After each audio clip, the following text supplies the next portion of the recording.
What's going on, Boston Celtics fans? Welcome to Celtics Today by Chat Sports. I'm your host, Allie Barefoot, and we are talking about the NBA free agency this afternoon. Why? Because free agency starts at 6 p.m. Eastern time, and we're like, screw it. Why don't we go live an hour before, have some drinks with you guys, talk about the Boston Celtics, talk about some rumors that are going on around the league right now, because I have a feeling there are going to be several signings on this Sunday night, and I want to appreciate them with you guys right here. I don't know if the Boston Celtics are going to be the biggest headline out there right now. Why? Because they're really just focused on re-signing the roster that just won them the NBA Finals. Why change too many things here?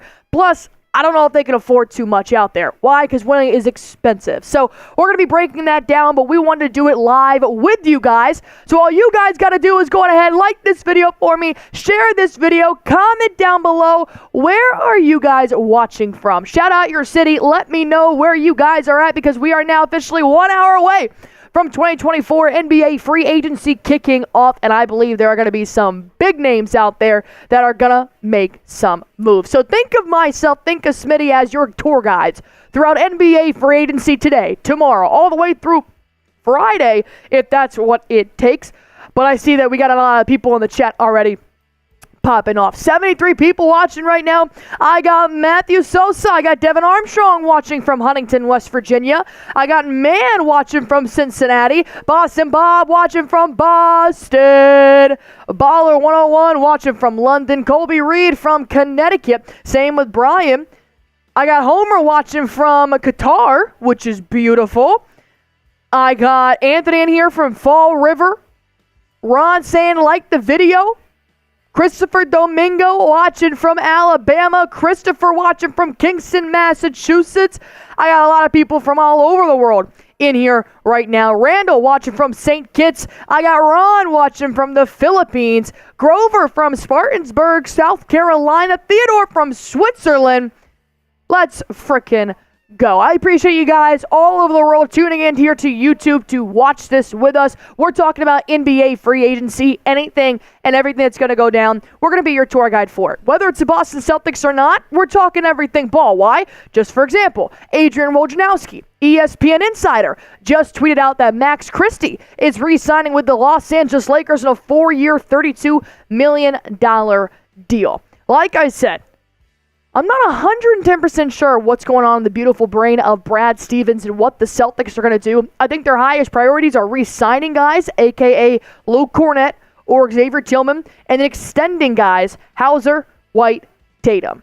Not too many changes, but you never know with Brad. I didn't think they were going to get Drew Holiday, and then boom, a Drew Holiday trade. So you're always going to want to keep up, and that's why you guys go on ahead and spam your shams, because you love the Boston Celtics from Brad Stevens down to Svima Hailuk. You love everything about these crazy kids who just won the NBA Finals. Spam your shams in the comment section below. We got 100 people watching right now. If you guys spam as many times as you possibly can, I guarantee you that number is going to go up to 200 viewers. That's what YouTube does, man. The more you comment, the more people come in and join in. I mean, it's Sunday night.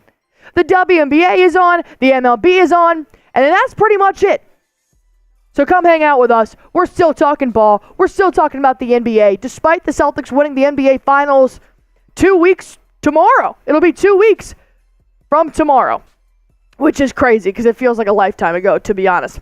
Mr. Basketball is in here right now. Celtic Raider Christopher. I got Muad Fortune, Celtic Raider in here as well. Boston Bob, as always, spamming those shams. Same in here with Matthew just saying, Sade. I don't know if that's me or Smitty, but I'm going to go with Smitty because, I mean, he be attracting people. It is what it is. Christopher Domingo spamming his shams. Mr. Basketball in here. And then I got Smitty who's also responding, spamming his shams in here as well. Anthony, I got KE saying bring in Theis. That would be fun. Theis is definitely a vet minimum that I could see coming to the Boston Celtics for that, because you got to look here, Smith.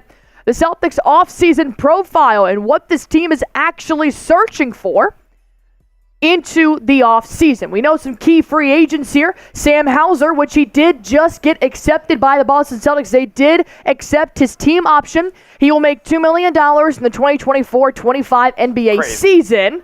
But Rumor is they are really high on extending him, and he could get up to a 4-year, $78 million contract. How do you feel about that, Smith? I mean, listen, Brad Stevens is a smart basketball mind. I don't have any reservations about how he is going to handle paying this roster. And if he thinks that this team is going to be able to remain as constructed by extending Sam Hauser, then I'm all for it. I think Sam Hauser has clearly earned his keep on this team. He clearly has earned more than a $2 million a year contract. Obviously, he was an undrafted free agent, so wasn't much leverage for him to be making a ton of money at the beginning of his NBA career. But now he's going to reap the benefits of a very strong NBA Finals performance, a strong performance early on in the playoffs against teams like Miami and Cleveland. Wasn't great in the Pacers series, but that wasn't a great matchup for him to be super productive in. But he turned back the clock and ran it back and performed at a very high level in the NBA Finals. That corner triple after the Porzingis block on Kyrie in Game 1 is going to live in my head forever, capping off a beautiful first quarter, kind of setting the tone for the rest of the NBA Finals, kind of with the Celtics running away from it. First NBA title since 2008, picking up 2 solid winning players in the draft. I'm all in on Brad Stevens and what his vision is for this team, and Sam Hauser is going to be a part of that. I'm in. Well, so I saw a comment here from Matthew saying they aren't paying a shooter that much. I'm sorry.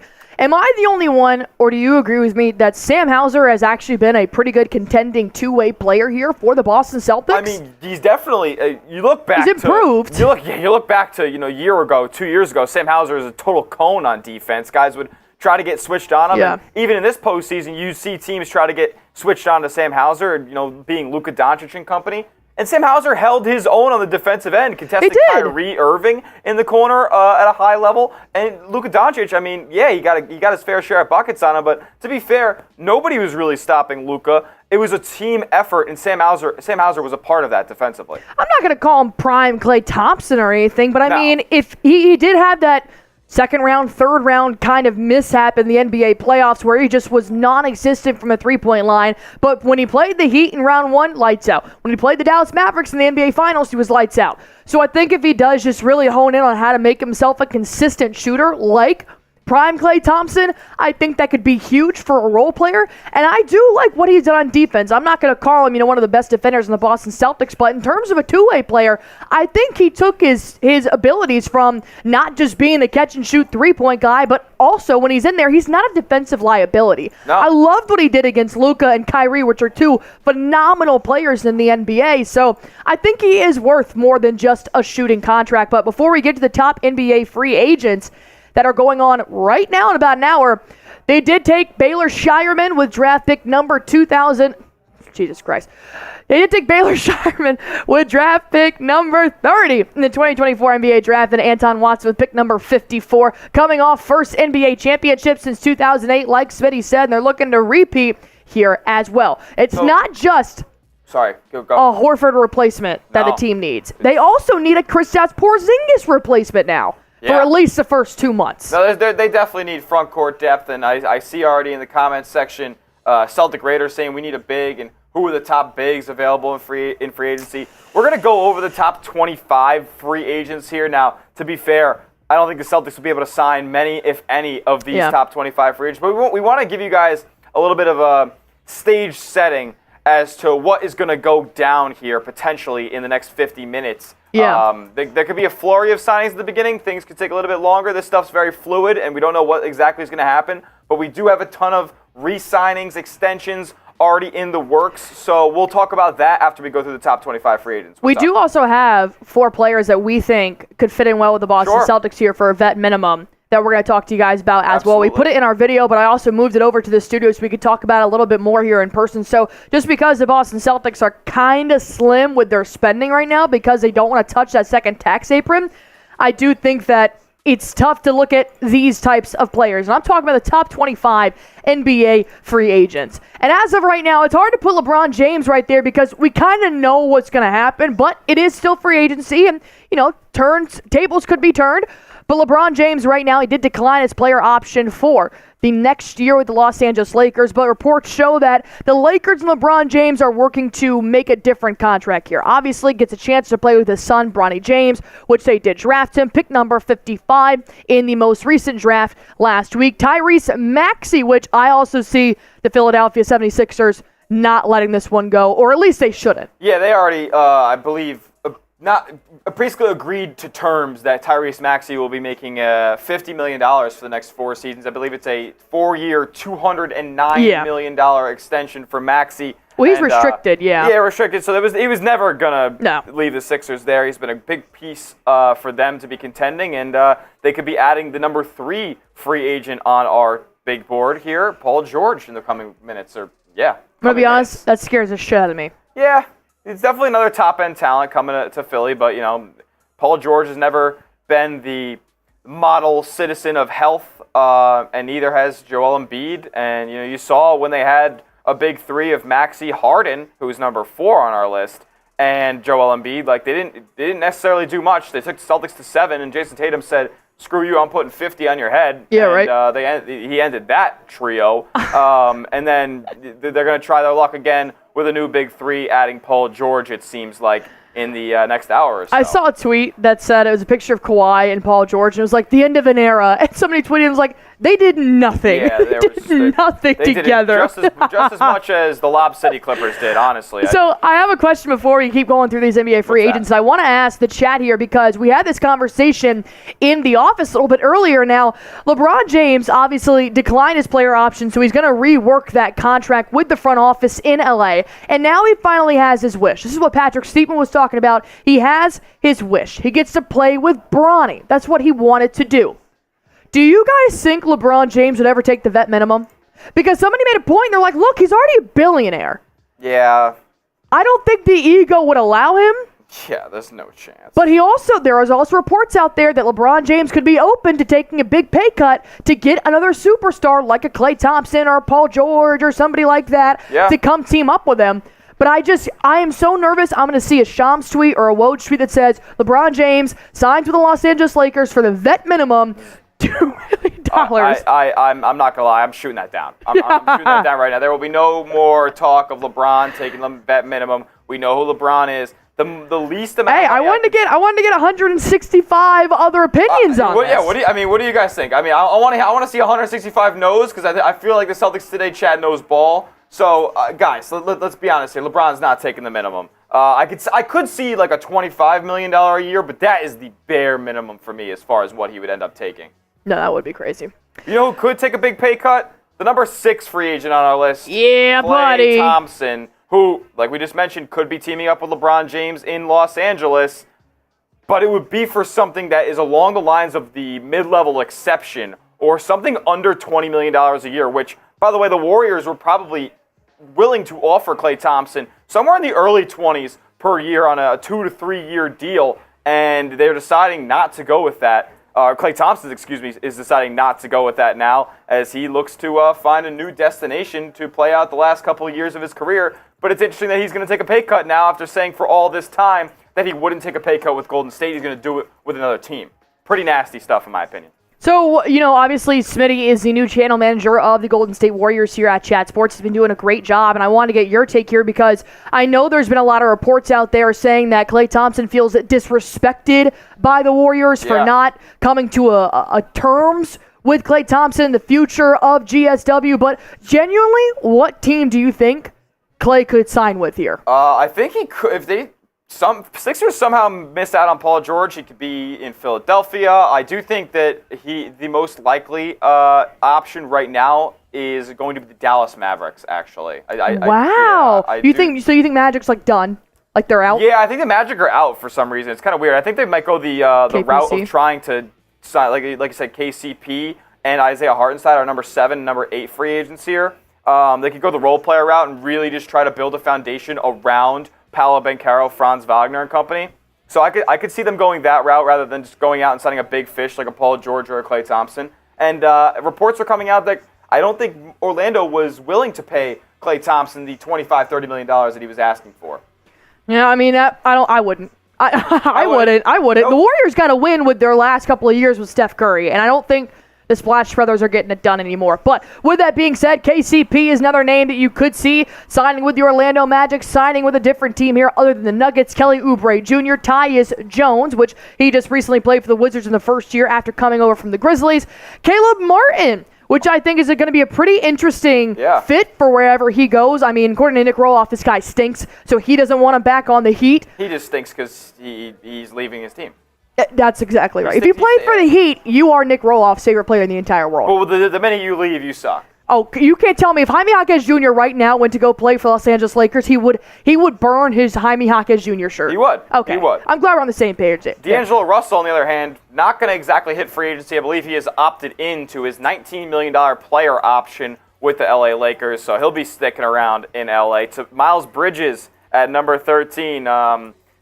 Pray for whatever team signs him because there's a lot of baggage to be had with Miles Bridges. Tobias Harris at 14.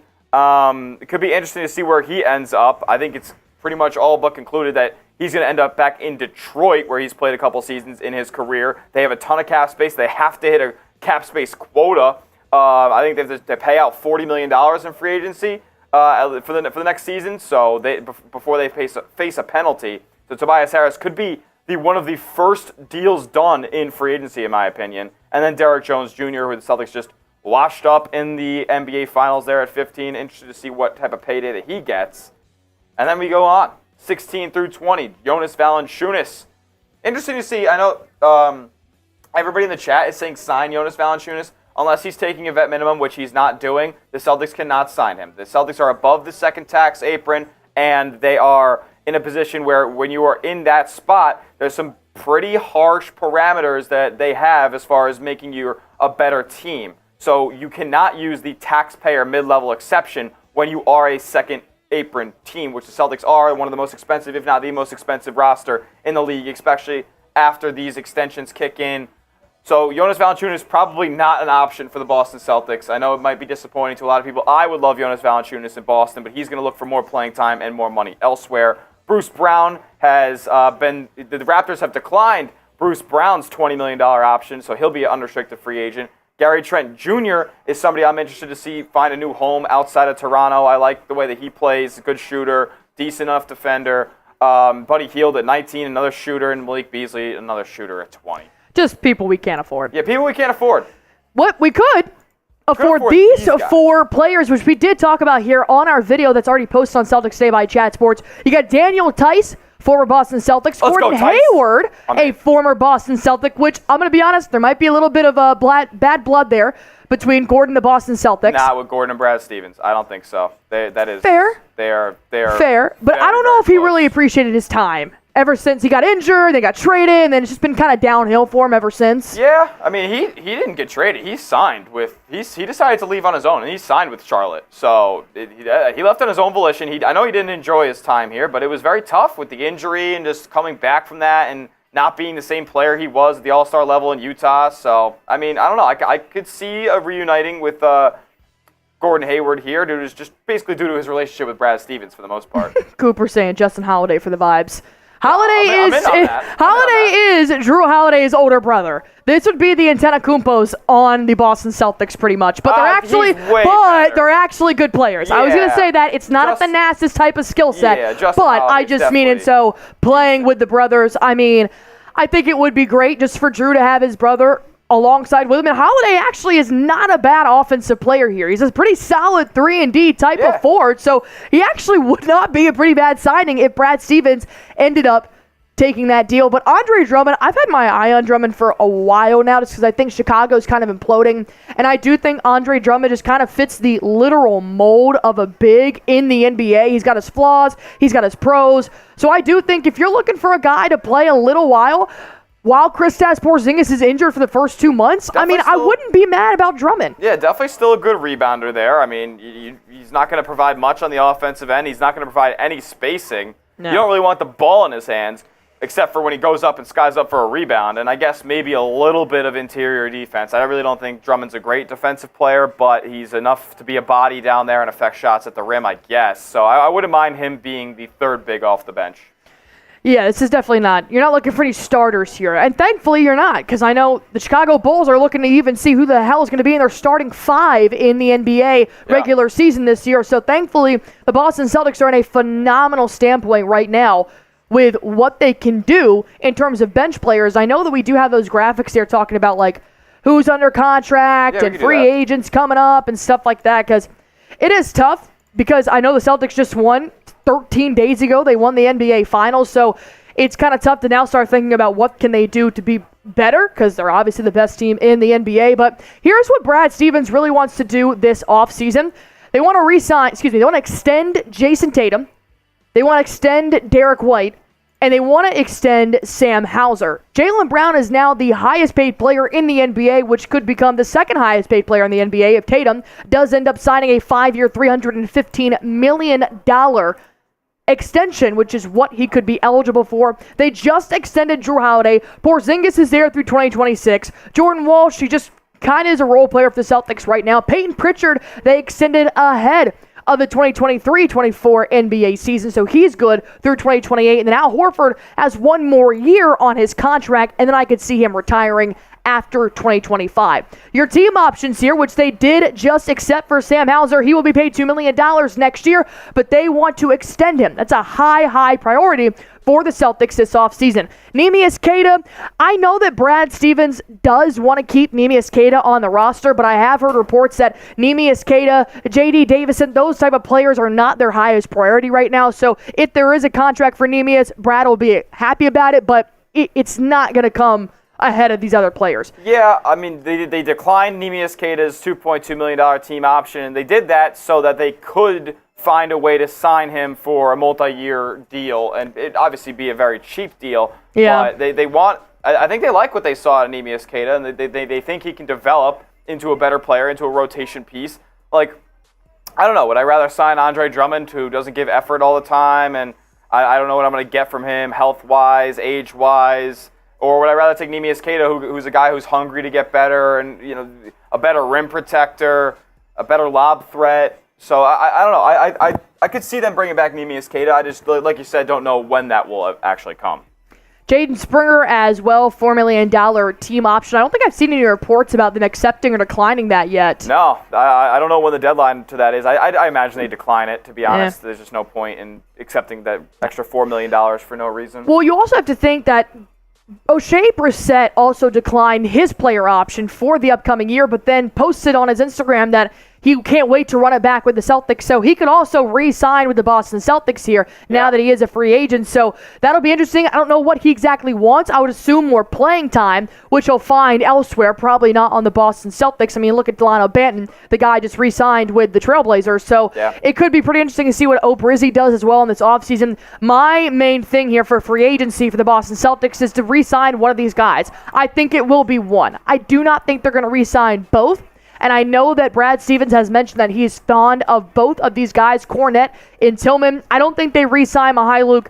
I don't know what they're going to do with Davison and Peterson. That's not really on their top priority list here. But I would say they would re-sign Luke Kornet. That's actually my poll right now in the chat. Go on ahead and comment, vote. Let me know who you guys think. Who would you rather re-sign here? Luke Kornet. And you got to think, Kristaps Porzinigis may not be back until December. That is when he's projected to return to start his year. Xavier Tillman, he actually made a pretty good case for himself in the NBA Finals in terms of getting that contract again for the Celtics, but he's a lot older than Luke Kornet. He's shorter than Luke Kornet. I don't know if I can trust him 24/7 to be consistent. Kind of same with Luke, but I think Luke has done more damage in his time in this last year than Xavier Tillman did for the Boston Celtics. All right. Let's, as we talk about the Celtics free agents and whatnot, let's transition over to what has already happened and who has already re-signed and stuff. Before we do that, make sure you guys hit the thumbs up icon on the video. We got 275 people in the stream right now, but only 69 likes. That's not very nice in my opinion. I think we need to get to half of you guys hitting that thumbs up icon. It would be 125. So we need 56 likes. 56 likes. And we'll be at 125. Let's get there. Always impressed by his mental math. It's just something I can never do. But no, go on ahead, hit that like button for me, please. It helps us get the stream out to more people as We want to be the #1 NBA free agency live stream on YouTube. So you guys can help us do that by hitting that thumbs up icon. Much appreciated. So as we go through these free agency deals, nothing has become official yet, obviously, because the new league year has not started and the free agency moratorium period is still a half hour away. So Pascal Siakam, 4 years, basically $190 million, nearly $50 million a year for Pascal Siakam. Interesting. The Pacers are building something over there. You had to lock him up because you couldn't let him go for free after you traded for him. Yeah. You gave away. I mean, you didn't give away too much. I think they gave away some draft capital, Bruce Brown, and I forget the last name, but that's a good piece who was really consistent throughout the postseason for Indiana. Pascal Siakam is locked up for the foreseeable future. You know who else is locked up? OG Anunoby. Yeah, that's Anunoby. tough. I did not think that was going to happen right after Bridges. Yeah, 5 years. Right after they trade for Mikel Bridges, $212 million. OG Anunoby making $40 million. And that's just interesting to me because it's one of those situations where, like, OG Anunoby has not been the poster child for health whatsoever. He had to miss a lot of time in this postseason. He really couldn't finish the end of the postseason. I know he suited up for Game 7, but he was not ready to play in that game against Indiana. He's one of the best, if not the best, perimeter and switchable defender in the NBA. But, on the other hand, best ability is availability. And OG Anunoby has not been the most available player out there. But Knicks had to do it. They made the big trade. They gave away Emmanuel Quickley and RJ Barrett. You couldn't let OG Anunoby walk away. No, you couldn't. I mean, he'd be an incredible resource for any other team out there. I don't think the Knicks are in any position to have anybody playing against him with OG Anunoby on their roster. Two things. One, I did actually forget Xavier Tillman is 25 years old. Yeah, no, he's still really young. I know. I said that he was older than Luke Kornet. Oh, yeah. Luke Kornet's like 30. He's almost. 28, yeah. Let me tell you one thing. Somebody does not look 25. Xavier Tillman. That's he looks my like an bad. old man. That's my bad. I'm 25, and I do. He looks 5 years older than me. That's the thing. Like, I think there's still room for Xavier Tillman to grow and even develop an outside shot. We saw him hit that three in the finals. I just think he has more upside long term than Luke Kornet does. Really? Yeah. Okay. Yeah. So you think they re-sign Xavier over Luke? I think so. Okay. I think that's what they'll end up doing. I mean, I could be very wrong, and maybe they value Luke Kornet very highly. He's a better rim protector. He dabs. I just think with how much the Celtics want to be able to switch, you saw that Xavier Tillman was more effective in that department, especially in the NBA Finals. Luke Kornet did not get any burn at all in the NBA Finals. So I think Xavier Tillman's a guy who they think that can model his game around Al Horford, be able to switch like Al Horford, and still be able to defend on the interior and get matched up on guys like Luka Doncic. I mean, he played really good defense on a couple of possessions against Luka in the finals. I think the Celtics saw that, and they want to keep that. Well, I guess we'll find out. All right, let's talk about Malik Monk here. He re-signed with the Sacramento Kings a while ago, actually. This was like a week ago, I think. Yeah. All these were pretty far in the past now. We want to get you guys refreshed on what has happened, who is a free agent, who isn't a free agent. All these guys that we're going through right now have been locked up for the foreseeable future. Malik Monk being one of them. 4 years, $78 million deal, pretty much. I think Malik Monk, I don't know. He's still a young player, maybe about 26. He's Jason Tatum's draft class down there in 2017. So that's a guy who I thought would have gotten $20 million, at least in free agency. He ends up getting about 19 and a half per year. So basically there, but he's not going to get more than Kentavious Caldwell-Pope, it seems, who's 31 now. So very interesting to see Malik Monk get a little bit less than I maybe anticipated. I think his role coming off the bench was just so influential here for the Sacramento Kings. I mean, he barely lost to Naz Reid in the Sixth Man of the Year award, and I think when you've got Sabonis, you got De'Aaron Fox, having a player that comes off the bench like that does help them push the needle, and hopefully can add on at least somebody else here in free agency to maybe make them miss the play-in and make the playoffs this year, because they've been so close the last 2 years. I mean, they lost to the Golden State Warriors in Game 7, and then they lost the play-in tournament against the second round. Oh, they lost. Well, they lost to the Pelicans. That's right. Yeah. They beat the Warriors and then lost to the Pelicans. But Malik Monk was not playing. He was hurt. So which is tough. Maybe that's a reason that potentially he didn't get paid as much as maybe he would have if he stayed healthy. So maybe that's something to ponder. Nick Claxton, who I am over the moon for this deal. I think Nick Claxton is such an underrated big in the NBA, probably because he's on a team that doesn't necessarily win that much, hence why Bridges is now gone. But I think Nick Claxton, I've been watching him since he came into the league. I love this kid. I mean, he is a rim protector like none other. He defends at all three levels. 4 years for $100 million. I mean, that's a big paycheck for a guy that's 24, 25 years old. But I think Nick Claxton is very much a needle pusher here for the Brooklyn Nets, and especially when it comes to the paint. Now they're going to have to find another shooter. They got Cam Thomas still, but no more Bridges. They're going to have to find a court general. So I think you lock it up. Nick Claxton was huge. I thought if he ended up signing with any other team right now, the Nets would have lost a huge big for them. Yeah, he was a restricted free agent, so the Nets were able to match anything that he was offered out there. And I'm not sure that he would have been offered anything more than $25 million a year, but they decided to just lock him up and get that deal done.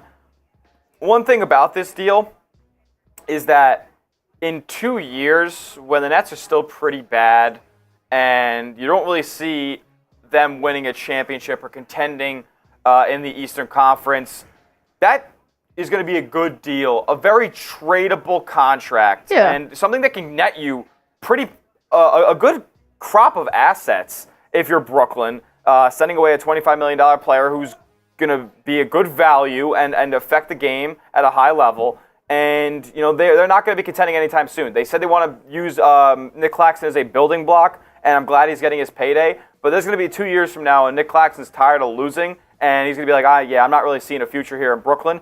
And Brooklyn's going to be like, okay, years, I could see Nick Claxton netting us 2 first-round picks from a team that wants to contend. And maybe, I guess I can't forecast who has the room or who will be contending in 2 years, but somebody out there is going to want Nick Claxton in 2 years, and he's going to be a big name in trade talks with that $25 million contract that's very tradable.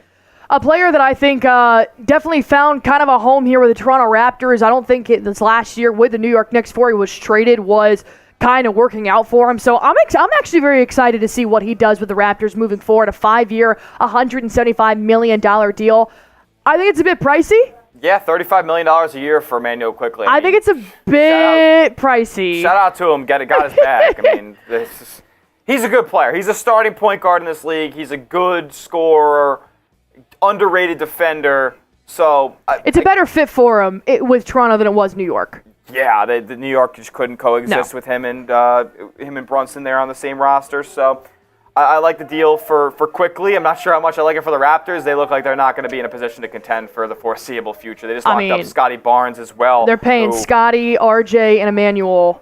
Yeah, I don't know I forget what RJ is getting paid right now. It's not too much, but Scotty Barnes has got a 5-year, $270 million deal. So I don't even know how much cap space the Raptors have at this point. They're not looking like they're going to contend anytime soon. Here's a guy that I can't believe is still in the NBA, PJ Tucker. 11, and now this is a player option, so nobody offered this to him. This is just a situation that LA is stuck with, paying PJ Tucker at his age and his caliber. How many teams has he been on? He's been on. What's your guess?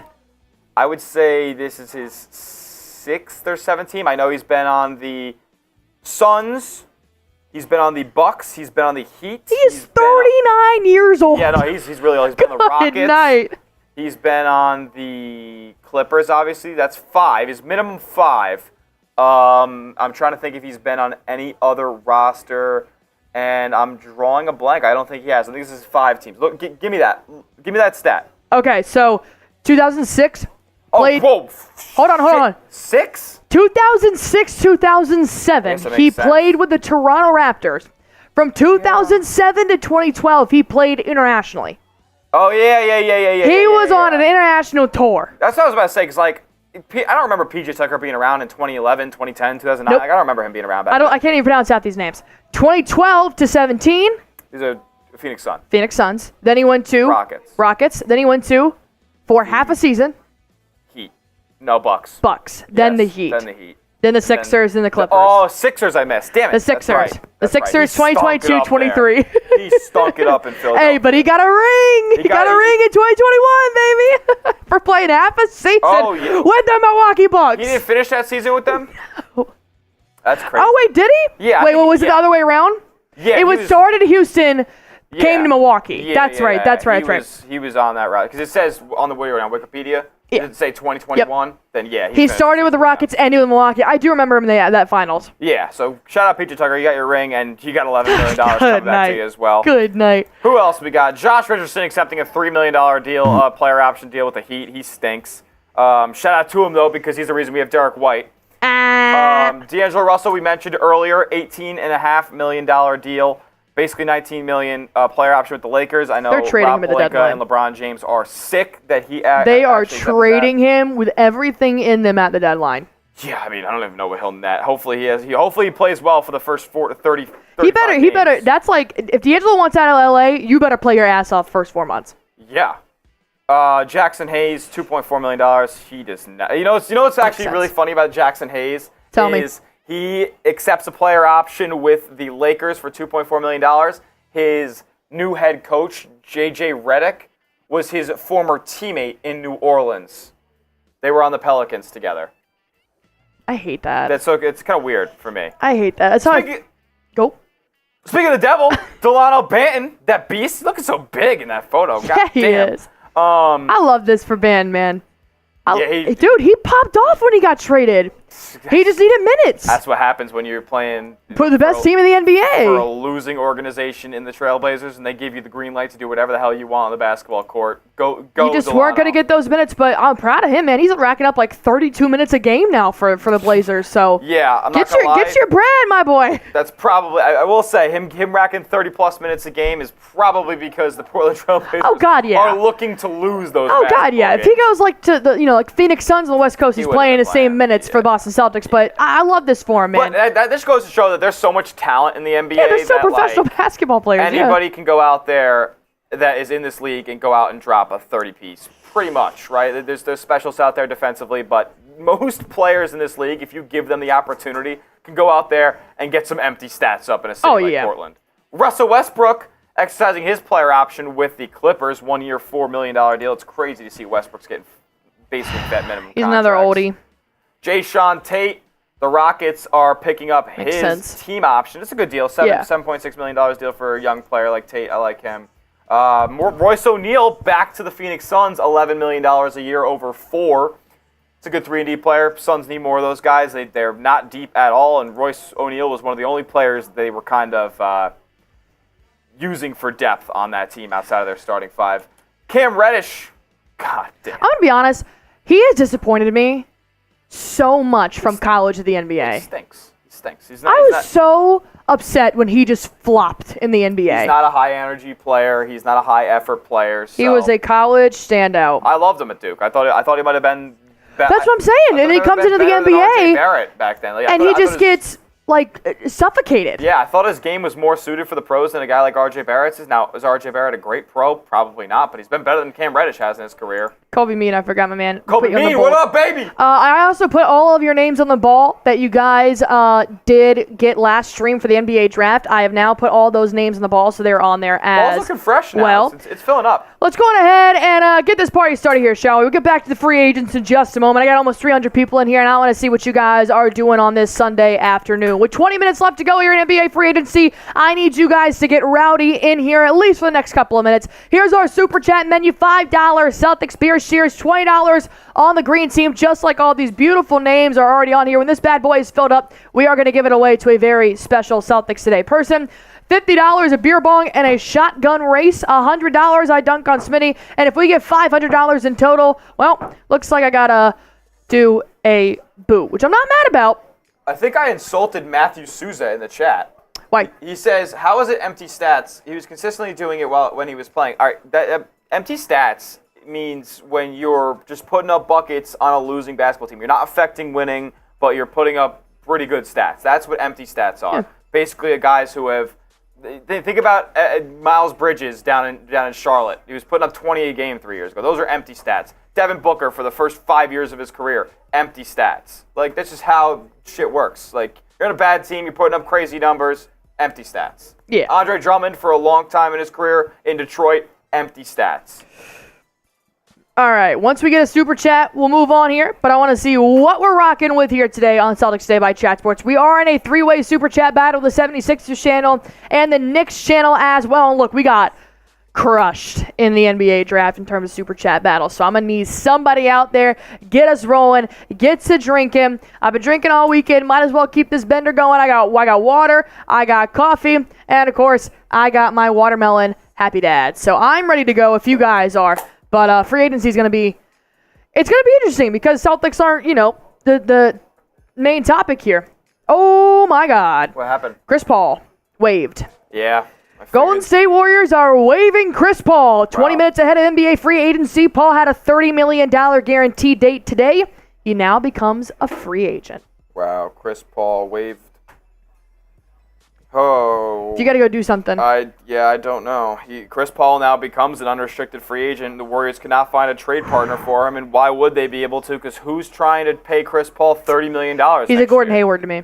You got to take a big fat pay cut. Yeah. Fat pay cut. He's getting, I don't know what he's making next year, but it's got to be like his best asset is assists. And $5 to $10 million range. I don't see him necessarily making even half of what that $30 million contract could have. I can run the ship if you want to go make a short or just do something. Yeah.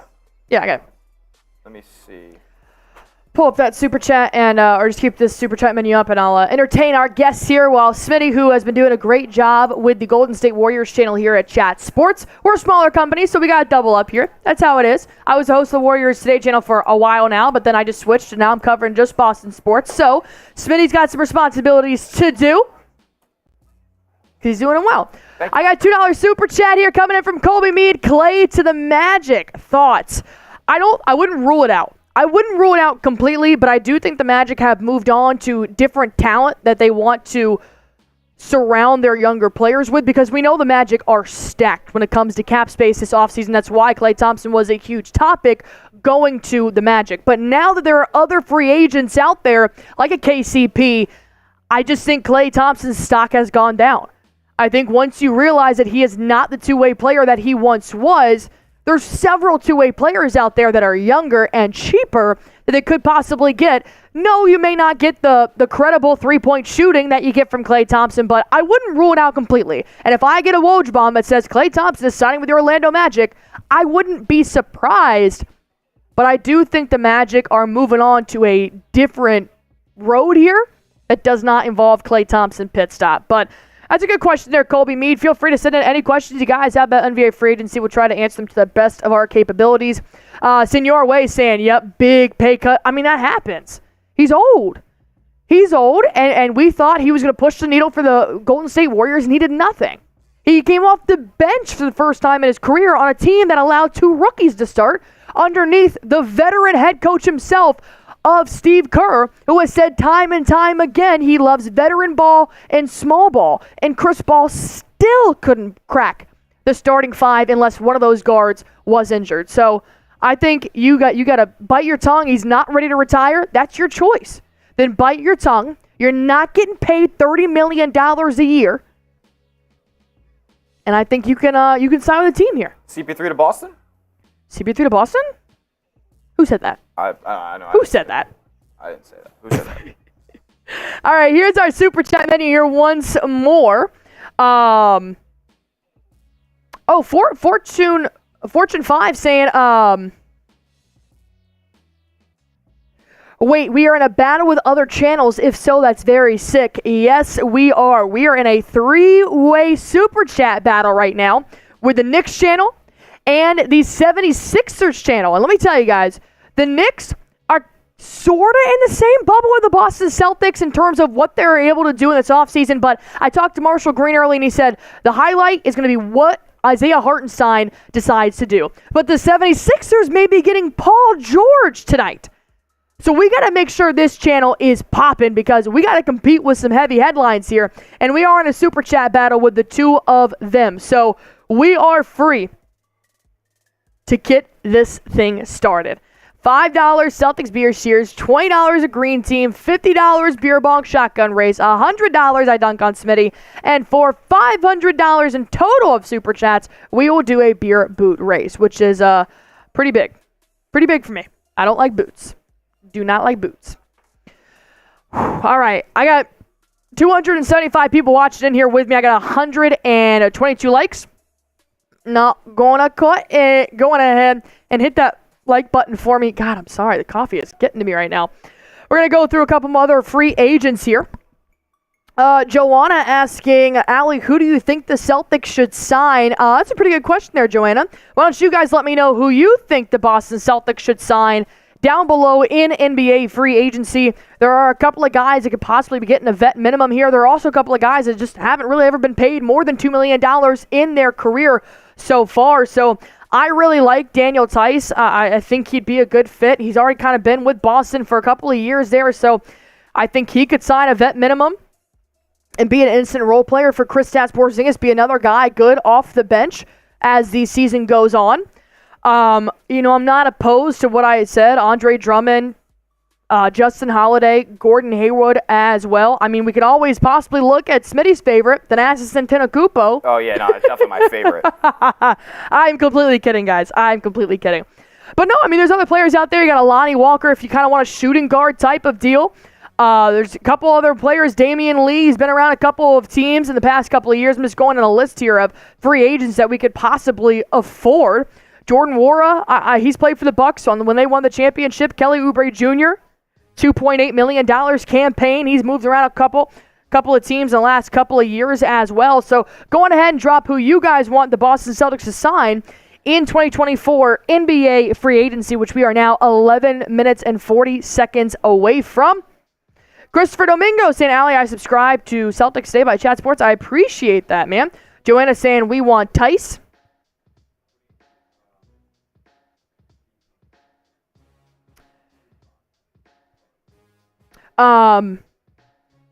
Let me look up my, I think this is fine.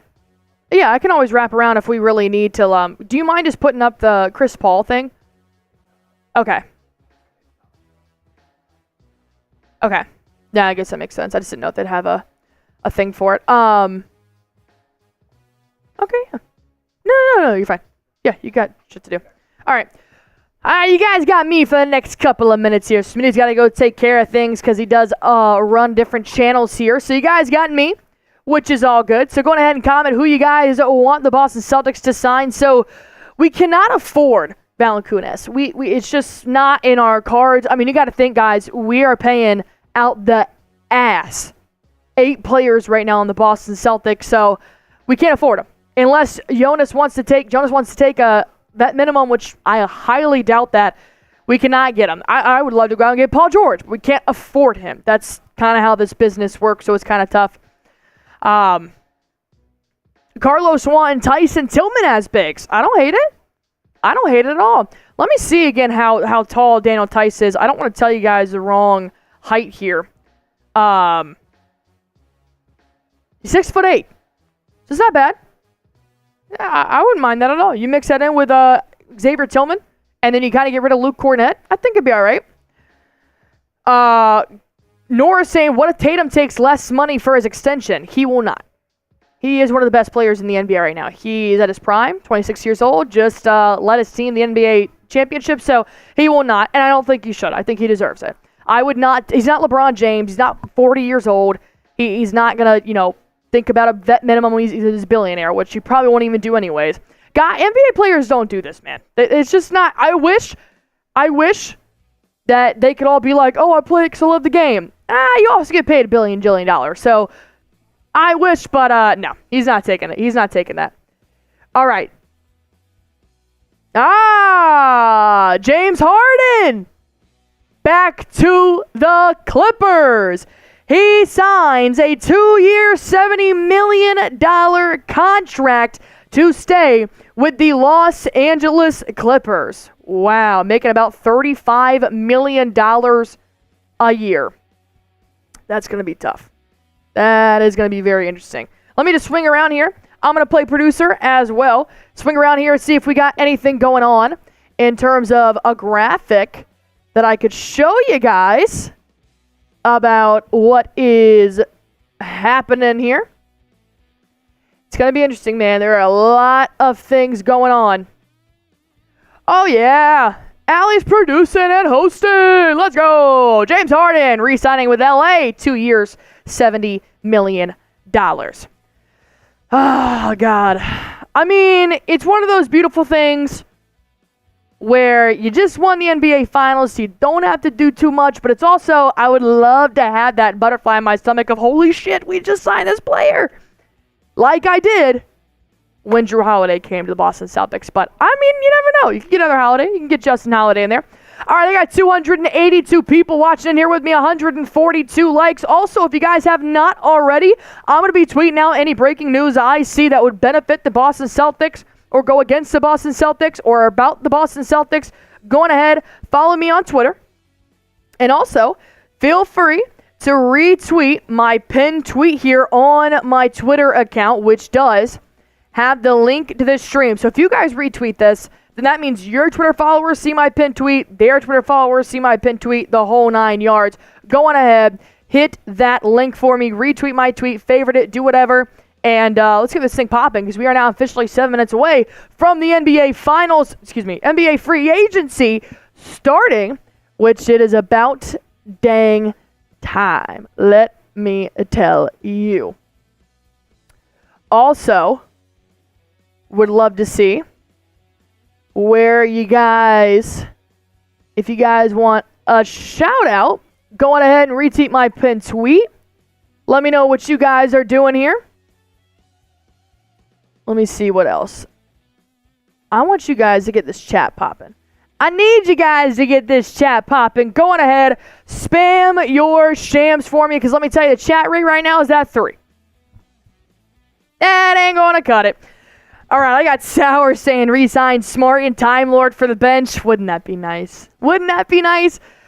Rob is such a good guy, man, it seems like, but he is so injury prone that it's just, I don't know if it's worth it at this point. It's tough. I got Ethan spamming his shams. Fortune 500. I got Sour in here. Brandon. Joanna. Oh, did you guys see that interview when they were asking Marcus Smart how it felt to watch the Celtics win the championship? And he is just so classy. He really is. You're just like, I'm so proud of them, man. He's like, it's different. It's weird not, being there, but he feels so good about it. And he's such a good guy. Devon wants Seth Curry. That could be a possibility. I don't think he's got too much left in the tank anymore, but I could see it possibly happening just because he was recently waived. Declined.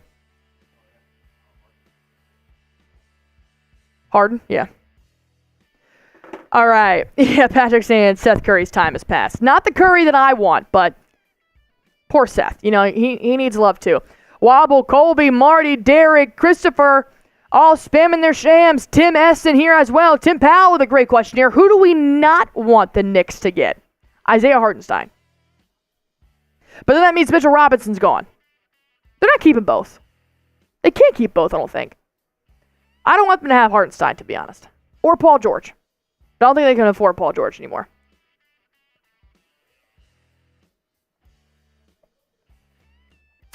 Patrick wants KCP.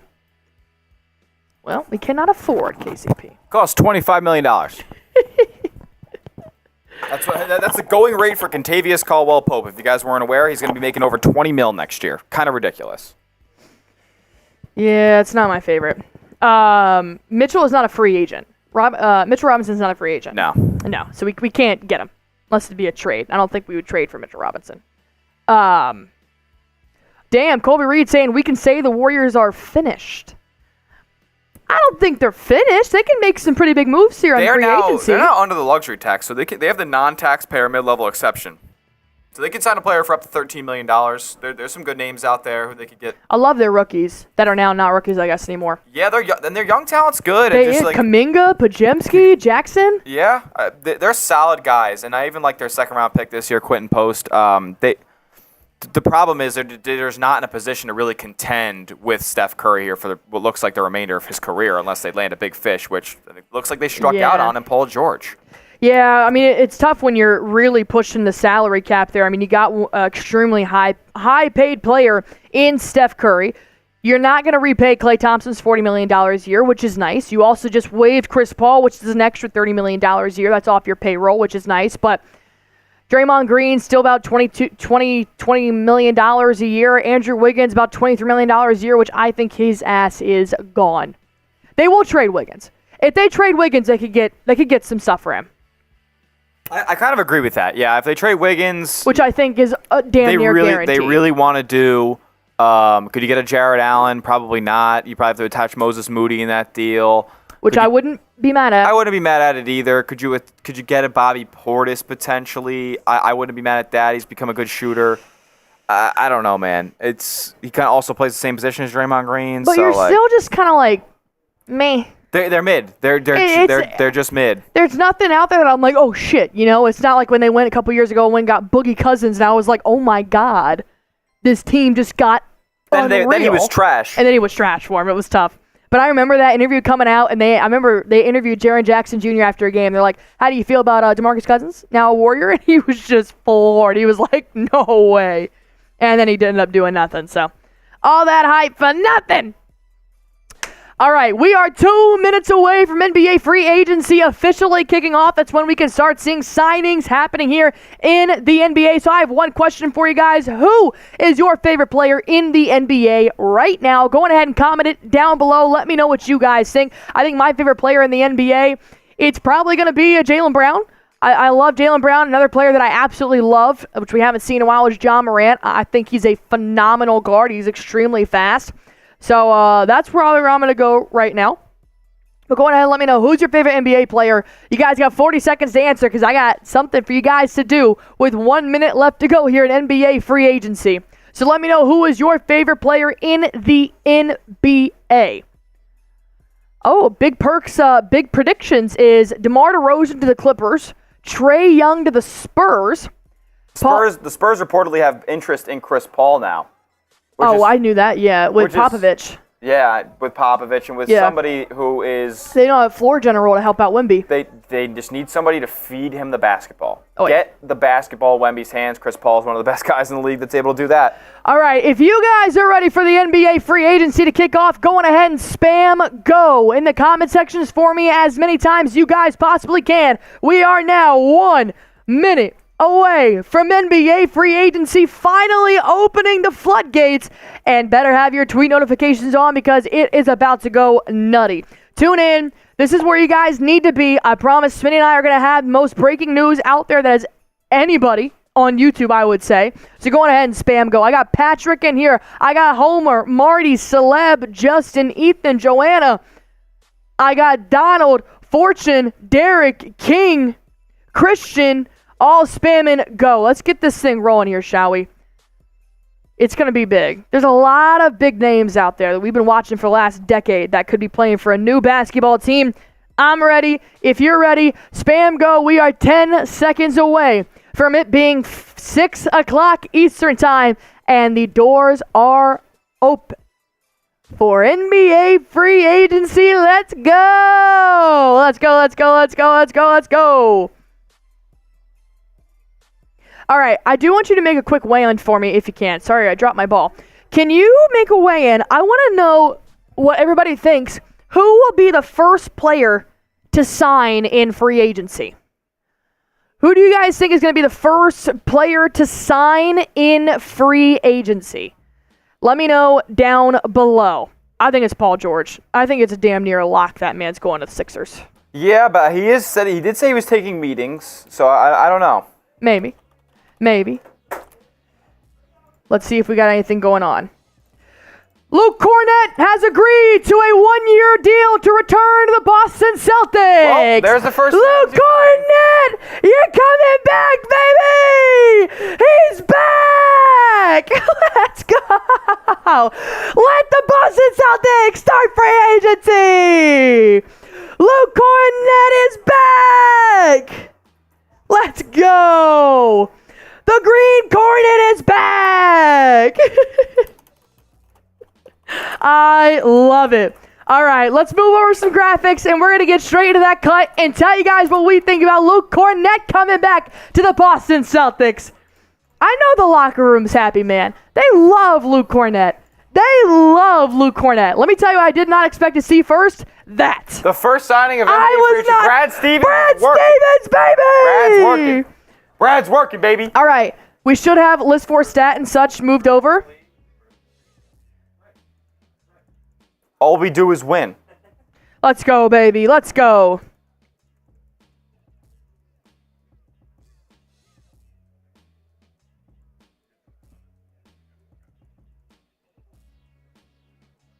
All right.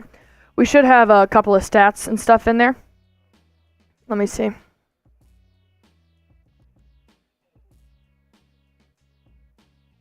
All right. Luke Kornet is signing a 1-year deal to return to the Boston Celtics. I got no details yet. No details yet. I'm going to make this social real quick.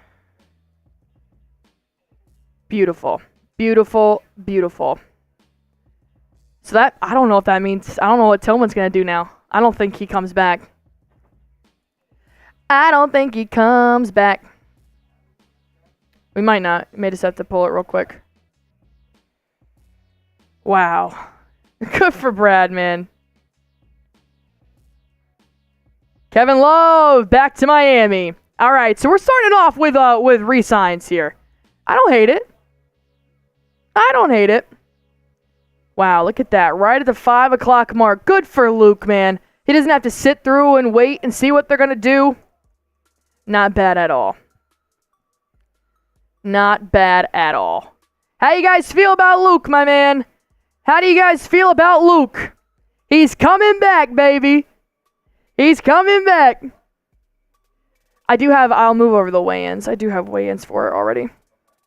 All right, we're just getting a couple graphics moved over. We're going to break down what we think about Luke Kornet re-signing to the Boston Celtics for 1 more year. Honestly, it makes sense, man. With Porzingis being out, at least until December, you know a guy, you know what he's going to bring, and it's just kind of simple. It's just pretty simple. I love it.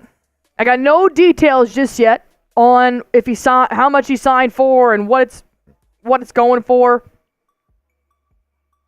But I'm glad he's coming back, man. I'm glad he's coming back. Now I just wonder what he's gonna do. What they're gonna do in free agency now. If they're gonna pick up another big, it's a lot of questions around here now. You said what? I will look at that in 1 second. I'm just tweeting this out. Feel free to follow me on Twitter if you guys haven't already. Luke Kornet has been on the Boston Celtics. Well, he was on 2021. He was on the Celtics, then he went to the main Celtics, then he went to the Cavs and the Bucks. Then he's been back on the Boston Celtics since 2022. So a couple of stops there in between, but overall, not bad. Not bad.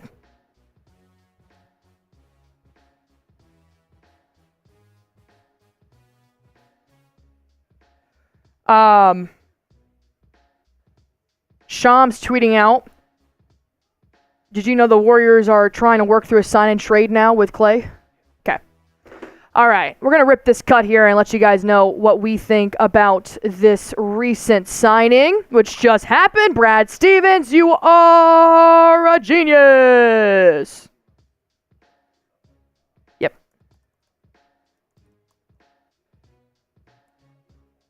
All right. Let me move over these weigh-ins, and then we are all good to go.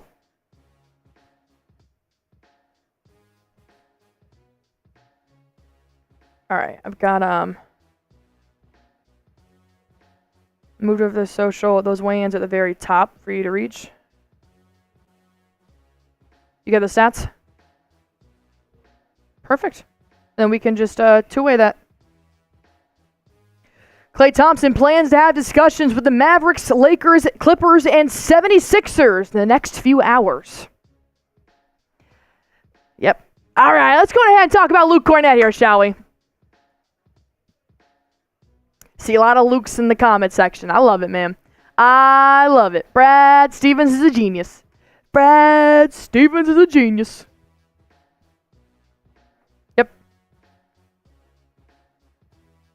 Luke Kornet, you are a Boston Celtic for one more year. Kornet did enter free agency after he won the NBA Finals with the Boston Celtics, but right when NBA free agency started at 6 p.m. Eastern Time, Brad Stevens gave one more year to Luke Kornet. Honestly, I love it, man. You know what you're getting with this guy. You know what he's done for you the last year that was such an important year for the front office, for the team. And it's even better because he was sat behind Kristaps Porzinigis on the depth chart. And now Porzinigis may not be available until December of this year. He will miss the start of 2024-25 NBA regular season. So you're going to sign Luke Kornet to another deal, see what he can do for you in this next year while Porzinigis is still rehabbing, and hopefully help you win Banner 19.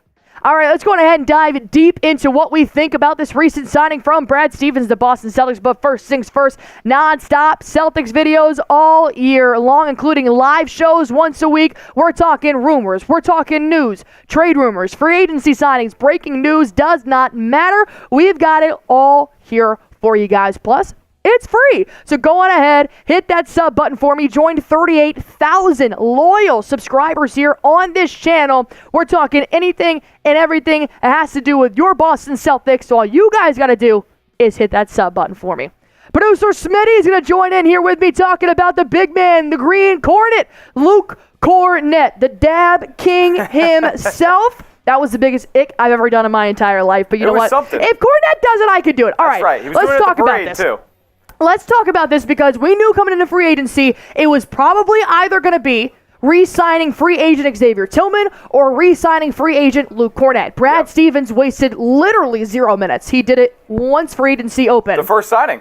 So I want you to go on ahead. How do you feel about them choosing Luke Kornet possibly over Xavier Tillman? Yeah, as far as choosing him over Xavier Tillman, I'll talk about that in a second, but Kornet is somebody that they've been comfortable with over the past couple of seasons. He has been somebody who can affect shots at the rim. Hasn't really been a stretch big like he had been in previous stops in his career. I know in New York he shot substantially more three-pointers than he has with the Boston Celtics, but that hasn't necessarily been his role. He's been a lob threat.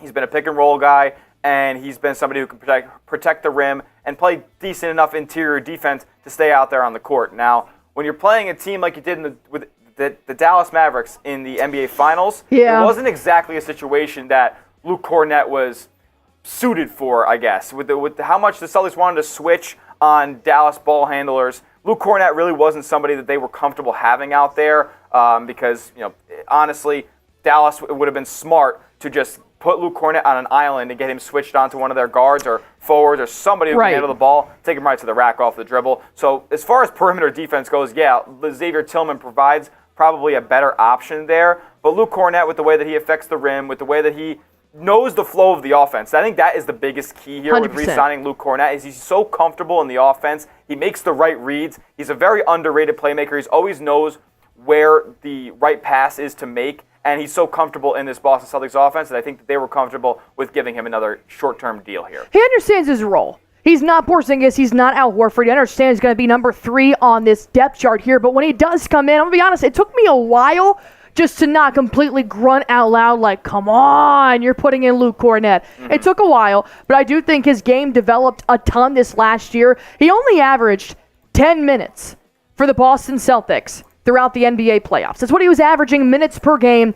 And when you think about it, they never played more than 5 games. It was pretty obvious Joe Mazzulla didn't trust Luke Kornet to be in the NBA Finals, playoffs type of scenario. And that's okay because you're obviously signing him not to be your front runner for the center position. But it is going to be pretty interesting to see what his role will be now with Porzingis possibly out until December, which is why another big reason why if Porzingis is not injured and rehabbing after a successful surgery, you may pose the question, do they re-sign Luke Kornet? And that could be no.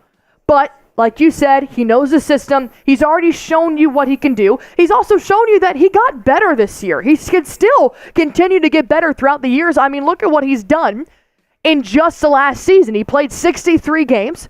He averaged 5 points per game, 4 boards, which is a lot more than he has in the last couple of years. And he did play with the Boston Celtics since 2022. So that last year when he played 69 games, that was with Boston as well. A block per game, 70% from the field. And you cannot forget the most important stat here is that he is 100% from the three-point line. I mean, free throw line. Nope, three-point line. Oh, yeah. But he also he went 1 for 1 in the regular season, baby. I believe he was also 100% from the free throw line as well this in the season. Regular season? He maybe not 100%, but he was. He was 90. Yeah, he was 90% from the free throw line. So somebody you're comfortable with going to the line, somebody you're comfortable with taking threes if you need him to, and he's somebody you're comfortable with playing in the absence of Kristaps Porzinigis, which he did for a great portion of this season. Luke Kornet, 63 games played this year, 69 games played last year, and a good portion of those ones that he's missed have been due to being a coach's decision that he wasn't, a good matchup for that night. He's been incredibly available over the past 2 years for Boston, and that's why they were comfortable bringing him back. And that's what you really need right now coming off the bench. You need availability, because the last thing you want is to look at your injury report and you see that Porzingis is hurt, Al Horford is resting, and Luke Kornet is also hurt. That's what you don't want. So Luke Kornet providing 63 games this last year, and you got to think just some of those games he just didn't play because the Boston Celtics were healthy and they didn't need him, which is always great. I think he's gotten better, and I think he will continue to get better now playing for one more year under Joe Mazzulla. All right, what's your one-word reaction to the Celtics re-signing Luke Kornet? Let me know what you guys think in the comment section down below. My one-word reaction, elite. Just elite. Brad Stevens doing this the minute the doors open for free agency. Re-signing Luke Kornet, who I've seen dab more than I've seen my 12-year-old cousin dab. I just think this is elite, man. That's my word was just going to be dab. Dab. Let's do it. Just dab. I hate doing it, but I gotta talk about it. I gotta talk about it. It's Luke Kornet. All right, here's the Celtics under contract right ahead of Luke Kornet re-signing there, but now you're gonna add Luke Kornet. We don't know the full details just yet. Obviously, Woj has not tweeted that out when we are making this video, which is literally like 2 minutes after he was re-signed. So we'll we'll let you guys know what his details are. But now you have Jaylen Brown, you got Jason Tatum, you got the starting five coming back. But with Porzingis now, Horford still on the roster, that means Luke Kornet's going to have a very similar role to what he did last year, which is what you want. He was fine. He was just that. He was fine in the role that he had. But when you look at the other team options, we know that they already accepted Sam Hauser's $2 million he'll make next year, possibly an extension coming. We'll keep you guys updated on that.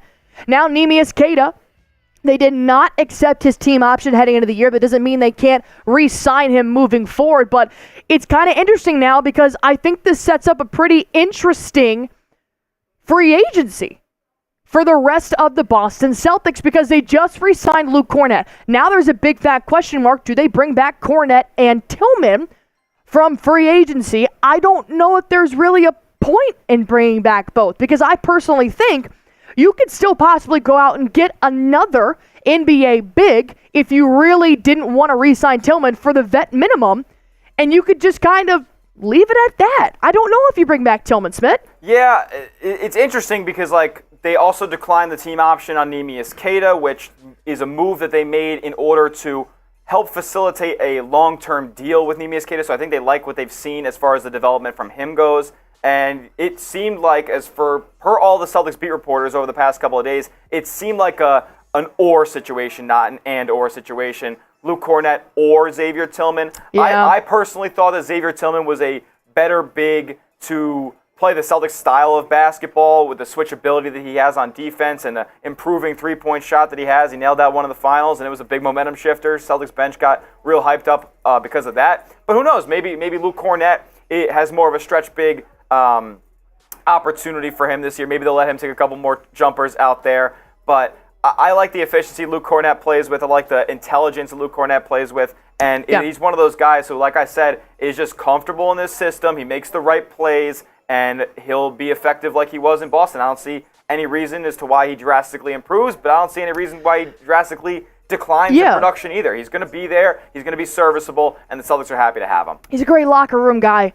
Fantastic locker room guy. The Celtics love him. They love when he gets in. They love when he made that 1-3 that he shot this regular season. Every time he makes a free throw, the guy's got a different dance that he's doing, running back up and down, coast to coast. I mean, he's just a good player to have on your team, if anything, for a morale booster. Like Smitty said, you know what he's going to do. That's pretty much it. And that's okay because he has a 1-year deal with the Celtics. And after that, if he actually does decline, then you're done. Then that's it.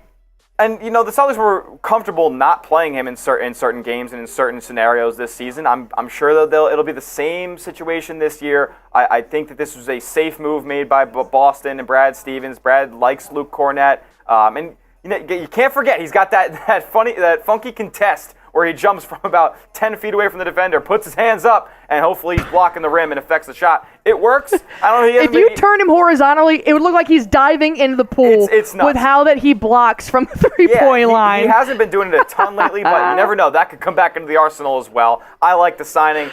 Personally, I'd probably give it a B here. Just, I can't say Luke Kornet is an A re-signing, but it's definitely a move that Boston should have and did make. I mean, it works. It works. You just got the ring to prove it, so it works. So with that being said, I'm going to go same thing with Smith. I'm giving it a B. Luke Kornet, he's a fine ball player, and that's about it. And sometimes that's okay when you've got possibly two of the highest paid players in the NBA about to be on your roster. When you got Tingus Pingus, when you got the 38-year-old Dominican father of 5, when you got Drew Holiday and Derek White locking down your backcourt. It's all right to have a fine basketball player. But what do you guys think? Grade the signing A, B, C, D, or F. Let me know in the comments section below. And as always, just subscribe, man. I'm telling you, you're not going to regret it. And what's even better is that free agency has just kicked off, and Luke Kornet and Brad Stevens were the first to make a move. If you want the latest on your Celtics, anytime, anywhere, go on ahead, hit that sub button for me, because I promise you will not regret it. All right, grade the signing. I think it's still just Kornet. It's just Kornet, lonely roaming the NBA and world Kevin free Love. agency. Yeah. And Kevin Love, that's right, yeah. The veteran white boy Biggs. That's really all that's happened so far. Interesting, I guess Harden counts, but that's another re-sign. Everything's been a re-signing. There hasn't been one player that has gone to a new team yet. Luke Kornet, there's actually a video out there of Luke Kornet teaching Jaylen Brown how to dance during the NBA Finals. He's kind of elite for that. Luke Kornet, bust a move, brother. Yeah, he does the Carlton. Oh. It's not God. Unusual to ever for anyone. Good stuff. Brian Robb tweeted out, I just imagine Luke Kornet's mindset heading into the offseason negotiations with the Celtics. Okay, I'll resign on a 1-year only deal, but it has to be the first move of NBA free agency. I'm only coming back if you make me first. I can see Luke Kornet just dabbing in the mirror right now. The Sacramento Kings are pursuing a trade for Brandon Ingram. I don't hate it. Could be interesting. I don't hate it. I think they need another off-the-bounce scorer there. I mean, you got Fox. Sabonis isn't really a guy who you're giving the ball to, other than it's back to the basket with him, offensive rebounds, second chance points. So he's not a guy who I am comfortable throwing in ISO situations. They needed another guy in the wing there. Harrison Barnes really hasn't given them much over the past couple of years. Kevin Huerter is a catch and shoot. Malik Monk is that off the bench, off the dribble scoring that you want. But you need somebody else in that starting lineup that gives you a scoring punch, and I think Brandon Ingram could do that for them. I wonder what they give up in that deal. With the trade with New Orleans? It'll probably be something. Huerter will probably be in it. It'll probably Huerter and Barnes. I forgot Huerter was on the Kings. He was hurt. Holy that's cow. the problem. No pun intended. He was hurt. But it'd probably be Huerter, Barnes, and a first-round pick. Yeah, it probably sounds right. Are we doing anything right now? Do they all have it? Yeah. You sure? All right, let me check. It should be.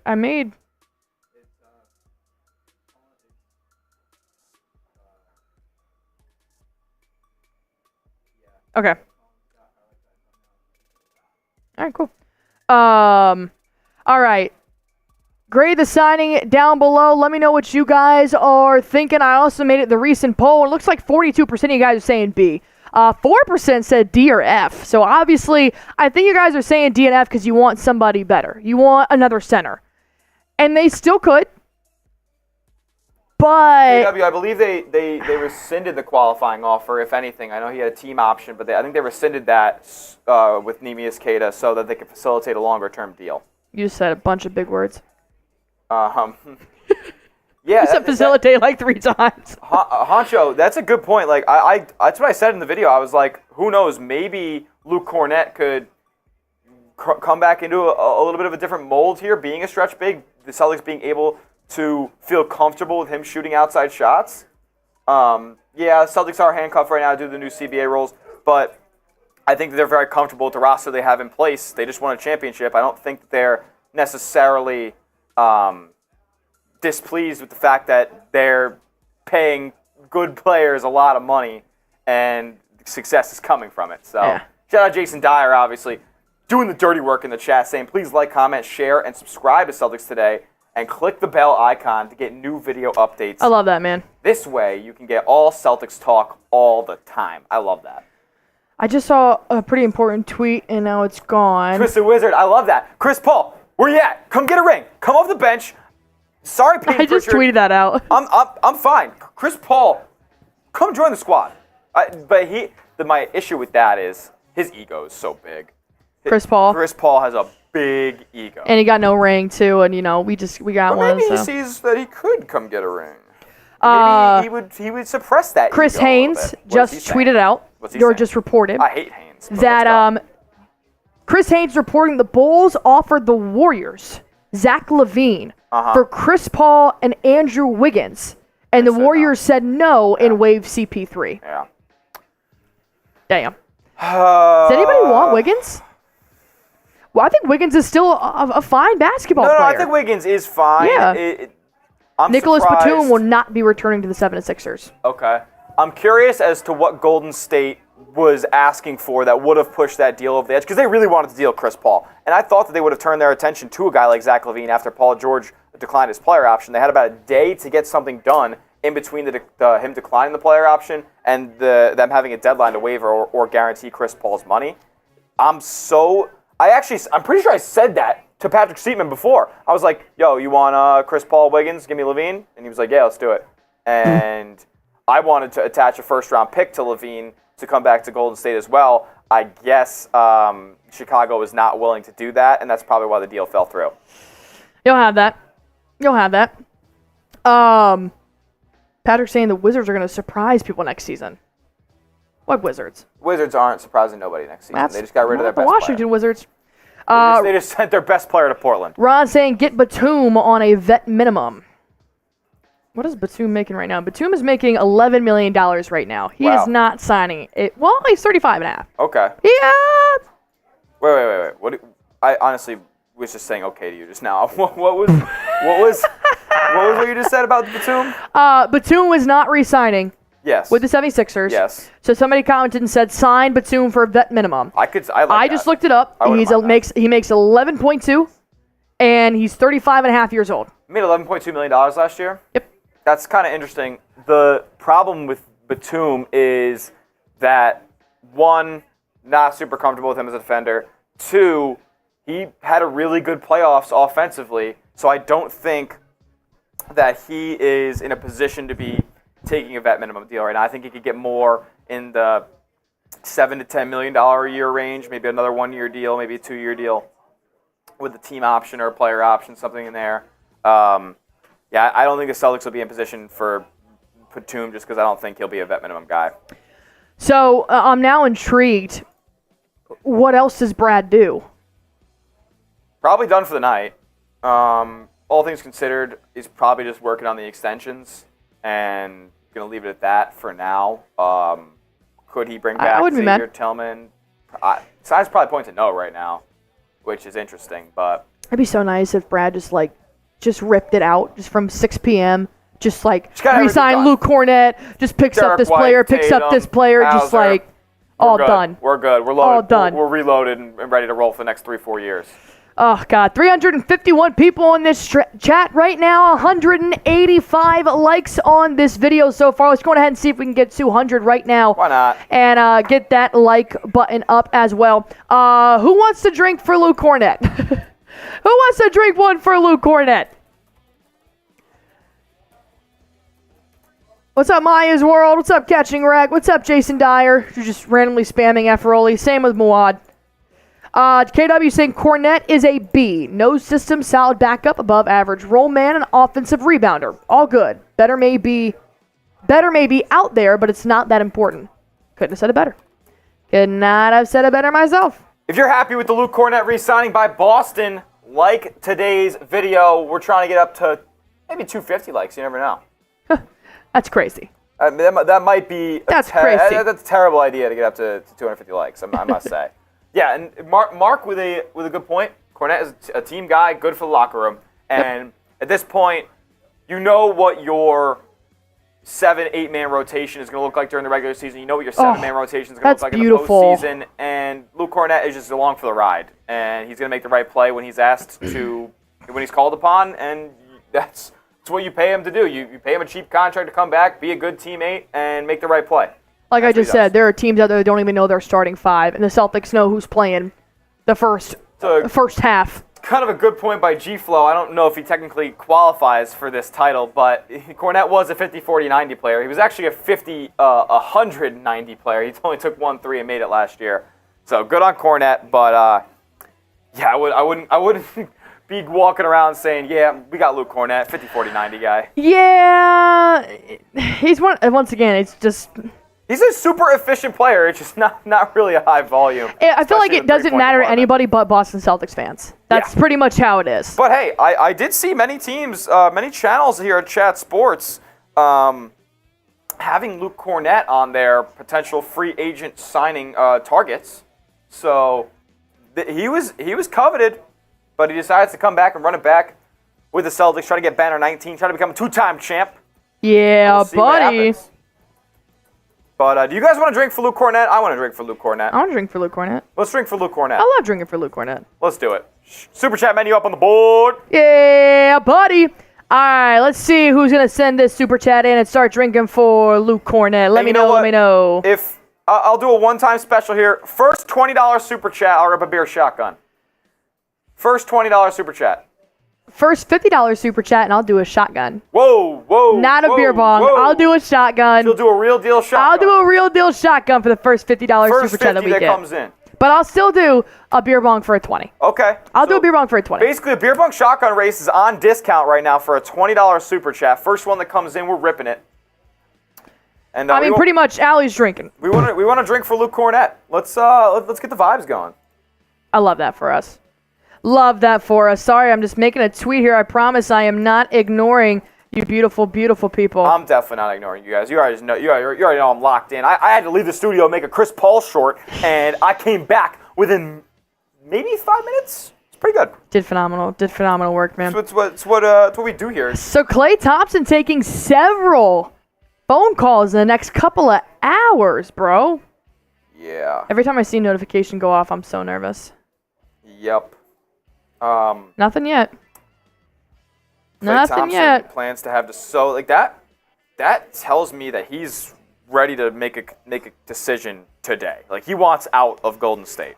He's also very dramatic. Lakers, Clippers, Mavs, 76ers. That's four teams who Klay Thompson could provide a big help to. Wow. Yeah.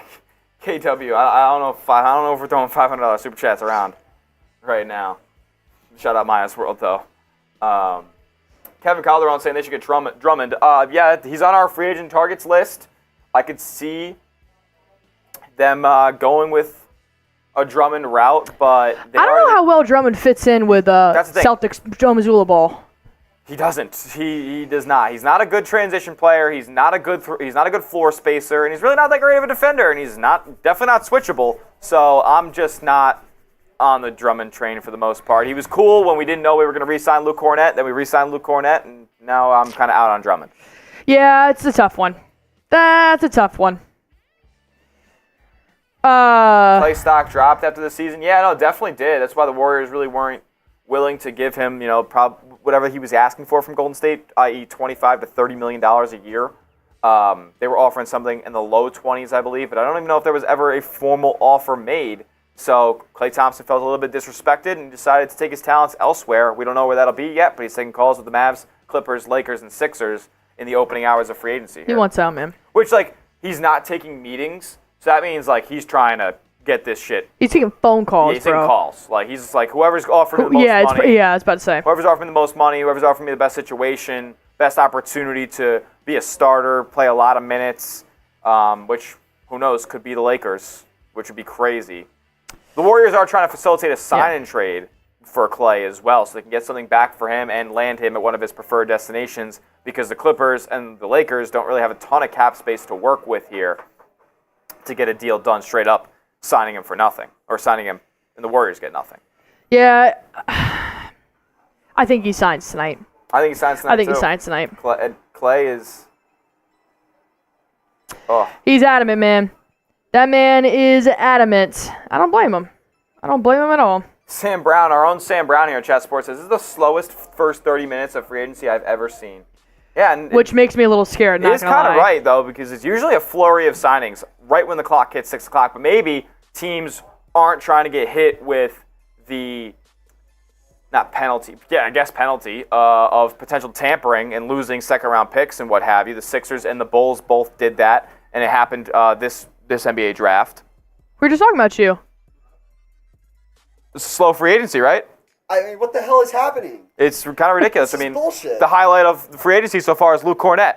Yeah, I mean... We win again! We won again. We just keep winning. That's all we do. Stay relevant. Yep. We're just trying to stay in the news. We're trying to make people know that... New life poll. Will anything fucking happen Yeah, today? will anything happen? Will it ever end? Will it ever? Ooh, can I dunk on Smitty? What's that?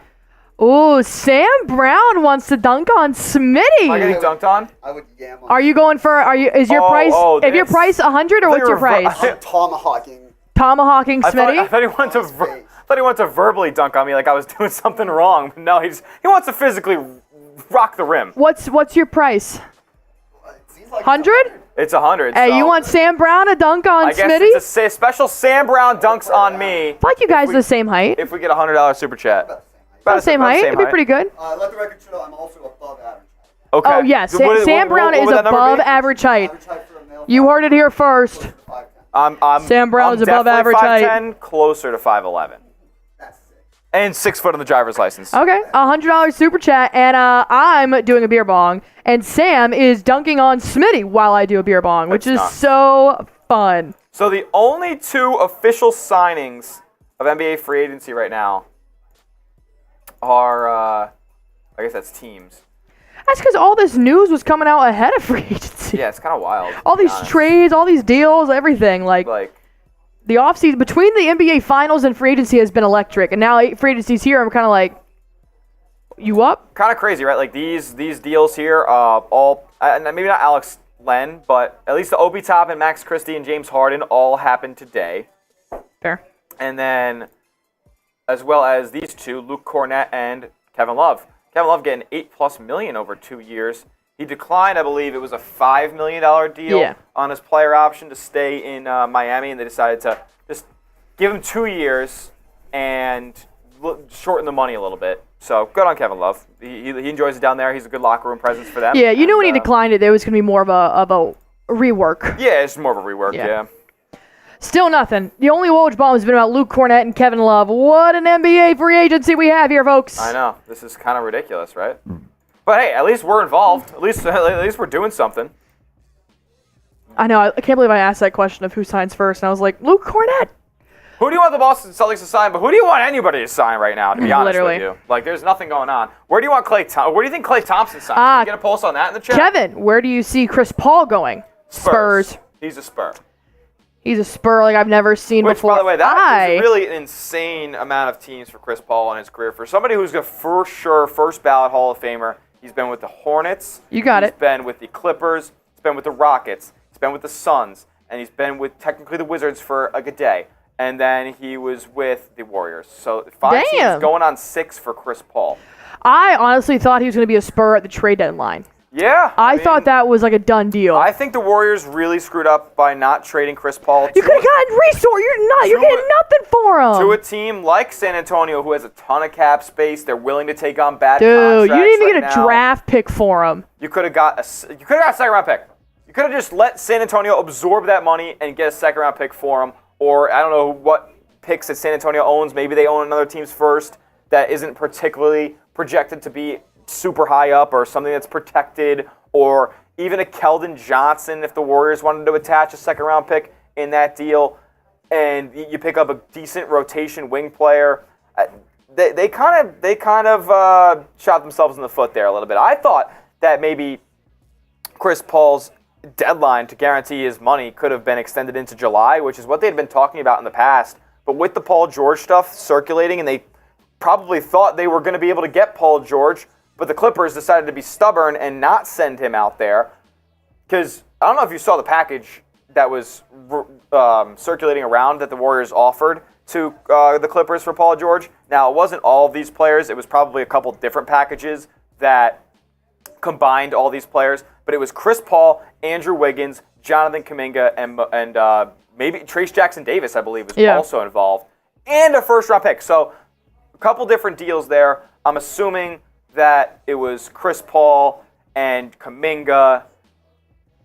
That was probably the deal there. And honest to God, LA should have accepted it. That is ridiculous that they decide to let Paul George walk for nothing, and they don't even get a good player out of it. I mean, they could have got a budding star wing. I'm hesitant to call guys stars, but Kuminga upped his points per game by 7 this year. He's looking to improve his three-point shot. He's a good defender. He's pretty lethal in the mid-range. Like, I like Kuminga a lot as a player, but the fact that the Clippers said, screw it, we're just not giving Paul George to the Golden State Warriors, even if we can get a blue-chip prospect in return, it's kind of crazy to me personally. Hartenstein meeting with OKC. We knew that was going to happen. Tough. I find it very hard to believe that OKC lets him walk out the door without signing a dotted line. So, do you think the new CBA is what's happening here? With what? Just limitations with teams and players. I mean, they're playing by the rules, obviously, but is it like? Yeah, I mean, you think that? I think seems like everybody's kind of tiptoeing around. Yeah, it's making. I feel like it's now they have more strategic moves now because. I'm just glad we have something to talk about, to be honest. Luke Kornet! You're coming back! Oh boy, not Arkansas. Hartenstein to OKC is amazing. Yeah, that's a really good fit for them. They needed a bruiser down low, somebody who can play within their offense, maybe give Chet a breather here, and then be able to run lineups without Chet on the floor, but also run lineups with Chet on the floor. Like, Hartenstein's a good top-of-the-key role player that allows Chet to maybe play on the wing where he's more comfortable. So I like that deal or that situation a lot. So yeah, Coop just put in production. Teams are trying to beat the tampering allegations, which is what we said earlier. Yes. Luke Kornet in Boston. So this is a graphic that just came out from Bobby Marks. I can actually probably move this over, which would be smart. Let me see if I can get this on Twitter. This is a good graphic that shows the Celtics kind of salary cap table and what have you. Let's see if it's right here. Yep, there it is. So they haven't done anything with Springer yet? No, nothing with Springer yet. What do we got here? So the Celtics are projected to have $192 million in the books next year, which is a second apron team. But we'll get you guys the whole... Yeah. The whole move here. That's tough, man. Well, I mean... I get it. It's tough, but, like, that's the price you pay for winning, honestly. All right, let's take a look at this salary cap table for Boston. All right, so in this 2024 offseason, they got the starting five: Drew Holiday, Derek White, Jaylen Brown, Tatum, Porzingis.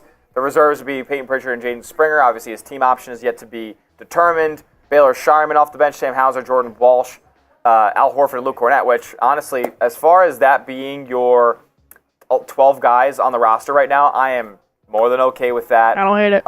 The tax threshold is $170 million. The first apron is $178 million. And then the second apron, if I can read that correctly, is $188 million, pretty much $189 million. The Celtics are clearly above that at $192 million. So, in this instance, the Celtics will not be able to aggregate salaries in a trade. So they cannot send out multiple players in a trade. They cannot use the $5.9 million non-taxpayer mid-level exception. So they can't sign a free agent for about $6 million a year, which could be a very impactful player based on the deals that we've seen go on so far. Obviously, their key free agents continue to be Xavier Tillman and O'Shea Brissett, and their exceptions that they have are the veteran minimum and a second-round pick. So it's just not a lot of wiggle room for the Celtics to make any deals outside of the vet minimum. Name a Celtic or name a free agent that you think the Celtics should target on the vet minimum in the comments, so we can talk about him a little bit. Let's talk about something. There's really just not a ton of room for the Celtics to make any moves. But, let's be honest here, guys. We're okay with that. We are okay heading into the 2024-25 season with the team that won the 2023-24 championship. I don't think that's a crazy thing to conceptualize here. You retain your guys, you draft win-now talent. Not saying that Anton Watson or Baylor Shireman will necessarily be huge impact players next season, but they're there. They're older college talent that has played under winning head coaches, Greg McDermott at Creighton and Mark Few at Gonzaga. And Brad Stevens very much respects those two guys. So this is a team that, doesn't have a lot of wiggle room, but they don't really need a lot of wiggle room. They're a championship roster, and teams are trying to catch up to them. And maybe you get a guy who's willing to take a better minimum deal to come along and try to impact another championship run. I'm going to make a short real quick. Do you want to be in it? Yep. Okay. Ready? Yeah. All right. Let's do it. 3, 2, 1. Luke Kornet! You are a Boston Celtic! He's back. For one more year! Beautiful. Oh, God. The Dab King himself. The Dab King himself. Come on. This free agency. So, that's really Boston sports. It's that's 45 minutes in the free agency. We've got 2 deals. And nothing over $10 million. That's that CBA, man. Boston sports. I'm honestly in on bringing in Gordon Hayward. Now, does that create a little bit of a logjam? Maybe on the wing. I honestly think this team does need a little bit more ball handling and somebody who you're confident in running the offense. But at the same time, Drew Holiday initiates. Derek White initiates. Jason Tatum initiates. Even Al Horford brings the ball up from time to time. So, you have Peyton Pritchard off the bench. He also initiates. And Peyton Pritchard's a great tone shifter, or I guess energy shifter for this team. He knows how to calm things down, slow things down, and work at a little bit of a slower pace, while the Celtics starting five is one of, if not the best transition team out there. So maybe bringing in a guy like Gordon Hayward, that creates some tough situations with having 4 wings off the bench there, Baylor Shireman, Sam Hauser, Jordan Walsh, and then if you add in Gordon Hayward, I don't imagine Hayward's going to play many minutes, but because Sam Hauser's still getting his 15 to 20 minutes a night. At least he's getting 15 to 20 minutes a night. Oh, is he 21 this year? Sam Hauser? Yeah. No, Sam Hauser's 25 at least. Really? Yeah, Sam Hauser's he was a 4-year college player, so he was 21 coming into the league. Sam Hauser is 26, turns 27 at the end of the year. I thought you meant I'm talking about minutes per game. Oh, my bad. That's on me. I would say he's probably about 21 minutes a game. I'll check. Averaged 9 points, 3.5 rebounds, and an assist a game, which is what you want to see from Sam Hauser because he's also shooting 42% from distance. He played 22 minutes a game this year, so imagine he's going to get that and some 22 to 25 minutes a game for Sam Hauser, especially with Horford, obviously, not expected to play 30 minutes a game. Kornet will probably get his 10 to 15 every single night, especially when Kristaps Porzinigis is out for the first couple months of the year. Jordan Walsh, does he enter the rotation this year? Probably not. So the Celtics still have 3 open spots. Oh, yeah. I mean, if you also include a potential like Anton Watson making the roster and all this different stuff. So they didn't sign any undrafted free agents. They, as you can see, I actually didn't even notice Anton Watson is there at the bottom of the screen. And, they have 3 more spots, so it'll all be vet minimum guys. So I can imagine it being Xavier Tillman. I can imagine it being a Gordon Hayward and maybe a Justin Holiday, and then we call it. Because Justin Holiday is another nice 2-guard off the bench. I don't hate it. I'm kind of in on that roster. I don't know about you guys. I don't know who. I don't see it getting. It's not getting any worse. It's definitely not getting any worse. Yeah, no. I mean, Queta maybe. Because I do think that another front court player does need to happen though, because. KW saying Queta and Tillman. I don't know if both of them are coming back. But with Kristaps Porzinigis out, I don't think the only 2 bigs that you could have on the entire roster are going to be Al Horford and Luke Kornet. I think they're going to have to bring in one more guy, whether that's Neemias Queta coming back or whether that's somebody else in free agency, maybe like Chris Paul. Drew Eubanks or something like that. But I didn't hate Batum. Mason Plumlee, but he's not really a big. Yeah. I know he's 6'10", but he's not. He can't match up with bigs. It's really just more of a corner three-point shooting threat, sometimes on the wing. But yeah, you need somebody who can go down there and affect shots at the rim. There's not a ton of guys who can do that and spread the floor, though, so that's where kind of a conundrum comes in for Boston with the style that they want to play. I don't know. I think this is mostly going to be the core of your roster. I don't think anybody that is going to be added to this list here under the reserves is necessarily going to be jumping anybody that's already on the roster in terms of rotation and minutes. Sean saying the Clippers are actively working to trades to move Russell Westbrook. Yeah, because he accepted his. They don't want him. I wouldn't be surprised if I saw the Lakers doing the same thing with Russell. D'Lo's. It's funny because D'Lo is an easier contract to trade. I Interestingly enough, because unless you're just trying to get a second-round pick for Westbrook, send him to Chicago or some nonsense.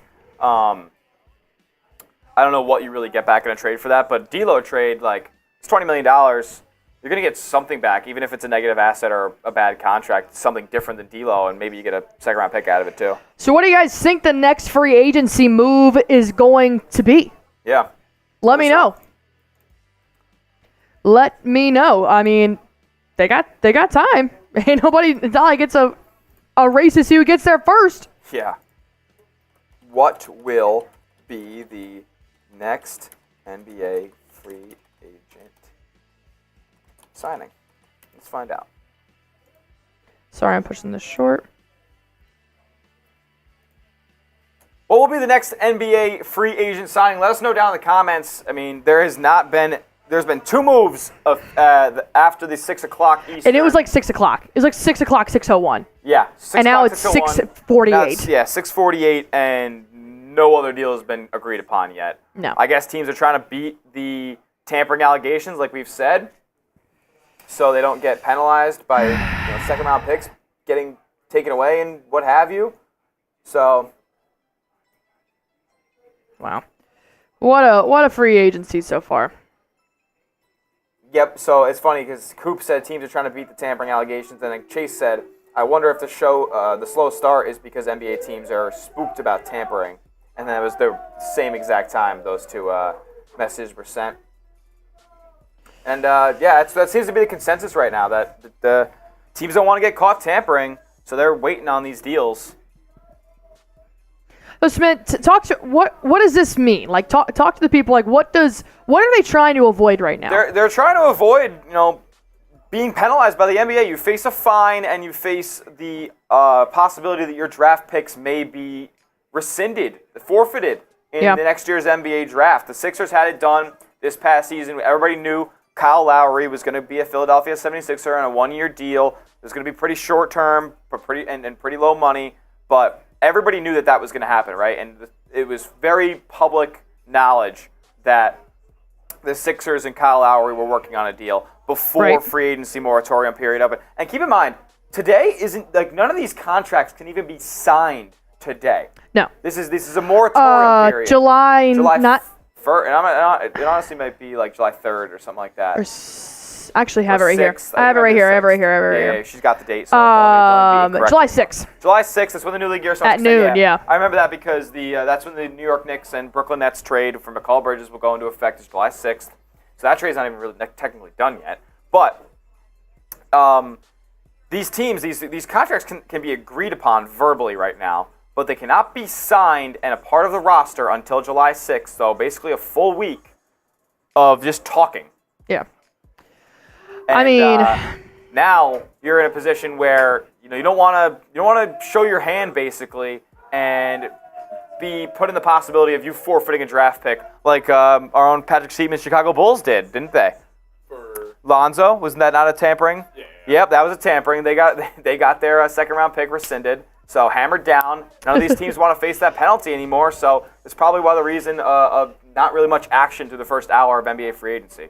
Maybe 7 o'clock on the dot is when these deals start coming into full effect. One would hope, as Twisted Wizard said, Seeps go Vikings.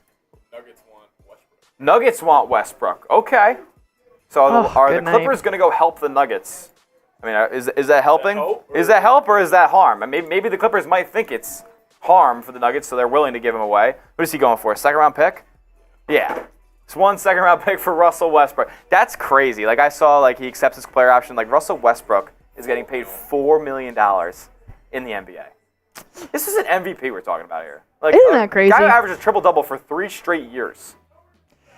Where are we at in our super chat battle as well? Oh, we're getting cooked. Okay, cool. We're getting just cooked. wondering. Was just wondering. I can pull up recent numbers right here. I just feel weird. We've been live for an hour and a half, and I haven't done a beer bong yet. It feels weird, to be honest. It feels odd. It does feel a little odd. Feels odd. No, I feel like, I don't know how quickly Westbrook could come to a deal with the Clippers, and a team could come to a deal right now to make Westbrook the next signing or trade or something.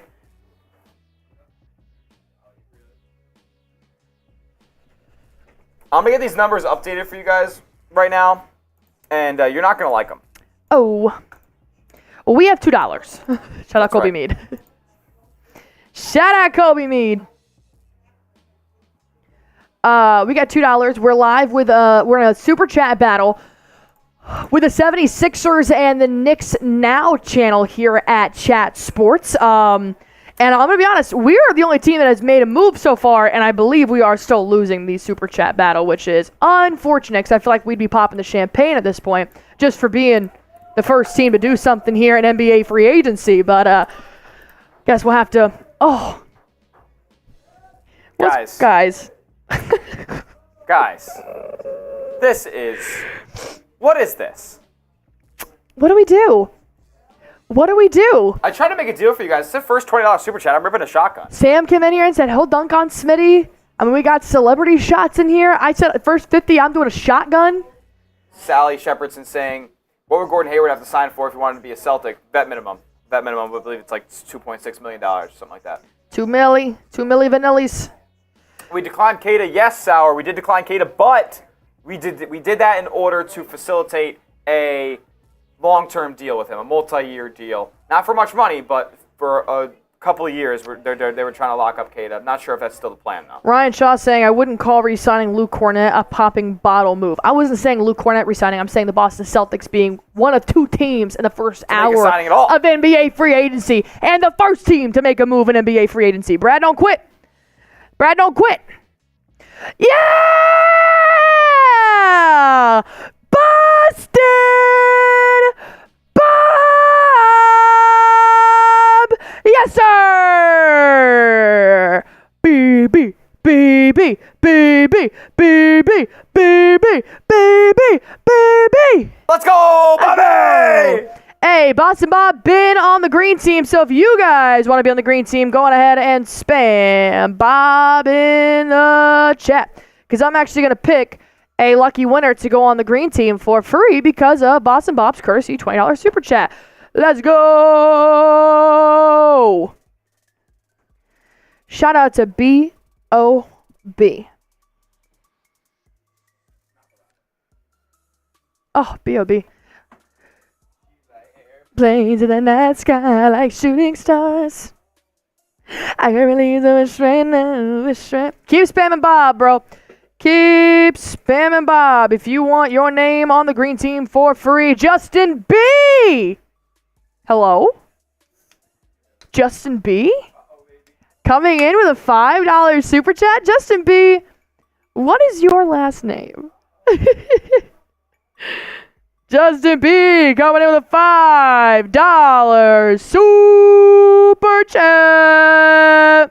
And that's a beer. Cheers to you, Justin B. $5.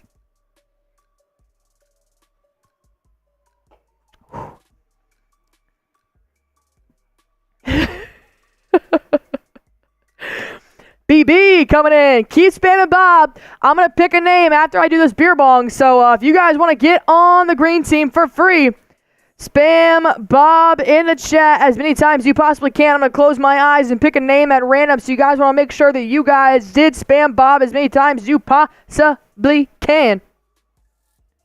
Do it now. Do it now.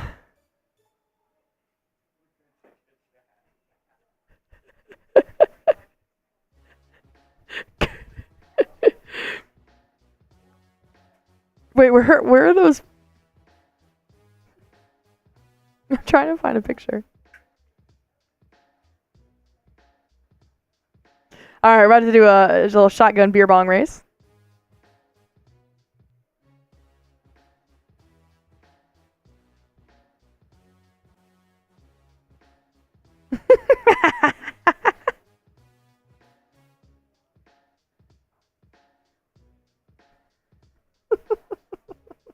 Shout out to Justin B! Yeah!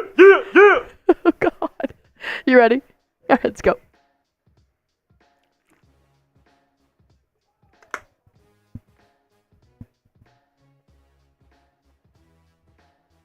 For Justin!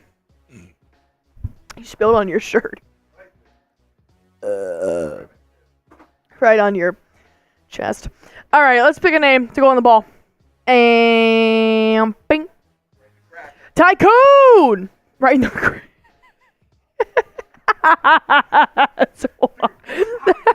That's wild. Is Tycoon on the ball yet? I don't know. You think Tycoon's on the ball? Well, Tycoon's going back on the ball. Tycoon! Tycoon, you're on the ball, brother. No, Lonzo. That was tough, right? That was kind of sick. Here we go. Luke Kornet, the big signing of 2024 NBA free agency so far. Shout out to the man. What will be the next NBA free agent signing? What do you guys think it's going to be? Oh, good night. It could be anybody at this point. It's been an hour. Pick a random NBA player and predict it. Ooh, okay, here we go. We got a good question here coming in from JT for 3. Shout out, it's a great name.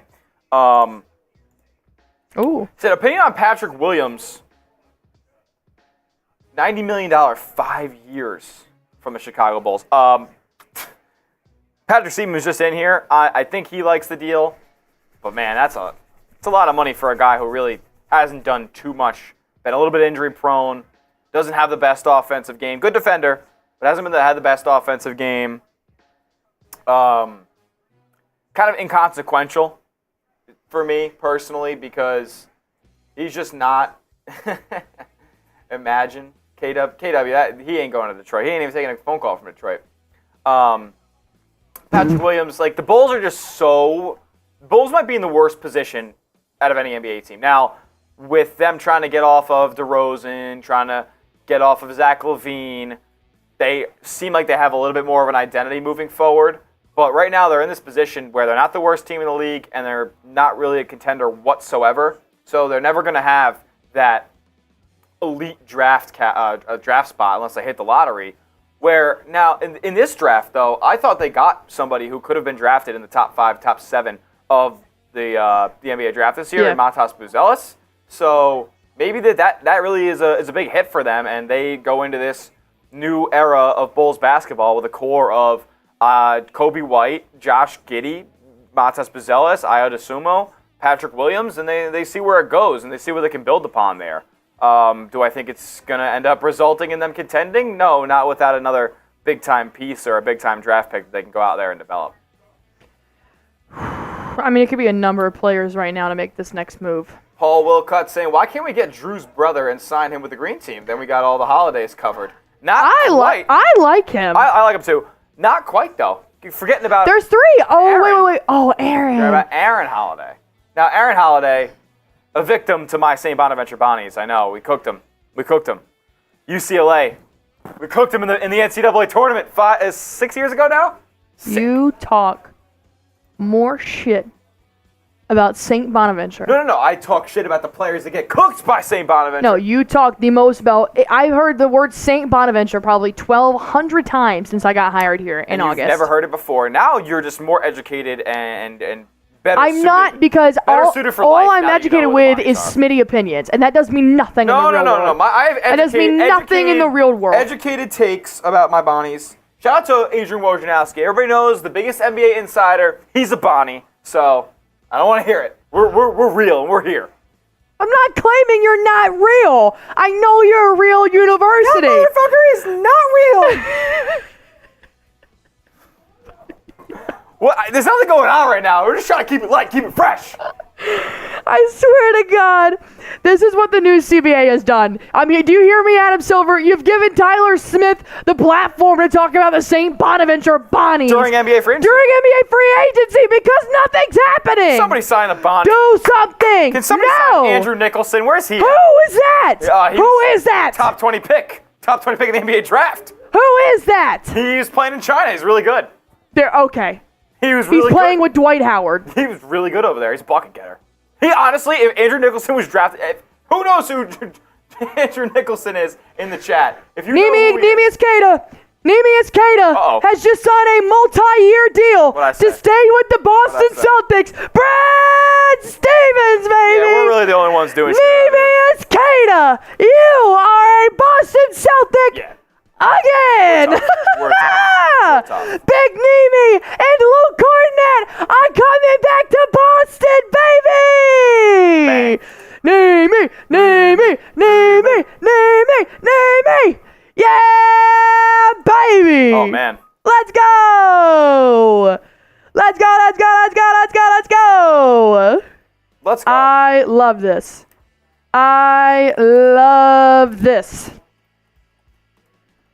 Big frickin' Nemi Queta.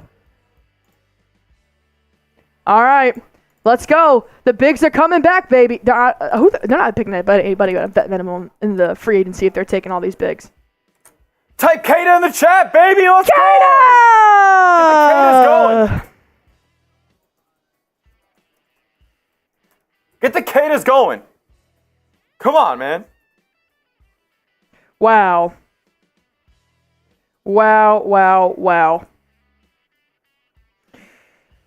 I like it. Damn. Are you kidding me? Damn. Does he do Tillman? Does he do Tillman too?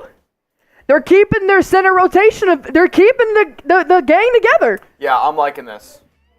I mean, you might as well just cap it off and put Tillman back on the roster. Right? Like, what are we doing? Why not? It was phenomenal. It worked. So the Celtics now have 13 out of 15 roster spots filled. Maybe even 14 if you keep Anton Watson on the team. Don't make him like a two-way kind of thing. You just sign Tillman and just run it back? Run it back? Just run it back. Run it back? Like, let's go. Get the Quetas in the chat. Oh, dude, I got a funny tweet coming out.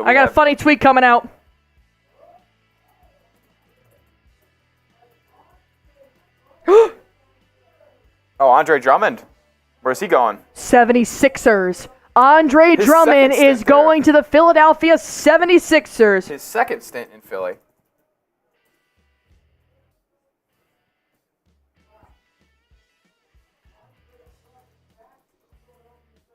Wow. I thought it was me, Brad.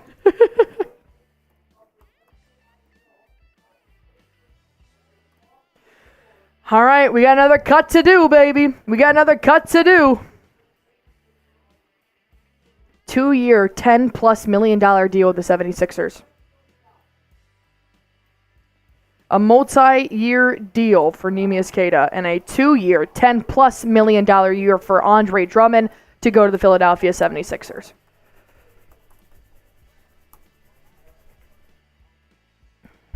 So are we going to do a Queta cut, or we could maybe wait a little bit on it? I mean, we just put out a Luke Kornet cut. I can.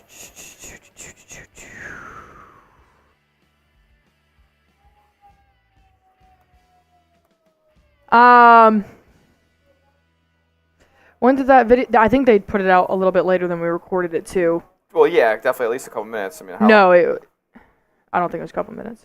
Oh, really? It's more than a couple minutes? Yeah. Let me see. It's only been 38 minutes since that went out. 37 minutes ago. Yeah. Video going out right an hour, pretty much. An hour, yeah. 2 an hour. I don't know. Like, what do we do there?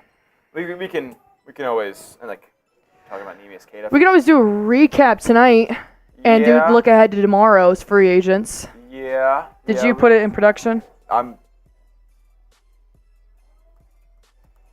Here, let me. And this is so it's funny. So deals are starting to come in now that an hour has passed into free agency. So teams kind of have that leeway to say, yeah, we got the deal done in an hour. If you wanted to come here, they can't really get cooked for tampering anymore. Here, I got Sven. Yeah.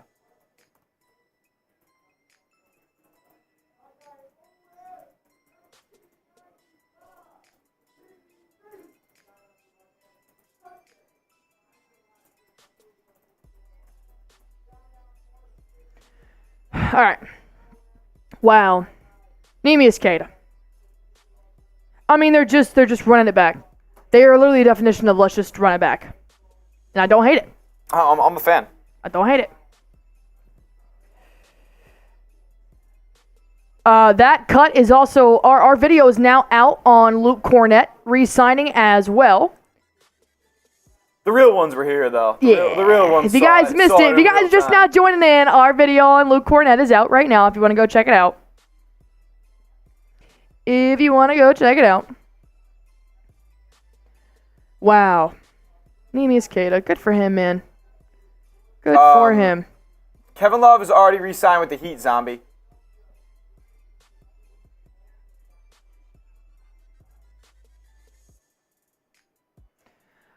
It is, what is the video 4:10. 4:10. So it's pretty good. Could always get better, too. That video, I'm just thinking that video gets cooked when the Queta cut goes out.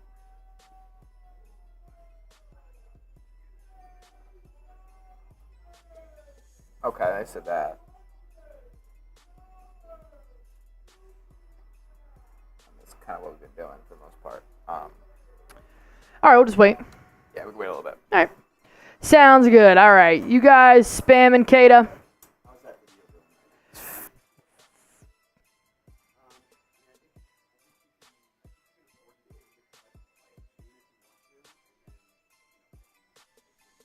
Yeah, we can wait till 6:30. Okay. All right, we'll probably wait to do the highlight cut until 6:30. It's 6:08.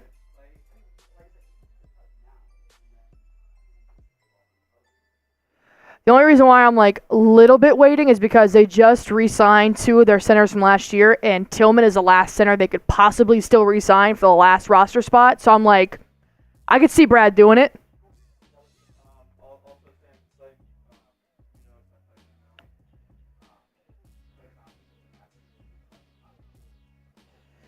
All right.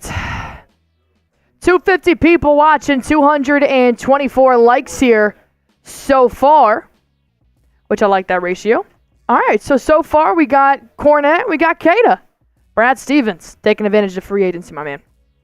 Taking advantage of free agency. All right, and Andre Drummond, he went to 76ers, so looks like it'd really just be Theis is probably the only one I would see Brad maybe going out and getting as a big. I could see Theis, but I want Xavier Tillman way more than Theis. Yeah. Xavier Tillman's a way better, a lot younger. Pick and roll defender. Yeah. He was here for the championship run. I love Theis. He's a big part of the come up to the championship run, but he's a little bit older now. Maybe a better three-point shooter, but I honestly haven't looked at his numbers from three the past couple seasons. I don't know if he's been taking a ton. I think if they bring back Tillman, we're cooking with gas. I genuinely think they could bring back Tillman in the next hour. I know, and that's why. Yeah, I think honestly, it would make sense if they made a deal with Kornet, took an hour, called Neemias Queta, made a deal with Queta, and then just go get Tillman back. I don't see the point in changing your roster. You could tweak it, but it's crazy that Luke Kornet is a 1-year deal and Neemias is a multi-year deal. Because he's younger. And I think that they see some potential in him. Maybe not as a stretch big, but just overall as a body down there, good rim protector, good lob threat.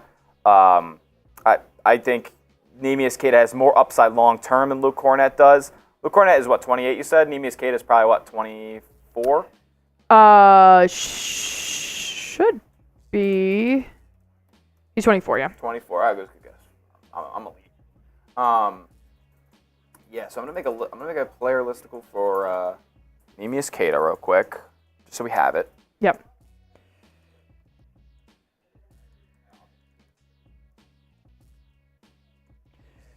All right, what do you guys think? Do they make the trifecta happen and re-sign Xavier Tillman? Let me know what you guys think. Do they re-sign Xavier Tillman? I'm actually going to make that the new poll. And I'll have you guys vote on this here. Let's talk about it. Do the Celtics re-sign Xavier Tillman? I could see it happening. Why not? I think he proved he deserves another contract. Why not? You picked him up at the trade deadline. You can get him for a vet minimum, maybe even cheaper. Call it a day.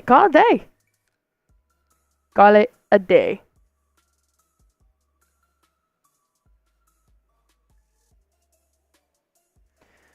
All right, I got 250 people in here. Let me know what you guys think. All right, Not So Anonymous saying, I hope so. They re-signed Tillman. Twisted Wizard said he probably wants a bag.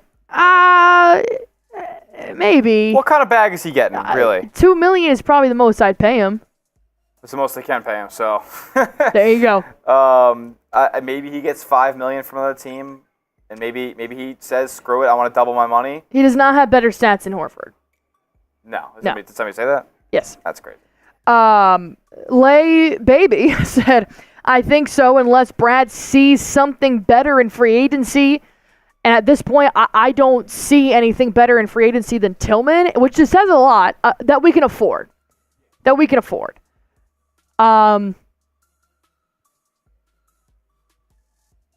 JT for 3 coming out with strays here. Don't let this distract you from the fact that Klay Thompson went 0 for 10 in an elimination game. No, that's I will say that is unoriginal because it's so funny. Like I do think it's a hilarious comment, but it is underneath every single Sports Center Bleacher Report, poor guy. every single sports post on Instagram. There's 10 comments with a shit ton of likes that say Klay went 0 for 10 in an elimination game. Every single post. It's nuts. It's the new Seahawks should have ran the ball. What's funny is that if people actually watch the Warriors all year long, they'll know that Klay Thompson unfortunately had a couple of games where he actually went 1 for 11 and 1 for 12. He actually had some pretty bad games in the regular season too. Yeah. And then he went in the elimination game and went 0 for 10. But Klay had a good stretch to the end of the season. From All-Star break to the end of the season. It was pretty He had a decent. good stretch. It wasn't bad. It was not Still bad. not a great defender at this point in his career, but man, Klay is still worth putting in your rotation, no doubt about it. Off the bench, I think he could be a good He'll start. Whatever team he's going to, he's starting. That's why he's taking these calls. The Mavs, the Lakers, the Clippers, and the Sixers. I don't see how he doesn't start for any Good luck to whoever signs him is all I'm going to say. Yeah. I think He's not the if defender he that put he his was. ego to the side, he could be a good candidate early on for a 6th Man of the Year guy. Maybe not like final 3 or something, but he's got the name. He does have the offensive stats. He's still averaged 17 points a game for the Warriors, but starter?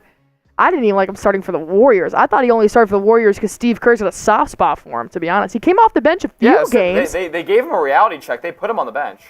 For a few games, but that didn't last too long. But I saw the stats of him on the bench. I think it was about 14 games, and they were great. He played a lot better coming off the bench because he didn't have Kevin Porter Jr. has agreed to a 2-year deal with the Los Angeles Clippers, including a player option. Classic, another Clippers signing a head case. There we go. So KPJ going to the Clippers. That's sick. After 6 weeks of strong play in Greece in April and May, Porter had multiple NBA suitors and chose the Clippers. Bro is in Greece. Let's be honest here. You're such a hater. You are such a hater. I'm a hater. I'm a D1 hater. I'm cool with it. I think that's it so far. Yeah, nothing crazy, you guys. It's really not. This is not the same free agency that we've known over the past 7-8 years. No, it is not. One boy. All right, video's still doing pretty good. It's 6:15. We'll wait and see what else Brad Stevens does. That's cooking, yeah. It's not bad, no. I'll tell you what, man. Brad Stevens, just to have the continuity right now with the same roster, it is a It's all you can ask move. for. It's a baller move. As long as he didn't lose anything, which most guys were under contract for at least next season, aside from Luke Kornet and Neemias Queta, like Xavier Tillman, O'Shea Brissett, like those are your 4 biggest free agents. That's not a bad problem to have, especially after coming off a championship. You can't tell me it's not a badass move. I mean, that's tough. Gotta make it happen. That's tough. All right, so we got what? Kevin Porter Jr., Andre Drummond, Neemias Queta, Luke Kornet, Kevin Love. Kevin Porter Jr., the most recent to get on the train. And they're looking to trade out Westbrook. That's about where we're at right now in the first hour and 20 minutes of free agency. Shout out Neemias Queta, though, honestly. I do think Brad sees something in him. You know we've been high on Queta for a while. He fell off a little bit, but I was high on Queta. You were a Queta early. Kornet. I did not like Luke Kornet to start the season. Yeah. He proved me wrong, but I was a big Queta stan. And if you guys can pull up my receipts too. He fell off a little bit because I did start to see that towards the end of the season he was a lot slower than I originally had thought. His kind of only asset right now is rim protection / finishing at the rim, which isn't terrible. But I was spoiled by Porzingis being a 3-level defender and a 3-level shooter. So, Lori for White? Who are you? No. No. Get this out of my... I'm going to block you for putting that in my comment section. What are we doing? Get that shit out of here. Not in my chat. Let's be for real. Joe's saying until Porzingis comes back, our centers will be our weakness guarding the rim. But we have guards and wings to make up for it. I don't think we are weak at guarding the rim at all. I don't think we're as strong without Tingus, but we still have Al Horford, Luke Kornet, Neemias Queta, who he actually did very well in the block category for the minutes that he did play in the regular season. No, I think the rim's, it's fine. It could be better, yeah, but I don't think it's a weakness to say. And I do agree with you. We do have the wings that do help bring that in. He averaged 11.9 minutes per game this season. Was that Queta? Queta. Yeah, in the games. He played in 28 games. He played in 28 games. He averaged 12 minutes, and he had 4.5 boards and almost a block every game. That's not bad at all for 11 minutes, dude. And then 5.5 points? Come on, man. He's there in the dunker spot. He's there for a lob threat. He's there to get second chance points, offensive rebounds, put it back up. Yeah. I mean, he does what you ask of him, and he's also an NBA champion. People forget. John Corrales of Boston Sports Journal saying they're running it all the way back, which is what you want. This is what you want. And Jared Weiss saying of The Athletic, saying the Celtics moving swiftly to keep their center rotation together with Porzingis likely to miss a few months, which is what you need. Like you could not. Like we said right after they re-signed Luke Kornet, right? You can't go into the next season with just these with two bigs, right? Two bigs on the roster to run in Porzingis' absence. Al Horford and Luke Kornet. You had to have somebody else, and they re-signed Neemias Queta and get it done. Big Brad making some moves. Brad's always getting it done. It's so funny. There was another tweet. Jared Weiss, right under that tweet I just talked about, said in stars, Celtics re-signed player to minimum contract. Celtics fans, is Brad the most important human to have ever lived? Should Brad be president? Better than what we got, and better than what we could have. Man, yeah, I mean, Neemias Queta, it's just... It's crazy that we're an hour and a half into free agency, and Andre Drummond's the first player to switch teams. Yeah. Only. Not first. Only.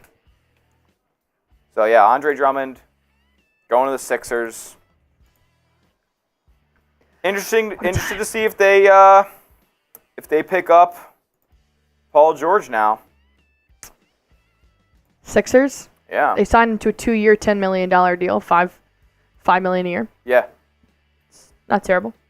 That's a lot more than he was making this year. He was making $3 million, I think, this year, yeah. Was he? I thought he was making like $2 million. I think it was a $3 million deal, but I could be wrong. I could be wrong, too. If you guys are happy with the Queta signing, go on ahead and like this video for me. Go on ahead and like the stream. hit that like button for us. Achua or Plumlee. I could see Plumlee being a vet minimum guy. But I'd rather have Xavier Tillman. I would rather have Xavier Tillman. Guarantee Brad will at least call Chris Paul about a vet minimum. Yeah, I mean, why not? He's getting $5 million. He was making $3.5 million. Yeah, so 3.3. Brad, I mean, Chris Paul's getting $5 million from the Warriors now, and gets a $2.6 million deal as a vet minimum, making $7.5 million. Not necessarily upset about what Chris Paul could be making there. Could Brad Stevens call him up and be like, listen, come run the second unit. Come get our guys the ball. Don't hate it. I don't hate it, but it's not my favorite. It honestly is not my favorite. He's a guy who just got a huge ego, and I'm just not exactly enticed by the opportunity, like by the possibility that he would come in and start thinking shit's in his domain to be calling shots. Like yeah. I don't want there to be any sort of power struggle because of Chris Paul, because I would just cut his ass if I ever got any rumblings of that being the case. So, Sale saying, Allie, are you tipsy? I don't think so. We haven't done a lot of drinking today. No, we haven't got any super chats. Yeah, got one. Or I guess like 3 technically, but only one drinking worthy one. Yeah, I said we give it 8 more minutes. We'll rip that Queta cut. Yeah. Okay. Yeah, we could do that. I don't know if Brad doesn't make another signing in the next 7 minutes. We're going on with Queta. We're gonna talk about Neemias Queta. You got the social and his stats and everything. Both of them moved over, yeah. I don't know. They could make 2 weigh-ins, or just change the one we already have. Yeah, you could do. Should Neemias Queta play more or less than 12 minutes in this upcoming season? Yeah. Should Brad Stevens sign another big during free agency? Yeah, let's do. Or a weigh-in too, like a pick one to play, something like that. Interesting. I don't know if he goes out and gets an outside. I mean, think about it. He picked up Springer and Tillman at the trade deadline. That wasn't, astronomical there, and that was actually after the deadline ended. It was like right at the buzzer there. Yeah, no, for sure. I mean, I don't know. I would still like to see Tillman come back if he can, but yeah, I could see Brad still doing it for sure. Let's see what the chat thinks. The chat thinks 66% with 100 votes say yes to re-signing Xavier Tillman, and 34% say no to re-signing Tillman. Interesting. All right. Still no details on Kornet and Queta. All we know about Neemias Queta is it's a multi-year deal. Multi-year deal is to remain with the Boston Celtics. It could be 2, it could be 3, it could be 4. Probably in the 2 to 3 range. Who's going to be the next one? I think KCP's up soon. KCP up soon? I think KCP's up soon. Or Tobias Harris. Oh, Tobias. What is he signing? He's probably getting 2 years, $40 million from Detroit. Lay Baby saying, what are we going to do? With O'Shea Brissett being a free agent. What happened? Nothing. I don't know what you do with O'Shea Brissett. I mean, if that's your last wing, you're kind of deciding between him and Gordon Hayward, right? I'm getting word here from USA Sports reporter. KCP is leaving the Denver Nuggets and is headed to the Orlando Magic on a 3-year deal. Oh. On a 3-year deal. KCP, how you doing? I haven't gotten word from Shams or Woj yet, but USA Sports is reporting that.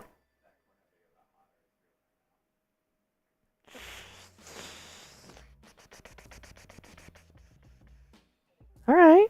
KCP, going to Orlando. Going to Orlando.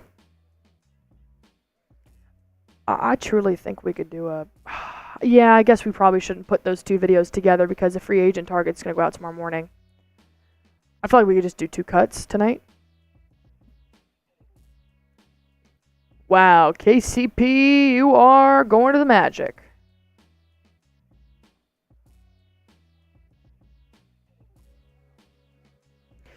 So,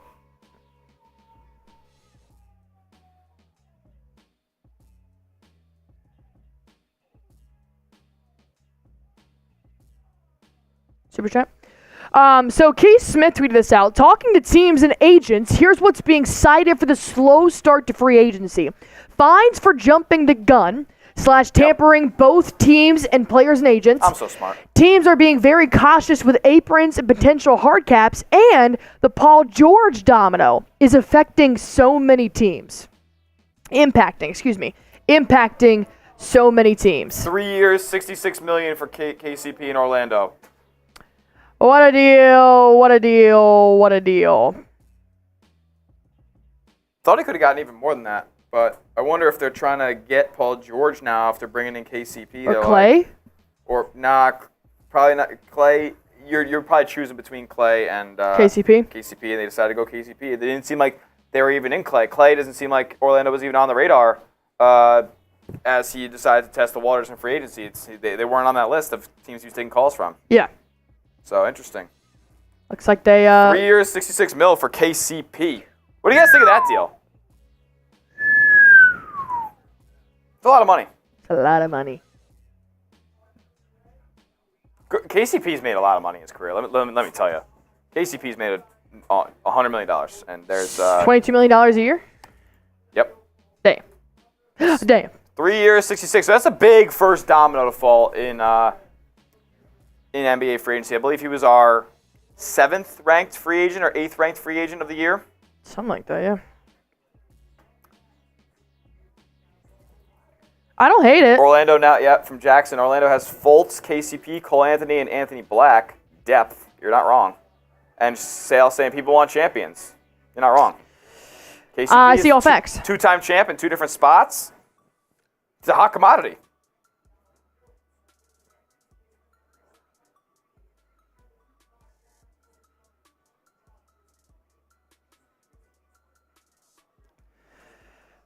All right. KCP is now going to the Magic. Andre Drummond is now going to the 76ers. And then everybody else just seems to be re-signing with their teams. Neemias Queta, Luke Kornet going back to the Boston Celtics. What will Xavier Tillman do? We're not sure just yet. Yeah. Kevin Love's going back to Miami. Clippers are looking to trade away Russell Westbrook. Isaiah Hartenstein is taking a meeting right now with the OKC Thunder. I wonder if that's what the Knicks are doing. The Knicks channel's doing a video on right now. I was just looking, yeah. Yeah, I think they are. Probably trying to get something out. All right. Lay Baby said, bro got his chip and now finna dip. Yeah, you're not wrong. I mean, he's going to go help Orlando contend in the East. I mean, they're a young team with a good identity, pride themselves on defense, got a good, young, budding superstar in Paolo Banchero, good complementary player in Franz Wagner. And we got a $20 super chat. Yeah, buddy! Let's go, baby. Coming in from my main man, Colin, sending in a $20 super chat. What up, Colin? What up, Colin? All right, I don't think Colin's on the ball. So, Colin, you're going on the green team, my main man. Now you're here. Now you're here. Now you're on the ball. Let's go, Colin. Spam Colin in the chat, like Boston Bob is doing. Colin's on the ball. FM Chatty, what do you mean? Queta better rim defender than who? 30-year player option for KCP. 30-year player option. Interesting. He'll be 34 at the end of that deal. So maybe his game will regress a little bit, and he'll be like, listen, I'm taking my $22 million. Fair. What do you guys think? We got over 250 people in the stream with us right now. 240 likes. If you're having a good time with us, hit the thumbs up icon. We really appreciate it. Oscar P saying, it's a great day when the best duo in YouTube are streaming. Whoa. Yeah, buddy. You already know. Already know. All right, we'll wait just a minute for that cut. Let that one cook. I mean, we can always make it and just not put it out yet until later. That's what Sam was saying earlier. I mean, I'm down to make it if you are. We could do that. That way, if we don't push it right now, if anything happens with Tillman, we could record something and then piece those two together. Yeah. Okay. All right. If you're not subscribed, you're not alive, make sure you hit that sub button before we get into this cut right here. Ow, woo! All right, we're going to talk about the Neemias Queta signing here for the Boston Celtics. What is happening? So I guess free agency's done? I don't know what we're watching right now.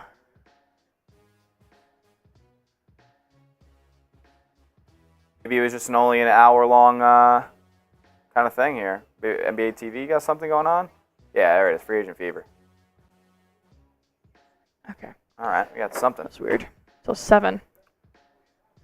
All right, let's talk about Neemias Queta and what this means for the Boston Celtics. Definitely think we should ask what other bigs should the Boston Celtics sign. Okay.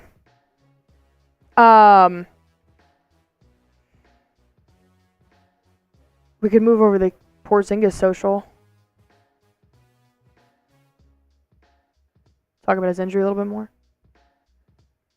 We can also go back over the A player thing, or if you want to make a list 3 logo.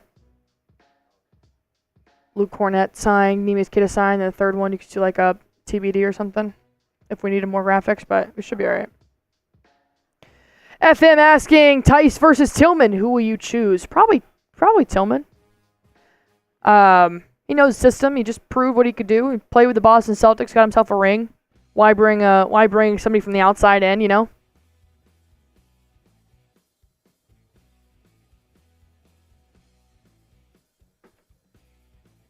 All right. Free agency is quiet right now, which means we're going to talk about Neemias Queta.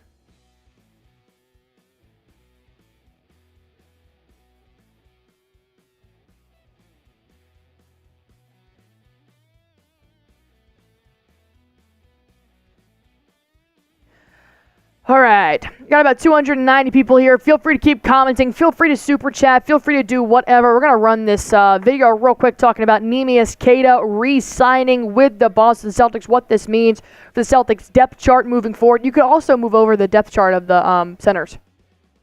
It should be made in listicles. Or I can move it over. Let me see. Depth behind KP. It's a list 4 logo.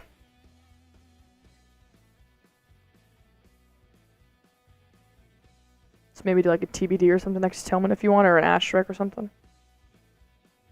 Or we just talk about you.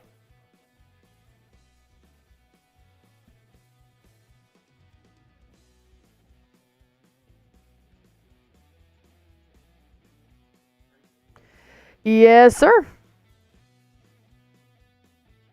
Neemias Queta is coming back to the Boston Celtics for a couple of years after the Boston Celtics did sign Neemias Queta to a multi-year deal. We're not exactly sure for how much. Those details are still TBD, but it looks like Brad Stevens is on this trend to pretty much re-sign the entire roster and run it back. Why do I say that? Because he already re-signed Luke Kornet with the first move in NBA free agency. About an hour later, he re-signed Neemias Queta.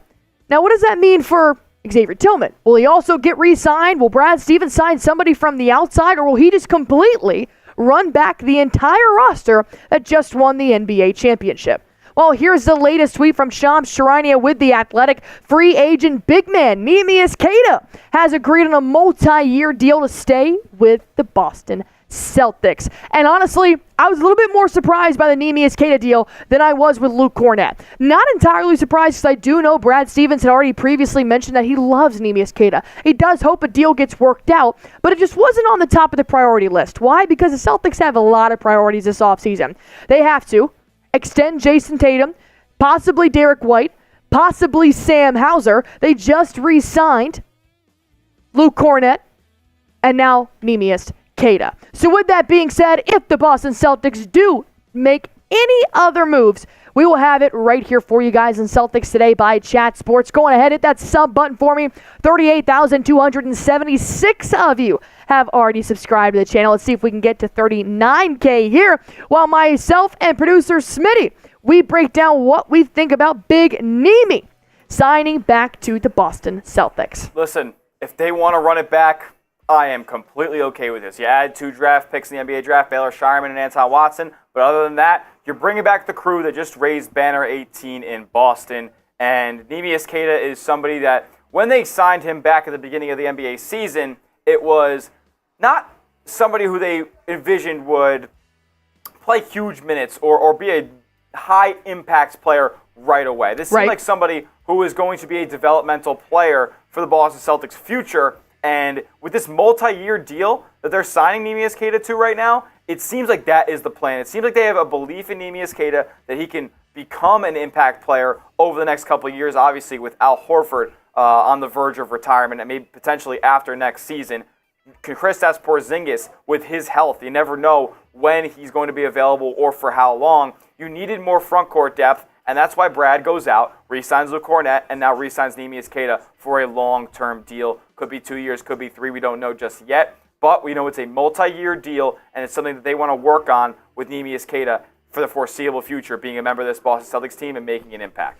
Neemias Queta was a huge part of the main Celtics this last year that did compete for the NBA G League championship, but then Neemias Queta was actually the last signing the Boston Celtics made in the 2023-24 regular season. They had to sign him to a 2-way contract. That way he could play in the finals, the playoffs if they needed him to. They didn't really utilize him at all in the playoffs, not even really Luke Kornet neither, but I do think that Neemias Queta, I've been a huge fan of Neemias Queta since the preseason. I love his size. I love his rim protection. And here's what he did. Obviously only played about 11.9 minutes per game. Let's just go ahead and round up for shits and giggles to 12. But he averaged 5.5 points. And yes, those 5.5 points came from nowhere on the court, but inside the paint, which is what your true big's supposed to do. 4.5 boards per game in 11 minutes per game. Nearly 1 block. And he shot 65% from the field. Neemias Queta, obviously, like Smitty said, he's not going to be your starter. Hell, he's not even going to be in your second or third deep on the depth chart. But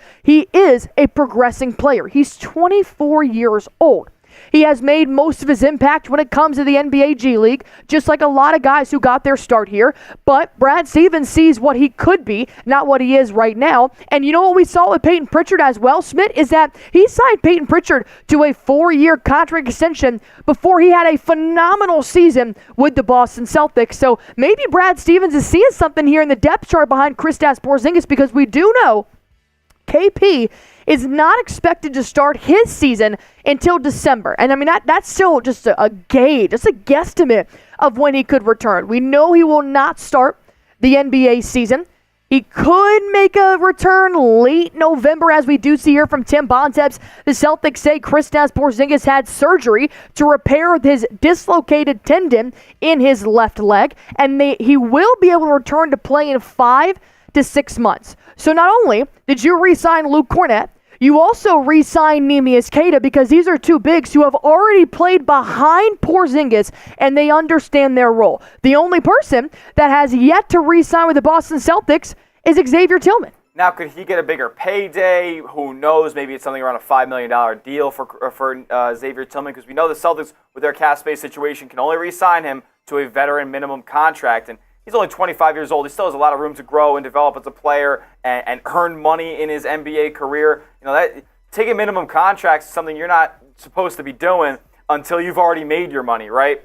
But with Xavier Tillman, yeah, they could re-sign him, but I'm just glad that Brad Stevens was able to lock up some front court depth behind Kristaps Porzinigis, as we know he will miss the start of the NBA season, maybe even the first 2-3 months of the NBA season. And Neemias Queta is somebody who just gave 110% every single time he went out on the floor. And I'm a fan of the energy that he brought. I'm a fan of the ability to protect the rim, the ability to grab offensive rebounds, to get second chance points, to be a lob threat. Neemias Queta is a guy who is just going to be an energy boost when he is out there on the floor. Now, were there instances this season where he wasn't necessarily in the right spot where he got beat. Did he get beat? He got beat a couple times. Not really a focal point, but was he really a productive member of the offense? Probably not. But these are all things that he's learning, right? Like, he is not a guy who's going to come in super polished right away and be able to impact winning at a super high level,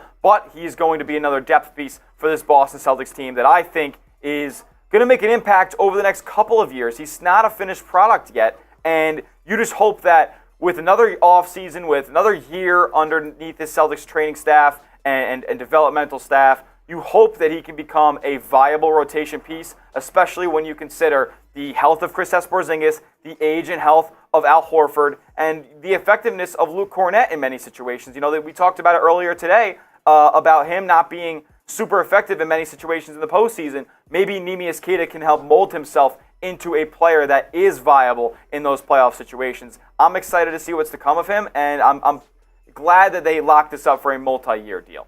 I am too. Like I said, Brad Stevens, I'll trust him with my life. I think he's more brilliant than myself, than Smitty combined. So that's not saying much on my end, but nonetheless, I do think that Brad Stevens is trying not only to think of the next season of what it could take to win Banner 19, but when you've got a pretty young basketball team, you got Al Horford, you got Drew Holiday on your team, but overall, you're still a pretty young basketball team with Jason Tatum being 26 years old, Xavier Tillman being 25 years old, who's now currently a free agent, but could come back. Same here. Neemias Queta just re-signed him. He's 24 years old. And I do think that the next couple of years, Neemias Queta could be a pretty good big, if not to stay in the Celtics, to be a trade asset, if anything, moving forward. Absolutely. But now that Brad Stevens has re-signed Neemias Queta and Luke Kornet, go on ahead and pick one to play. I've seen a lot in the comment section. I'll tell you what, you ask me in October of 2023 who I'm picking Neemias Queta. But Luke Kornet stepped up his play this year, and I can't rule him out anymore, and all of his dabs that come with his play. Let me know who you guys want to play. Type NQ for Neemias Queta. Type LK for Luke Kornet. Go ahead and comment that down below. As always, hit that sub button for me. Join 38,000 loyal subscribers here on Celtics Today. Anything and everything on the Boston Celtics, you're going to find it right here on Celtics Today by Chat Sports. So all you guys have to do to be completely in the know for free is subscribe to our channel. All right. Yeah, buddy. No Tillman just yet. No other moves, though, at all in free agency just yet. Was it 7:45? I don't know. 7:45, and there's been one big-time deal made. That was KCP. That was KCP. All right. So I have a question. I have a question about Jaden Springer. Is his team option accepted? I think it is. I think the Sixers did something with the trade. I think he was already locked in. So he was already locked in? Because, like, that makes sense. I haven't heard I much think about him. so, because I'm seeing on Spotrac, Springer signed a 4-year, $10 million contract with the 76ers, including $10 million guaranteed, with an average annual salary of $2.5. In 2024-25, Springer will earn a base salary of $1.5 million while carrying a cap hit of $4 million and a dead cap of $4 million. I think this is his 4th year. Yeah. But why is it a team option if it's the 4th year of a 4-year deal? It says a club option, and the status is I believe it was it's the club exercised. Option. It was the 2+. It's a 2+2 on your rookie scale contract, because I think it's the same deal. I think he was a second round pick though, so it doesn't carry the same parameters that a first round picks would. But I know in like your first round pick rookie deal, you get 2 years definitely, and then there's a club option for the following 2 years. And once you accept that, the 2 years are locked in. It's not a one, you accept it, you can decline it the following year. It's both years are locked in. So maybe that's the deal that happened with Jaden Springer there. I'm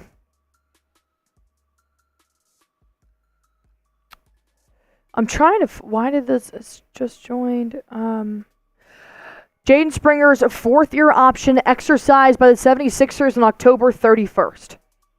So he was already locked up heading. So he's already locked up. So he's locked in for the Celtics. So he's coming back. I think. That's so weird. I feel like that would have been expressed beforehand.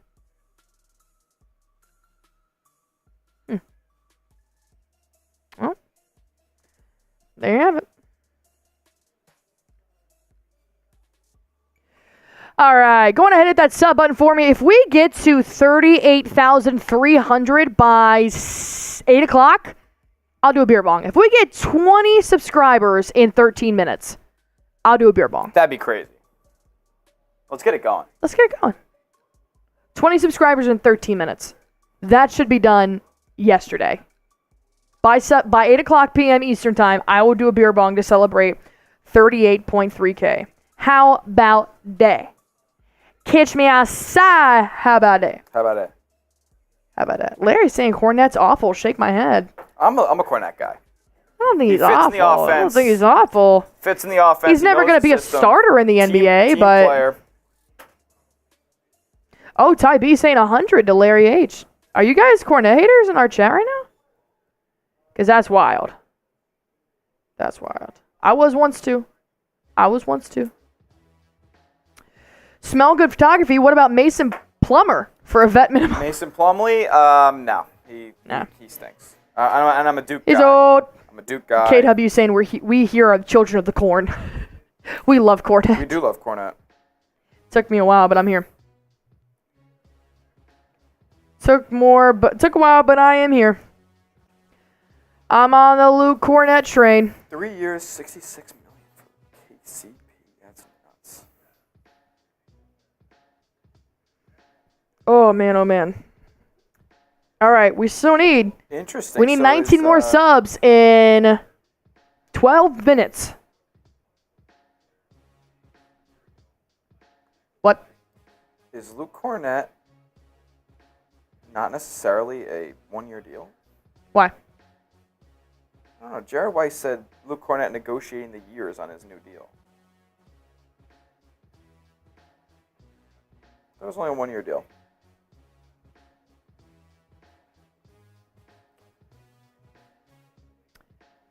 Yep, so a day ago, Adam Himmelsbeck said, per sources, the Celtics have declined Nemias Queta's option, creating an opening for Queta to later agree on a multi-year deal with Boston in free agency. So it happened, and the Celtics now have 12 of 15 players from the title team back next year, along with first-round pick Baylor Shireman. I've heard that O'Shea Brissett is seeking an opportunity with a team that can offer more playing time, but no clarity there yet. But O'Shea Brissett did say recently, can't wait to run it back, so maybe he's not looking for more minutes. I am very intrigued.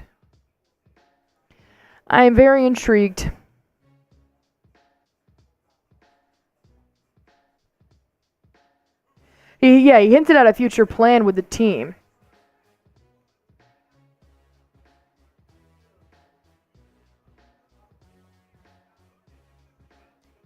He was talking about the parade.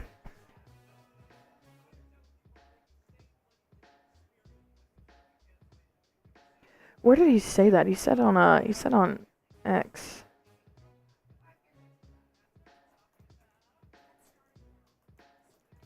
And that was O'Shea Brissett posted a vlog on June 26th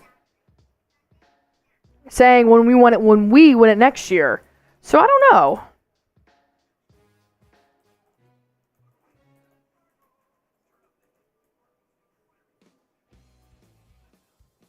$16 subs, 15 subs in 10 minutes. Can it happen?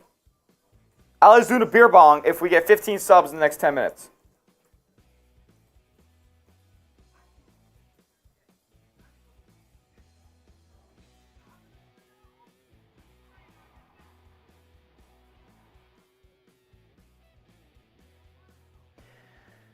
All right, we got 10 minutes for 16 subs. Can we do it? I will take a beer bong if we get 16 subs. I feel like the Jared White minutes. extension is coming. I think Tatum's is coming this week. Yeah. Yeah. In fact, I already have a thumbnail and a copy made. Oh, wow. Yeah. Because Wendy said it should happen in the next week or two, and that was the week they won the NBA Finals. Yeah. I think Tatum's extension's coming, and then I think White's will shortly follow. I don't think Sam Hauser is going to come until middle of July. I can see it.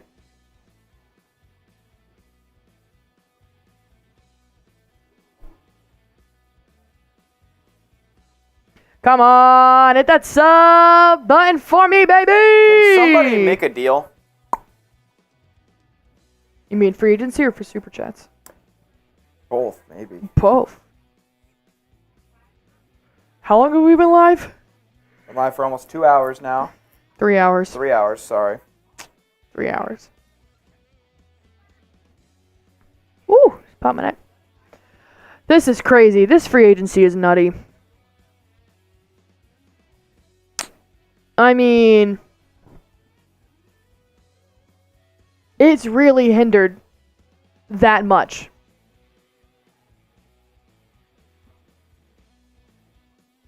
Let's see what that Kornet video is doing.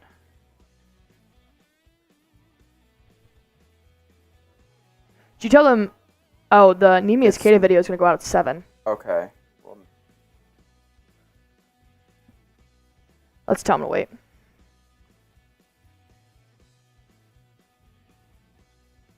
Should they both say breaking?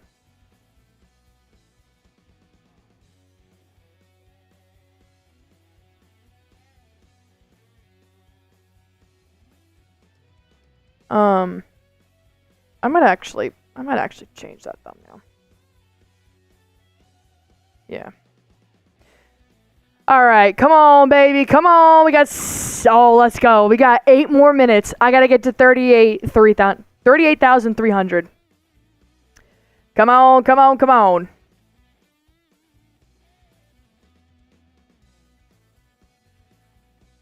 All right, schedule it for 8 p.m.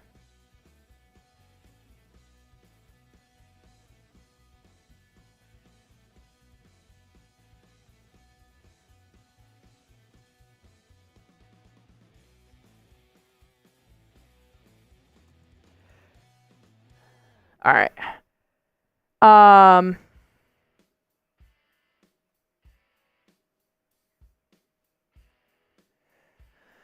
Come on, baby. 12 more subs. Let's get it done, baby. 12 more subs. All right, I need you to entertain just for a minute while I tweak this. for sure. For sure. Guys, we are 11 away. Now people are playing games. But let's ask a question to you guys. It's like tough to ask who do you want the Celtics to sign because they really can't sign anyone. Let's see. I guess we'll run this one back again. Who will the next NBA free agent signing be? Klay? Is Klay up next? Is Klay the big domino to fall? Paul George is being reported as the big domino that needs to fall in order for all these other trickle-down moves to happen. But I don't know. Is everybody waiting out Paul George? He said he was taking meetings. Klay Thompson's taking phone calls. Oh, you know what? I know who it is. Who is it? Isaiah Hartenstein. Is he not leaving that OKC? I think he leaves OKC with a deal.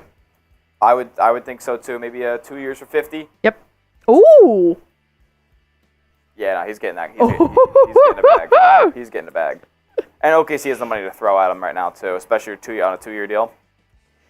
I don't hate it. If you're Isaiah Hartenstein, would you rather take a 2 for 50 or a 3 for 60? Probably the 2 for 50, right? 2 for 50. Bet on yourself a little bit. I like 2 for 50. If you do 3 for 60, it could be a trade, or I would do player option 3rd year. Yeah. Yeah,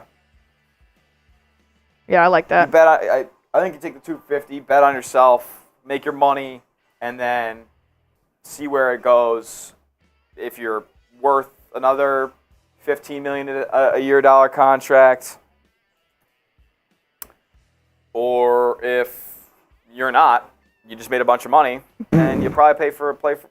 See, that's the thing. I don't see Isaiah Hartenstein's next contract being anything less than $10 million a year. He's a very good player. Yeah. He's not. I mean, I think he's what? 26, 27? Isaiah Hartenstein's age? What do you think it would take for Isaiah Hartenstein to actually come back to New York? He's only 26 years old, so like there's a lot of room to be had there for another contract after he gets a big fat one for 2 years. To come back to New York, I don't even. Honest to God, I don't know what they could offer as far as numbers wise, but I think if it was $18 to $20 million a year, he would come back. But do they have that? Do they have the money to bring him back in the first place for what he's looking for? Is that where we're like at right now? No. Okay. No, they don't. Well, then he's going to the Thunder. If he took a big time pay cut, big time, I mean like $7 million a year, so like almost $15 million you're leaving on the table. And like you just said, being 26, he's not taking that pay cut. No, this is the contract for Isaiah Hartenstein. This is the one. This is the one that separates him in the NBA. This sets him up for life. Like, this is it. So free agent fever is still going on NBA TV right now, but no free agent deals to be had, really. Everybody playing hardball, man. Hartenstein wouldn't take less than $15 million a year, and he asked for 4 to 5 years. Yeah, but like I don't think he'll take less than $22 million a year right now on a deal, and that's why he's leaving OKC with a contract.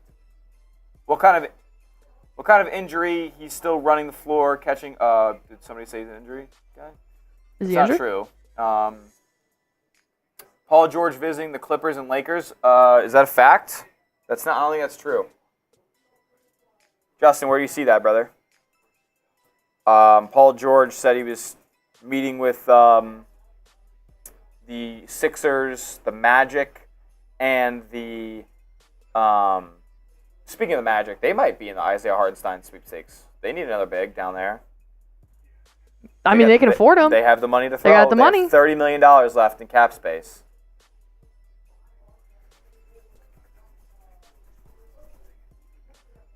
All right, title thumbnail is updated and then scheduled for 8. Because that video is cooking. Yeah. All right. Definitely is.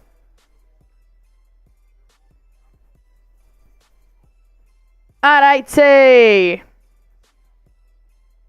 Oh, we got 2 more minutes. Where are we at in subs? Uh-oh. Where are we at in subs? We got 2 more minutes. Am I doing a beer bong? Am I doing a beer bong? We need 8 subs. We need 8 subs in 2 minutes. 8 subs in 2 minutes. Hey. And I will start pouring my beer bong right now.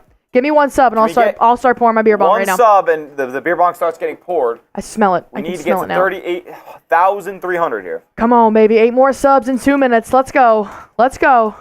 All you got to do is hit that sub button for me and you're locked in for life, baby. Just like these players signing them deals. Let's make a deal. Let's make a deal. Yeah, that next video was a Hartenstein meeting with Thunder. All right. Not bad.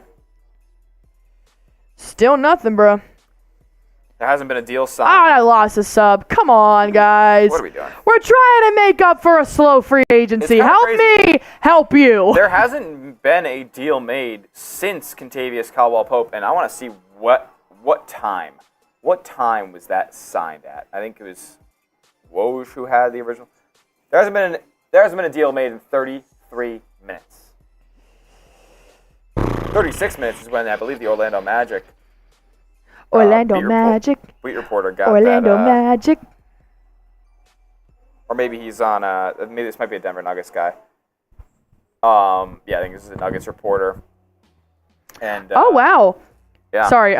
You're good. I saw a tweet here. Bobby Manning with CLNS said the Celtics first acquired Luke Kornet on March 25th, 2021.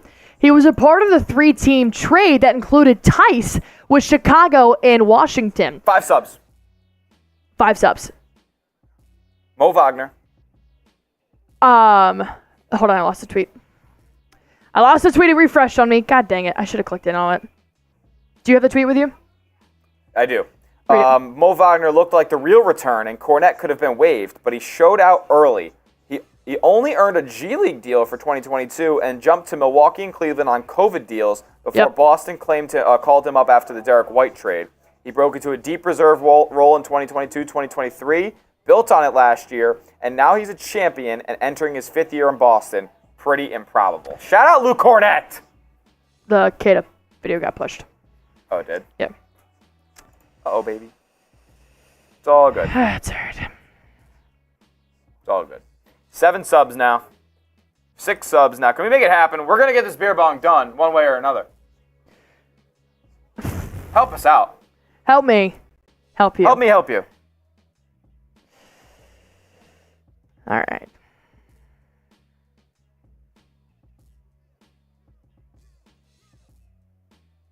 It's been out for 7 minutes.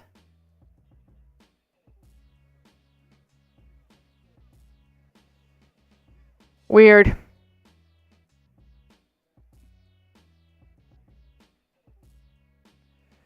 That's tough.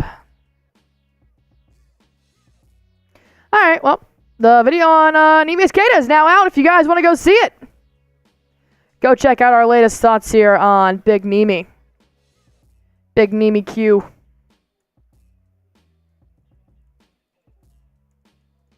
Come on, 4 more subs, baby. 4 more subs.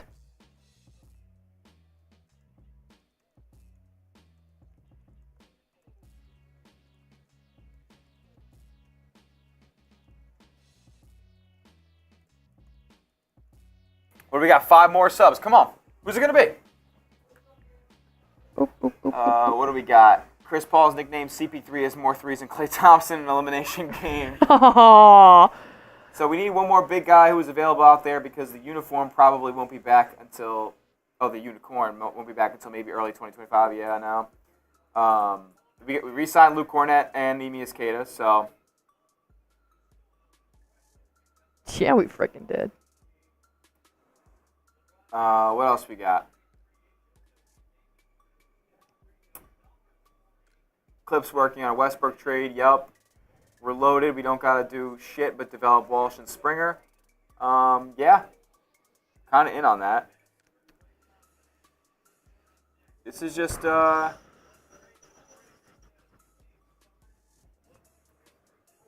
Oh, I think this is about Luke Kornet here. KW is saying he focused on developing those skills to be able to stay on the roster, but he ended up basically stopping his three-point attempts. Yeah, I mean, ended up being a more effective player because of it, most likely. So I have a proposition. What's that? Do you mind getting together a top free agent target to go out in the morning? A video right now. Okay. And we'll stay live for like the next 30 minutes. And then like 7:30 we'll rip that video and head on out. Yeah, like what do you want? Just some top free agents the Celtics could acquire tomorrow. We could talk about the recent signings, and then, you know, should they go for a wing? Should they go for a guard? We can bring back up Justin Holiday again. What are you thinking? Yeah. You don't have to like do the whole thing. I just think just make like a list 3 logo reveal or something, just like something that we could run off of. I would do list 3 logo reveal, in between each list 3 logo, give me a list 4 stat and give me 2 weigh-ins. That's it. I would put Justin Holiday on there. I'm nervous he's going to do something.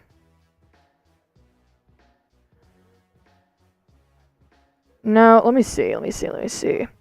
Who do you guys want the Boston Celtics to possibly sign? Do you want to do more bigs? Do you want to do a wing or a guard?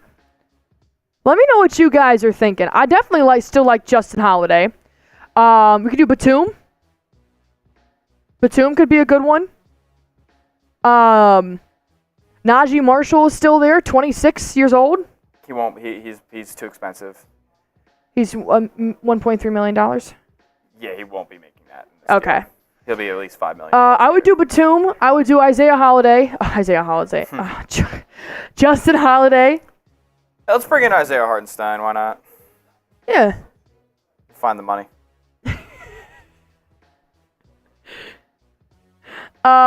We could get your boy Luka Garza.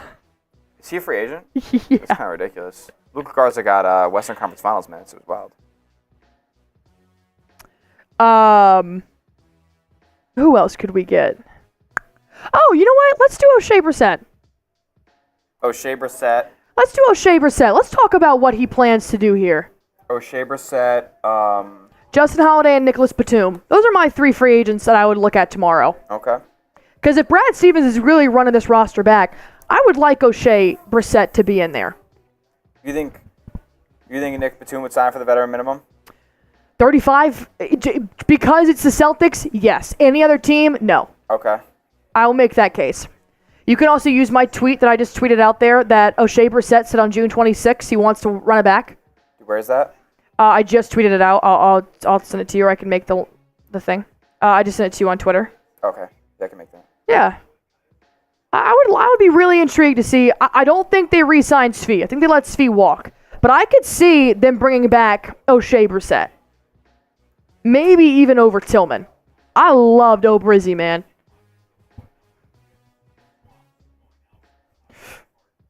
Oh, God. That's kind of where I'm at right now. I'll make both those tweets from Himmelsback and you. All right. All right, baby. KW saying Embiid. Embiid is not a free agent. Nick saying Markelle Fultz or James Wiseman on a 1-year deal. See Wiseman. Sowers, we could do that. You can put that one in there too. Bigs to give KP insurance. Do you want any more than Tillman and Queta and Al Horford? James Wiseman? Is that a move? Yeah, you could do Wiseman. We'll do a player 4 rank reveal. Oh, KW said no. I'm talking to. Oh, okay. I'm sorry, KW. Dr. Nick saying def not Batum, no defense. Yeah, you can't. You're not gonna get Jason Tatum's out here in free agency. You're not gonna get 2-way players, man. You gotta take something. Seth Curry. You won't take veteran minimum. Yeah. Me. Sadiq Bey. He's too expensive. Lester Canones. Is he a free agent? Yeah, he sucks. Oh, yeah.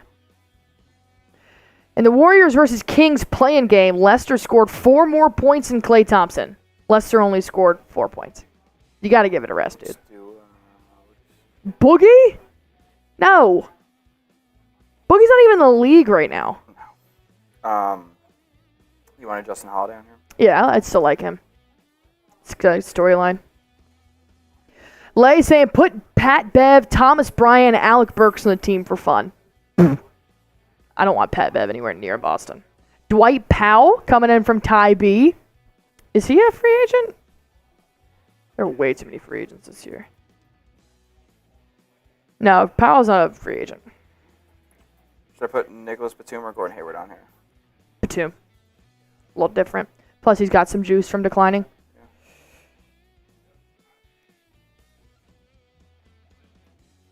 All right. What else are you guys saying? Trade for Walker Kessler. Still on his rookie contract, and it's reported they're shopping him. They have nothing to give up in a trade. I wish you guys could hear Smitty right now because he is just shutting down any of these comments. Gotta be realistic here. Marcus Morris. No. Even that kind of cooked us. Oh, God. Oh, goodness gracious. 240 people in the stream watching right now. Thank you. Yep. We are going to, at 7:30, we're going to rip a top free agent targets for tomorrow, and then we're probably going to head out. Probably going to sign off. Okay.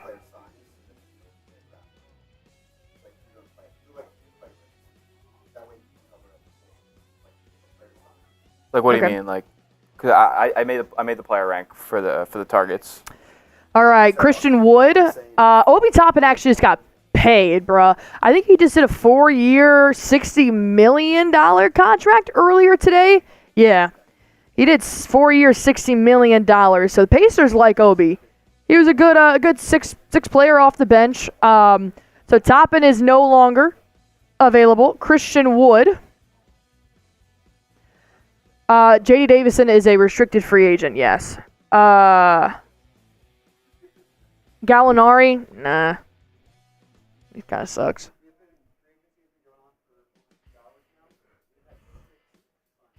Yep. I saw a tweet that said they're waiting on the Paul George domino. they're waiting on the Paul George domino to fall. But is it really impacting 30 NBA teams right now? No. Mo Bamba in all caps. Oh, somebody said J.D. Davidson will be playing in China next year. You could do Chris Paul. What's up, Colin? Sam Brown actually just came in and asked us the exact same question, wondering how it feels to be the most active team in free agency. We right just now. continue winning. We're always on top, man. Always on top. We're not getting worse. Oh. I was like, Colin came in here saying some fighting words, my man. I'm just thinking of oh, goodness. All right, let's go ahead and pull up that super chat menu here. Let's see if we can get some interactions going on as well. See what you guys are feeling. It's Sunday night. Let's get a little rowdy.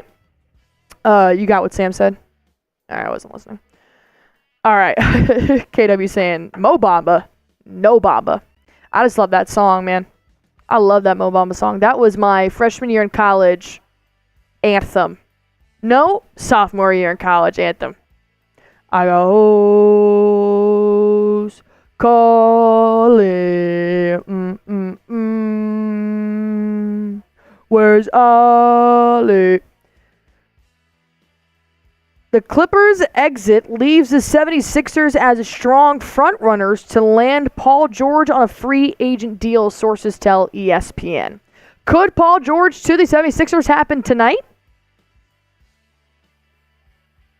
Oh, ESPN sources. Paul George's agent and Clippers president Lawrence Frank had a conversation a short time ago that resulted in no new movement on a deal and acknowledged both that George is unlikely to return to the Clippers. So he made... Okay, so that pretty much just solidifies what we knew. Paul George's not going back to the Clippers. The Sixers are contingent to set... The Sixers contingent is set to meet with George in California tonight. Sixers going to Cali. Sixers going to Paul. Damn. Paul George to the Sixers tonight? Is this going to be like a Kevin Durant signs at 1 a.m? Oh, I was actually awake for that. I used to be... Last time Paul George did this, it actually was. It was at like... They're on West Coast time. It was the Kawhi and Paul George. It was at 3 a.m. Eastern, almost about. I was actually up for it, and it was nuts. The 3 a.m. trade and signing mega deal that looks awful for the Clippers now, looking back at it. Paul George and Kawhi ended up going to the Clippers in the wee hours of the night. I was a morning reporter, and I woke up, and it was like 3 minutes ago, breaking, Kevin Durant going to the Phoenix Suns in a trade, and I'm like, and Twitter was quiet, and I was like, am I the only one that's awake in this whole world that sees this news? Oh, God. That was wild. But I guess Kevin Durant is happy where he is now, according to, what's his face? Oh, all right. So it looks like Paul George could be making some moves here later this evening as they're... Yeah, Paul George is officially done with the Clippers. He's done. Dunzo, which means it's PG to the Sixers. PG to the frickin' Sixers is probably going to happen here. That's wild. That's wild. All right.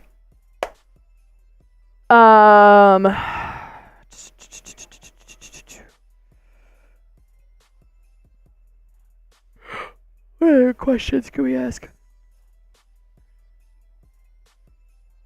B Money saying, I really hate when people saying that Philly is a contender when they can't get by us. Yeah, but you know they're constantly moving though. They're trying to make something happen. I love Tyrese Maxey. I think he's great. He's gonna do great things.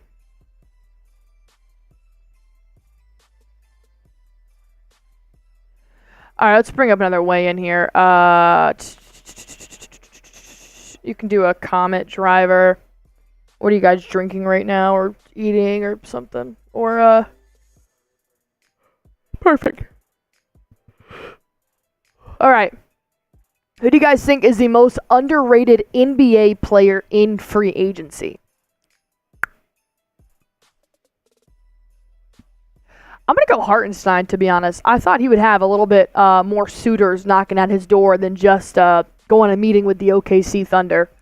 I think Hartenstein proved to be a good center there for the Knicks towards the end. The issue with that is not a lot of teams have the cap space to pay him the money that he's requiring right now. I thought Orlando would at least. I mean, Sixers. I think they are trying to make a push. Sixers, they're trying to get a big fish like a Paul George. Yeah, they don't. I don't think they can get both Paul George and Hartenstein either. Who else has cap space? I don't know, man.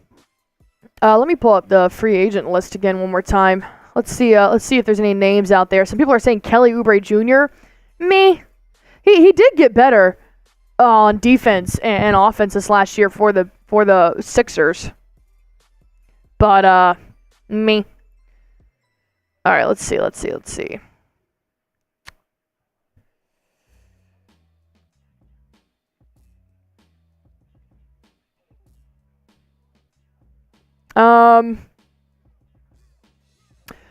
Sadiq Bey could get a nice little payday here from somebody that's not Atlanta. That'd be nice to see.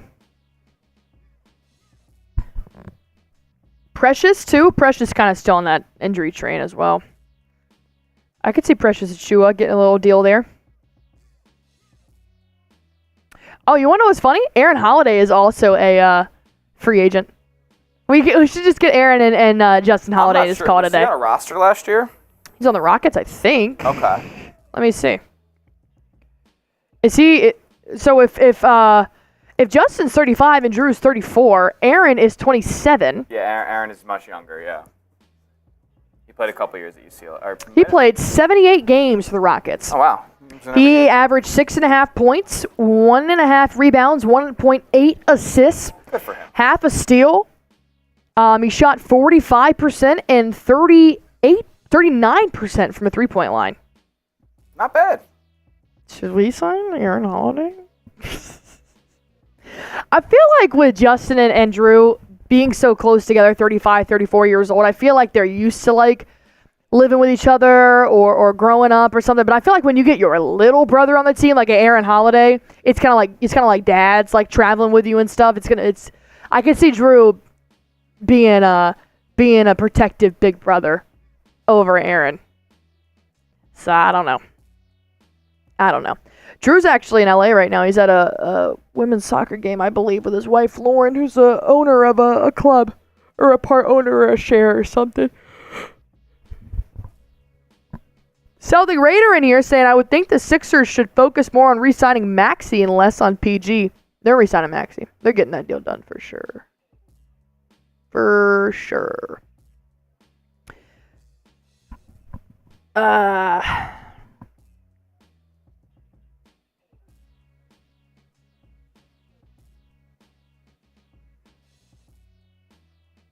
All right. Still no moves here. I'm waiting on Stevens to re-sign Tillman. That's like the biggest move I'm waiting on here because I think he's gonna bring him back. I really do. If not, I would say O'Shea Brissett. I don't hate it, but I think he would do Tillman before he did Brissett. But that's just me. That's just me. All right, let's see.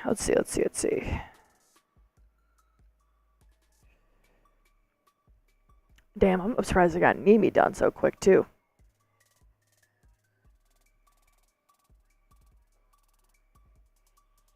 Nemi's got 350 in 26 minutes. Flopping.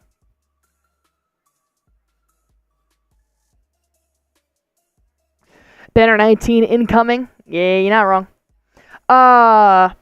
Retro saying Tillman's a great player. Oh, he wants to know who I want the Celtics to sign. I really like Justin Holiday. Oh, Detroit giving Mr. Cade Cunningham a 5-year, $226 million rookie extension. Oh my God. 5-year, 226. They locked up Cade. They plan to sign, is what Shams is saying. That is $45 million a year. Wow. I mean, he is definitely the best player on that team, but it's also not saying much. The Pistons don't have really anything going for them right now. I was not expecting a Cade Cunningham extension, to be honest. I loved him, though, coming out of the draft. I liked him a lot better than Jalen Green.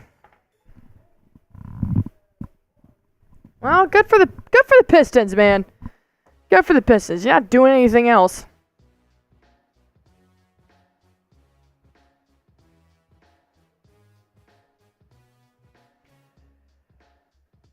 Jay King saying way overpaid. Yeah, what do you guys think of Cade Cunningham? KW saying Cade deserves it. He got all those medical bills after all. B Money saying they better build around him, but he's def not worth that money with what they're doing and developing him. Sale saying they should be good in 10 years, maybe. Yeah, that's tough. That's tough. KW saying Detroit should get Wiggins. Yeah, somebody's getting Wiggins. Richard Lee, what's up, my man? It's been a while. Hope you've been good. Saying K deserves it. He absolutely does. That's tough, man. That is tough in your first couple years in the league, winning jack shit. Jack shit. Lay saying just wasting money at this point. Retro saying Pistons need to trade Cade Cunningham. It's going to be a lot harder to do so now that he's making $45 million a year. Ty B saying Detroit securing their best asset. Don't blame them. They got to do something. They got to do something. Yeah, I was not expecting a Cade Cunningham extension, but you are right. He does deserve it. That is for sure.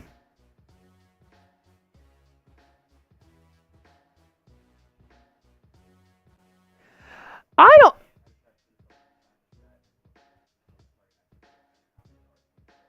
Yeah. So here's a good tweet here from Brett Siegel. The Warriors and Clippers could have come to terms on a deal that would have benefited them both in some capacity.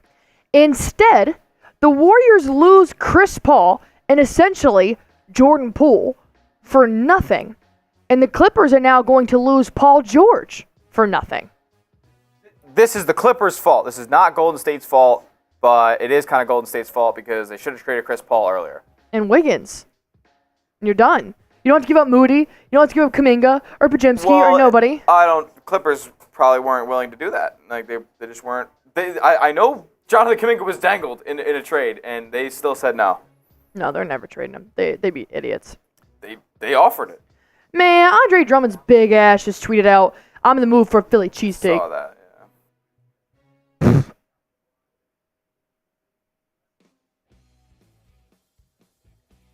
I feel bad for the networks, man. They talked about nothing but Klay Thompson, LeBron James, and Paul George.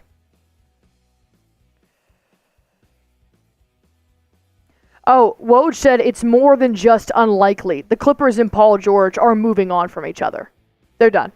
Wow. Is that done. A tweet? A new tweet? Yep. 5 seconds ago. They're done. Beep, boop, bop. You are dead. Paul George could be coming a lot sooner than we thought then. If he just had that meeting with the president and they couldn't come to a deal, then he's free game. All right, Smith, what do you say we rip this?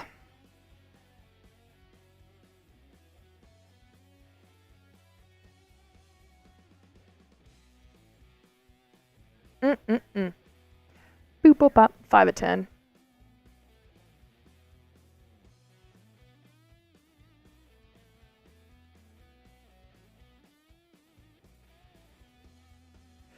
Does PG leaving mean Westbrook starts?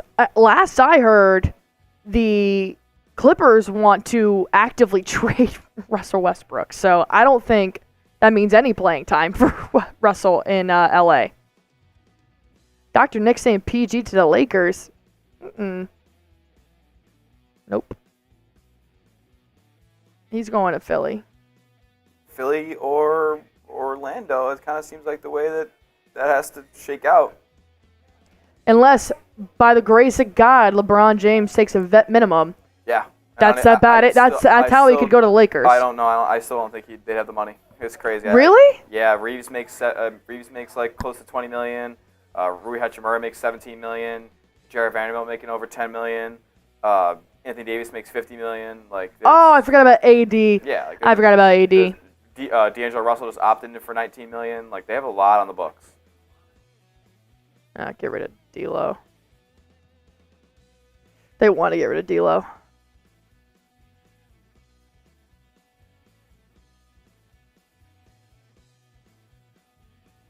Oh, Clippers have a statement.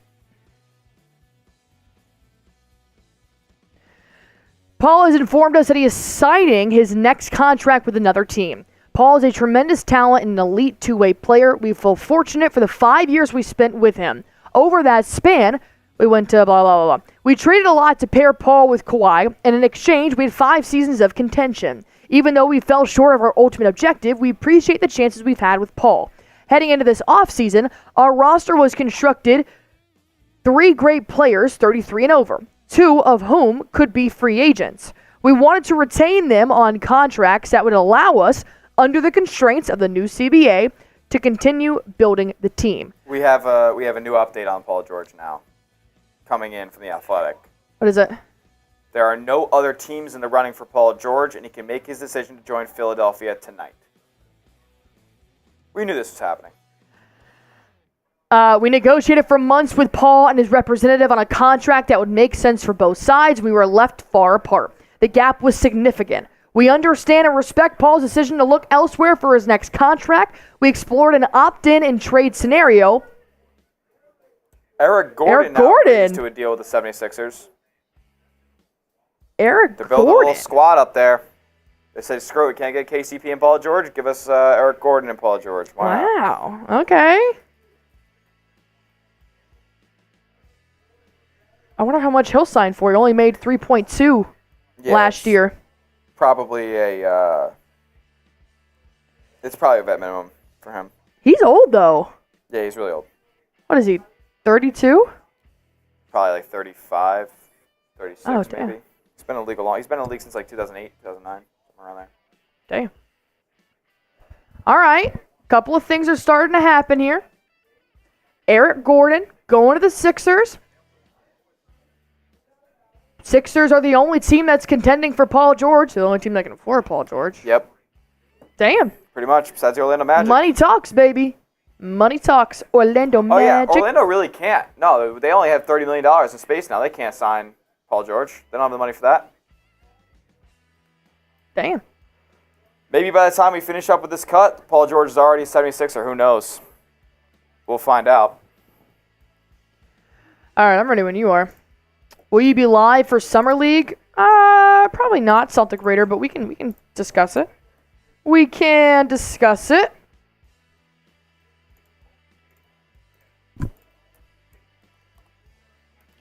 Shock Universe saying now we need Sadiq Bey, Gordon Hayward, or Lonnie Walker.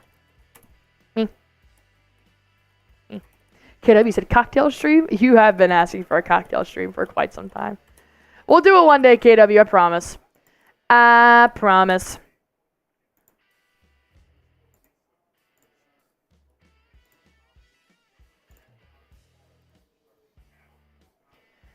All right, got about 205 people watching, 290 likes. We're going to go on ahead and rip into who we think the Boston Celtics should target in free agency for day 2, which is tomorrow on Monday. All right, let's go ahead and get into this. Feel free to comment, feel free to subscribe, like, and super chat while we are talking about this. And if anything happens, we will let you guys know. Ready? The Boston Celtics ended up re-signing Luke Kornet and Neemias Queta on day 1 of NBA free agency, but now we're looking ahead to day 2. Who are some available options that could help the Boston Celtics possibly run back another NBA championship, hang up banner 19, and not make too much of a change here to the roster that's already proven they can be successful? Let's go ahead and break down our players that we think the Boston Celtics should target in free agency as it continues throughout the week. All right, number one here is going to be Oshae Brissett. Oh, I know. He's already playing for the Boston Celtics, but he did decline his player option. Because he declined his player option, that does mean he's allowed to re-sign with the Boston Celtics on a new constructed deal. But Adam Himmelsbach did tweet out that maybe this won't be the route Oshae Brissett's looking for. He said Celtics now have 12 of 15 players from title team back next year, along with first-round pick Baylor Shireman. And he's heard that Oshae Brissett is seeking an opportunity with a team that can offer more playing time, but there's no clarity there just yet. And I wouldn't be surprised. Oshae Brissett has played his lowest minutes since his rookie year in 2019 with the Toronto Raptors. I think Oshae Brissett was a phenomenal player coming off the bench in a very short amount of time on the Celtics court. And I would like to see him come back with the Boston Celtics. And the reason why I think this is because he posted a vlog a couple days ago talking about how fun it was at the NBA parade, how much he loved the Celtics duck boats, how it was so great to give love to the city that's shown him love for an entire year. And he said in that vlog, when we win next year, I'm petitioning to go around twice. He's talking about the duck boats going around twice there, but the key word here is we. And he could have just been talking, could mean nothing, but when I see that, and he's looking ahead to the parade next year, he's obviously thinking about running it back with the Boston Celtics. So, he could go either way. I think the end-all be-all is if Brad Stevens offers him another contract. He played about 55 games last year coming off the bench for the Celtics, 3.7 points per game, 3 boards, 44% from the field, 27% from the three-point line. I love the way that he crashed on the offensive boards. I love the way that he was always ready. He actually was really great at being the reciprocant of the assist from Jrue Holiday or Jason Tatum. He was ready the minute he came off the bench. He had great skills that complemented the starting five or whoever starters he was playing with on the court. And he's got a little bit more to offer here, which is why I think Brad Stevens, look, if he's already bringing back Queta and Kornet, he's looking to kind of just rebuild the team that won him a championship. Why not put Oshae Brissett on that team with them as well? Because I also miss his Brizzy vlogs. I'm not going to lie. But what do you guys say? Should the Celtics re-sign Brissett? Go ahead and type Y for yes, type in for no. Let me know what you guys think after Oshae Brissett declined his player option and NBA free agency continues.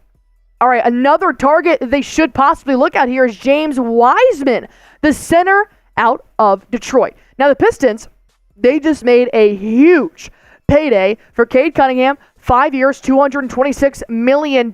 So they're obviously looking to make some kind of roster moves or contract signings or extensions on their team, but would they be willing to bring back James Wiseman? I don't know if he really fits with Detroit anymore, but here's what he could bring to the Boston Celtics that are still looking to possibly add another big here, while Kristaps Porzinigis is out until possibly December as he's recovering from his successful surgery. About 7 points per game, 5 boards, I don't mind it, 17.3 minutes per game as well. 1 assist, less than half a block, more than half a block, and 61% from the field. And here's what he has done in the last couple of years. Of course, you got to take in that injury as a factor. He didn't play because of a knee issue. And obviously, he was playing a lot better in 2020 than he was in 2023. And he was playing a lot more games as well. I believe he does have a ring there with the Golden State Warriors. I think so. Was that the year before? I'm not sure if he was there in 21-22, but I could be wrong on that. Anyways, we're trying to make up numbers here from the top of our brain. Anyways, obviously, he has progressed down just a little bit here, but once again, the Celtics are in a tight position where you're not looking for a starter. The Boston Celtics are already bringing back 12 of their 15 that won them a ring last year. I think Wiseman would be a good addition, sticking him in the depth chart along with Luke Kornet, Neemias Queta, Al Horford, Kristaps Porzinigis, and possibly Xavier Tillman. But if you sign Wiseman, I don't think you need Tillman. All right, let's talk about Justin Holiday. I know we talked about him before, but if he's still available, I want him on this team. I love that he's the big brother of Jrue Holiday. I really do. I love even more that he's a solid 3-and-D guard. I actually think if anybody can, Joe Mazzulla can get the last bit of juice out of the 35-year-old forward here. in the NBA. I think he would be a good asset playing with his brother, but also being another resource other than Peyton Pritchard coming off the bench. What he has done, 58 games played last year for the Nuggets, which is still a championship contending team. So he's coming from a very great program to possibly another great program in the Boston Celtics. 15 minutes per game, 4 points, 1 rebound, and 45% from the field, 40% from a three-point line, which is actually his second highest three-point percentage in his NBA career, which he had at 35 years old. Playing with his brother gives him a bit of familiarity. Also playing for a championship caliber program, he'll know what to expect if he was to come into the Boston Celtics right now. I'm not sure if Stevens is going to do anything on the outside when it comes to bringing in free agents, but I think if he does, I would really like Justin Holiday. That's just me. What do you guys think right now? What position should the Celtics target next in free agency? Comment guard, wing, or big. Keep in mind, they already just re-signed Luke Kornet and Neemias Queta. Those are 2 bigs. So what else do you guys want the Boston Celtics to increase in their depth chart? Let me know down below, guard, wing, or big. Last but not least, Nicholas Batum. Yes, he did not re-sign with the Philadelphia 76ers, and they did part ways, which makes him a free agent. That did happen once that 6 p.m. Eastern time start time did happen for NBA free agency. Nick Batum, you're not getting much on defense. You're not. And thankfully, the Celtics do have 2 NBA all-defensive specialists on their team, so you don't really necessarily have to add another fantastic defender, but I know that Brad Stevens and Joe Mazzulla, they love a good two-way player, and that's just not what Nicholas Batum is. What he is a good three-point shooter from the corner. He's a good wing that can drain it from downtown, which isn't terrible, but I know the Celtics do really like to pride themselves on their defensive efforts. Like you can see here, 5.5 points per game, but 40% from downtown. And he did just leave Philadelphia, so obviously they played in the playoffs this year. They were recent playoff contenders, 45% from the field, 4 rebounds per game. I don't know how well Batum would fit in with the Boston Celtics. Like I said, you got your catch-and-shoot guy in Sam Hauser, who they're looking to extend. You also just got Baylor Shireman as well, who's a very lethal three-point shooter at 6'8". So I do think when you got those players, I don't think you really need Batum, but if Brad Stevens were to sign him, I could see some pros. I could, but overall, I think when you got 2 already phenomenal three-point shooters, that's pretty much all Batum has to offer there, then overall, I don't think you need him, but you never know. Brad Stevens may see something that I don't.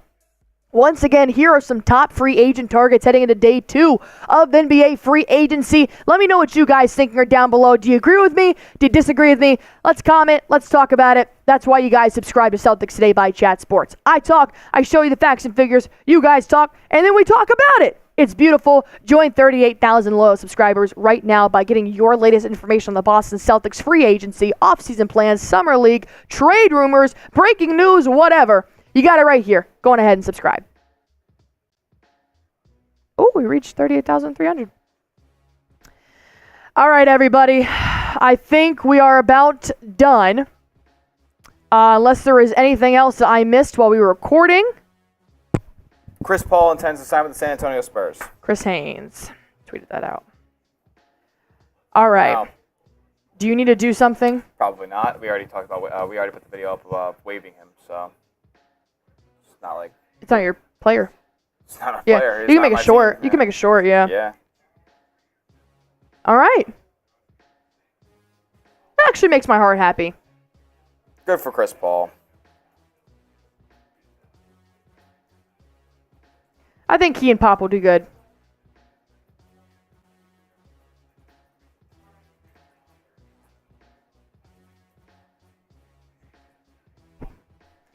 That's what Popovich, right? Yeah, I like that for Chris Paul. That's good. Good for him. He needed to get out of Golden State. That just wasn't... It just was not a good place for him from the beginning. I like Jordan Poole a lot, too, and I think he's now just completely digressed, and I think there was just way too much going on there. Kendra Andrews did confirm it. Oh, my God. This picture of Wemby next to Chris Paul is hilarious. He's ginormous. All right, so Chris Paul looks like he's going to the San Antonio Spurs. Good for him, man. Good for him. All right. Well, I think that is about all we have here for the Boston Celtics. They made 2 signings. I like the signings. We already knew them, of course. Nothing new here. Anemias Queta and Luke Kornet coming back to the Boston Celtics once more. I'll let you guys know if they do end up signing Xavier Tillman. I'll probably make a video, probably at my house, if that's cool with you guys. And I will let you guys know what the latest moves are for Boston Celtics. But I could see Brad Stevens being pretty much done tonight. Yeah. I think really the only thing that's probably going to happen is a Paul George signing. But I could see Brad making 1 or 2 more moves here on Monday, so we'll have to keep an eye on that. But that's why you guys subscribe here to Celtics Today by Chat Sports. Free agency continues into day 2, day 3, and onward. So if you guys want the latest on your Boston Celtics, go ahead and subscribe. And there it is, free. Oh wow, ready? Nope. Okay. How much do you think Chris Paul just signed for on a 1-year deal with the San Antonio Spurs? $10 million. 11. Yeah. And $11 million. Good for him, man. Good for him. So now he's getting $16 million next year. He made $30 million. Now he's making 11. I'm not sure if it's a cap hit for the Warriors or if that money goes to Chris Paul, the $5 million that they had to pay. Oh. Wow. Valanciunas going to Wizards. Valanciunas. Wow, he just got paid. He just got paid. What's your deal? You got 2 years, $36 million. Add the years, subtract the money. Really? Yeah. So 3 years, $30 million? Yes, sir. Wow. Valanciunas, you're going to the Washington Wizards. Do they trade Kuzma? They probably will, but maybe they don't now. How old is Valanciunas? 32? Is that your guess? That's my guess. Yeah, 32. I'm such a beast. 32. I mean, yeah. I would have tried to go get 2 years, $30 million. But I don't know. Money's drying up, I guess. So what does that mean for Kuzma? I don't know what it means for. I don't think it means much for Kuzma. He's got a new teammate. They just traded Danny Avila, which. Yeah. I just feel like if you're paying him $10 million a year? Yeah, it's not much. No, I guess not. It's mid-level exception money. Yeah, I guess not. I still thought they were going to trade Kyle Kuzma. Yeah, I don't know where. And just start rebuilding. I don't know what they would. Well, they're still going to suck. Yeah. They're going to be horrible. Poor really, Valanciunas, you wanted to go play in DC? Right. I guess you've already played in a bunch of pretty garbage NBA cities already. Memphis, New Orleans, now Washington. Just picking up the infinity stones of bad NBA cities. Whatever. Have fun in Washington. At least he's down in the Smoothie King Arena there, or whatever it is. Center. Smoothie King Arena, underrated. They sold me $10 beers, and I was a fan of it. The Rangers have $8 beers. So you got overpriced beer in New Orleans. Knowing damn well a dive bar has dollar beers, all you can drink, coming out of a faucet. Not a tap, a faucet. It was sick. All right, is that it? Is that it? Are we getting a flurry now? Are people ready to sign deals? Because everybody knows Paul George is a Sixer now. We could stay on until 8. 7:45. See what else happens. Oh, Zach Wilson got engaged. Not the time, Zach Wilson. It's NBA free agency. Zach, come on, bro. Trying to stay relevant. All right, I guess we can just stay live till 8. Unless you... 15 more minutes.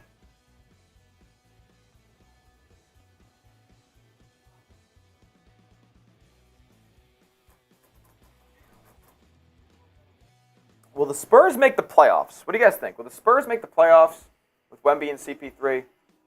Devin Vassell? Who else they got over there? Oh, they got Stephon Castle now. Ooh. Kind of a nice little 5 they got going. Look at this. Who's stopping them? Who's stopping them? Who's stopping who? The 3 of them. Paul George, Tyrese Maxey, and Joel Embiid. Them. Yeah, them. It's a tweet that says, who's stopping them? Paul George and Embiid and Tyrese Maxey. And somebody just circled all the knees of Embiid and Paul George. See that. Oh. Yeah. Oh, okay. Yeah. Who's stopping them? The knees. They're stopping themselves. All right, is there anything else going on? Let's see. All right, well, they're still rebuilding in Washington, I guess. He's got a phenomenal beard. Phenomenal beard. So I guess the Warriors really don't want Zach LaVine because they could have got him for just Andrew Wiggins, essentially, if they were going to waive CP3. They said no. I never really liked the trade deadline either, but I mean, he's injured. He's old, isn't he? 29, I guess not. Older, I guess. I hear Marshall Green begging Isaiah Hartenstein to re-sign. All right, we'll stay live until 8. How about that? Yeah. We'll stay live until 8. We'll see what else going on around the league. You know who could be in trouble is the Denver Nuggets. Why? Lose Bruce Brown last offseason. Lose KCP this offseason. Justin Holiday. I mean, yeah, but I mean, I guess, yeah, another player. But like they don't really have a viable replacement at the level that either of those guys provided to them on their championship run and their last season run to the second round of the Western Conference playoffs. I mean, they got to make moves. They got knocked out second round. You got to make something happen. They don't really have the money. They're locked up because Michael Porter Jr. makes $30 million. Aaron Gordon makes $25 million. And Jamal Murray's about to get a new deal, $40 million a year, $50 million a year for him. And then Jokic makes $50 million himself. So they're pretty capped. Somebody commented and said, "Don't sign Tillman. Sign Dario." Dario Saric sucks. Terrible. Bad basketball player. He needs to be overseas. Yes. He is bad. Ready to learn Lithuania. Go play for LaMelo's old team. That's wild. Dr. Nick saying it looks like Boston Knicks East. Yeah, we thought it was gonna be that this year. Could be Philly. Could be Philly. You never know. I hope Philly and New York just knock each other out again. That'd be fun. That was a good time. I very much enjoyed that.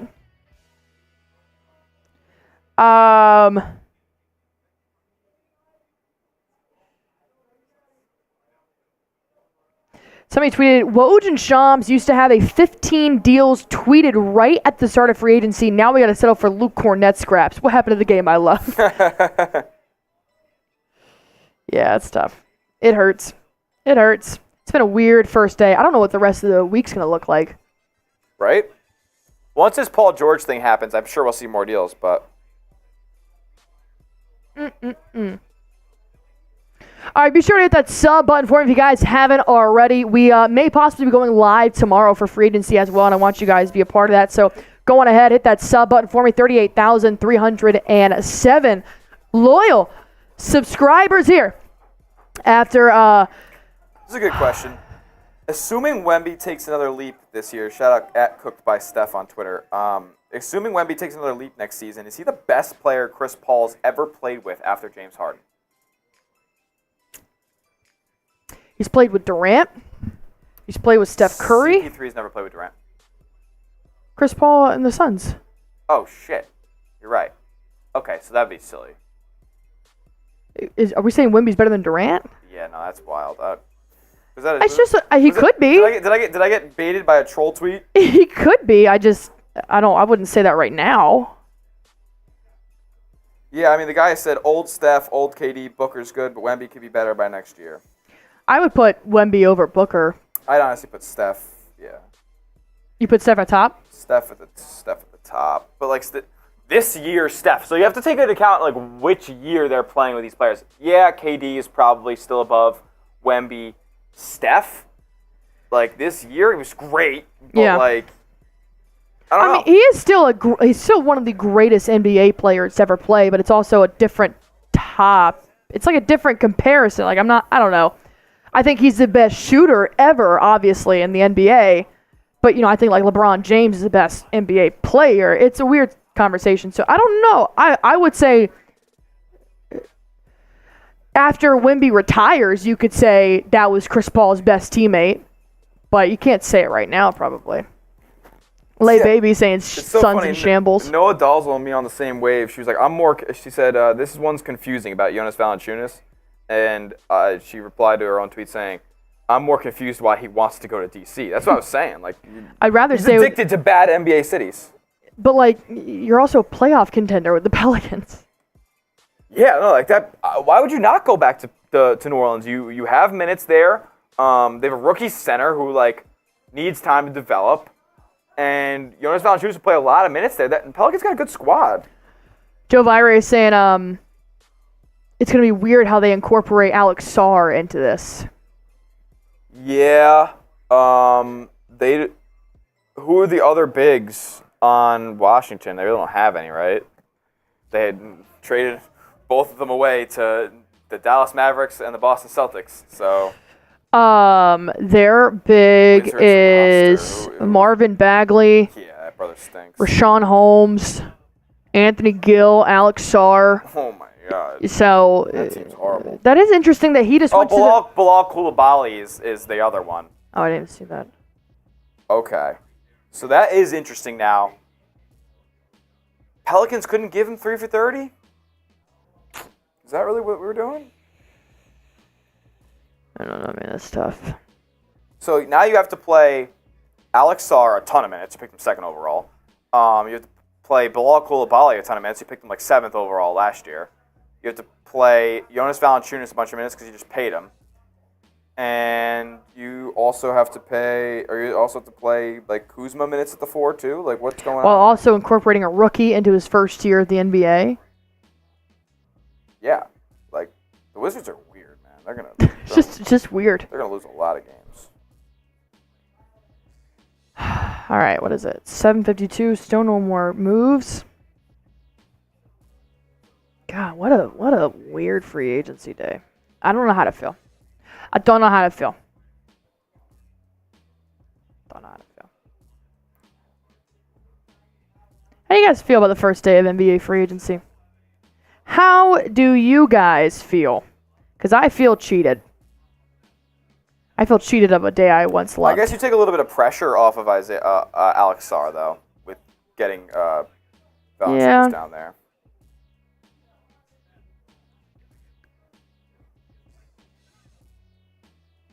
No, and it's a great deal for Washington too. Don't get me wrong. Like, $10 million a year for Valanciunas' production, that's good stuff.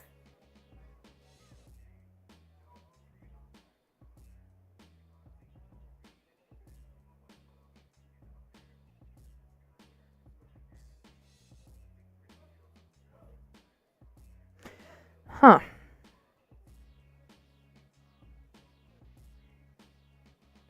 What is the bad idea? That's super odd.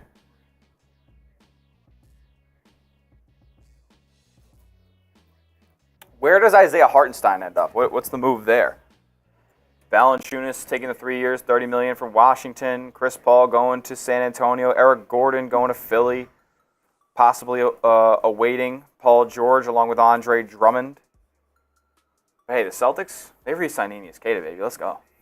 The Celtics got that. Celtics are drama-free. They are drama-free. They have no consultations. It is just sign this player and be happy. Go have dinner with your family, you know? I love Brad Stevens. Love him.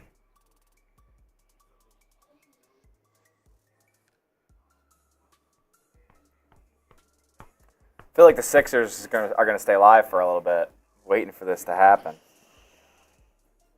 I think it's coming soon. But it also may not because of West Coast time. That's the thing. Because yeah. what? They were flying to go meet with Paul George. It's right? 5:55 on the West Coast right now, dude. And they're flying to go meet. It could literally happen at midnight at 1 a.m. It could happen around midnight, yeah.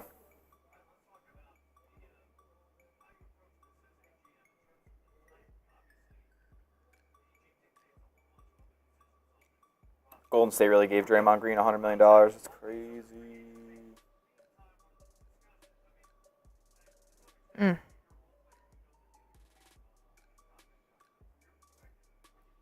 Super odd.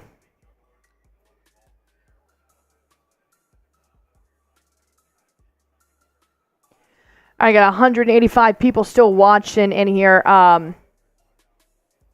Before we go, we'll do it one more time. Who do you guys want the Celtics to sign? Name a player. Let me know what you guys are thinking. Ba-da-ba-ba-ba.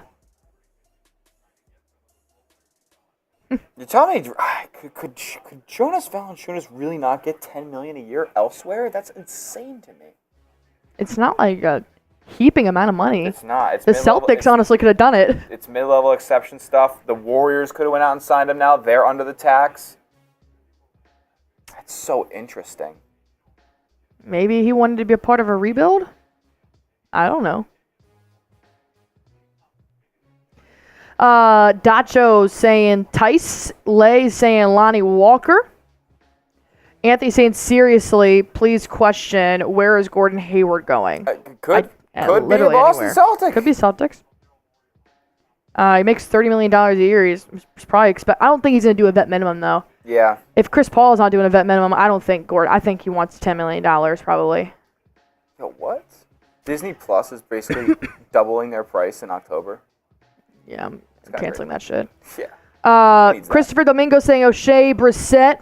Rich Harris saying Batum. Cash Out saying Lonnie Walker. MK saying Kornet and Queta are the center. Awesome. So Denver sweeps the Boston Celtics in 2025. Kornet and Queta are not the starting centers. They are the depth chart. Mr. Brown. Mr. Brown. Yeah, we're about to sign off in 3 minutes. Yep. Everybody figured out they're not going to get Paul George, so they just started making deals. $5 coming in from my main man, Mario. The reality of the current C's roster. Tillman isn't coming back, and KP isn't sturdy enough for a big deal. Really want them to sign a younger Horford. Well, they drafted a younger Horford, according to The Ringer. Anton Watson is currently a younger Al Horford. So, you're not going to find a younger Al Horford in the NBA right now. Also, Mario, KP is under contract for the next 2 seasons. Yeah. So, we got him. He's already on a big deal. He's making $30 million a year. Locked up. Appreciate the $5 super chat, though. All right, everybody. Looks like we're going to go on ahead and wrap this up. We may be live tomorrow, depending on what the Boston Celtics look to be doing in NBA free agency. But just today, they re-signed Luke Kornet. They re-signed Neemias Queta. Will they re-sign any other Boston Celtics players that were a part of the championship team? We will find out. See what Brad Stevens has up his sleeve. Thank you guys so much for hanging out with us. And as always, go on ahead, hit that sub button for me, and go Boston Celtics.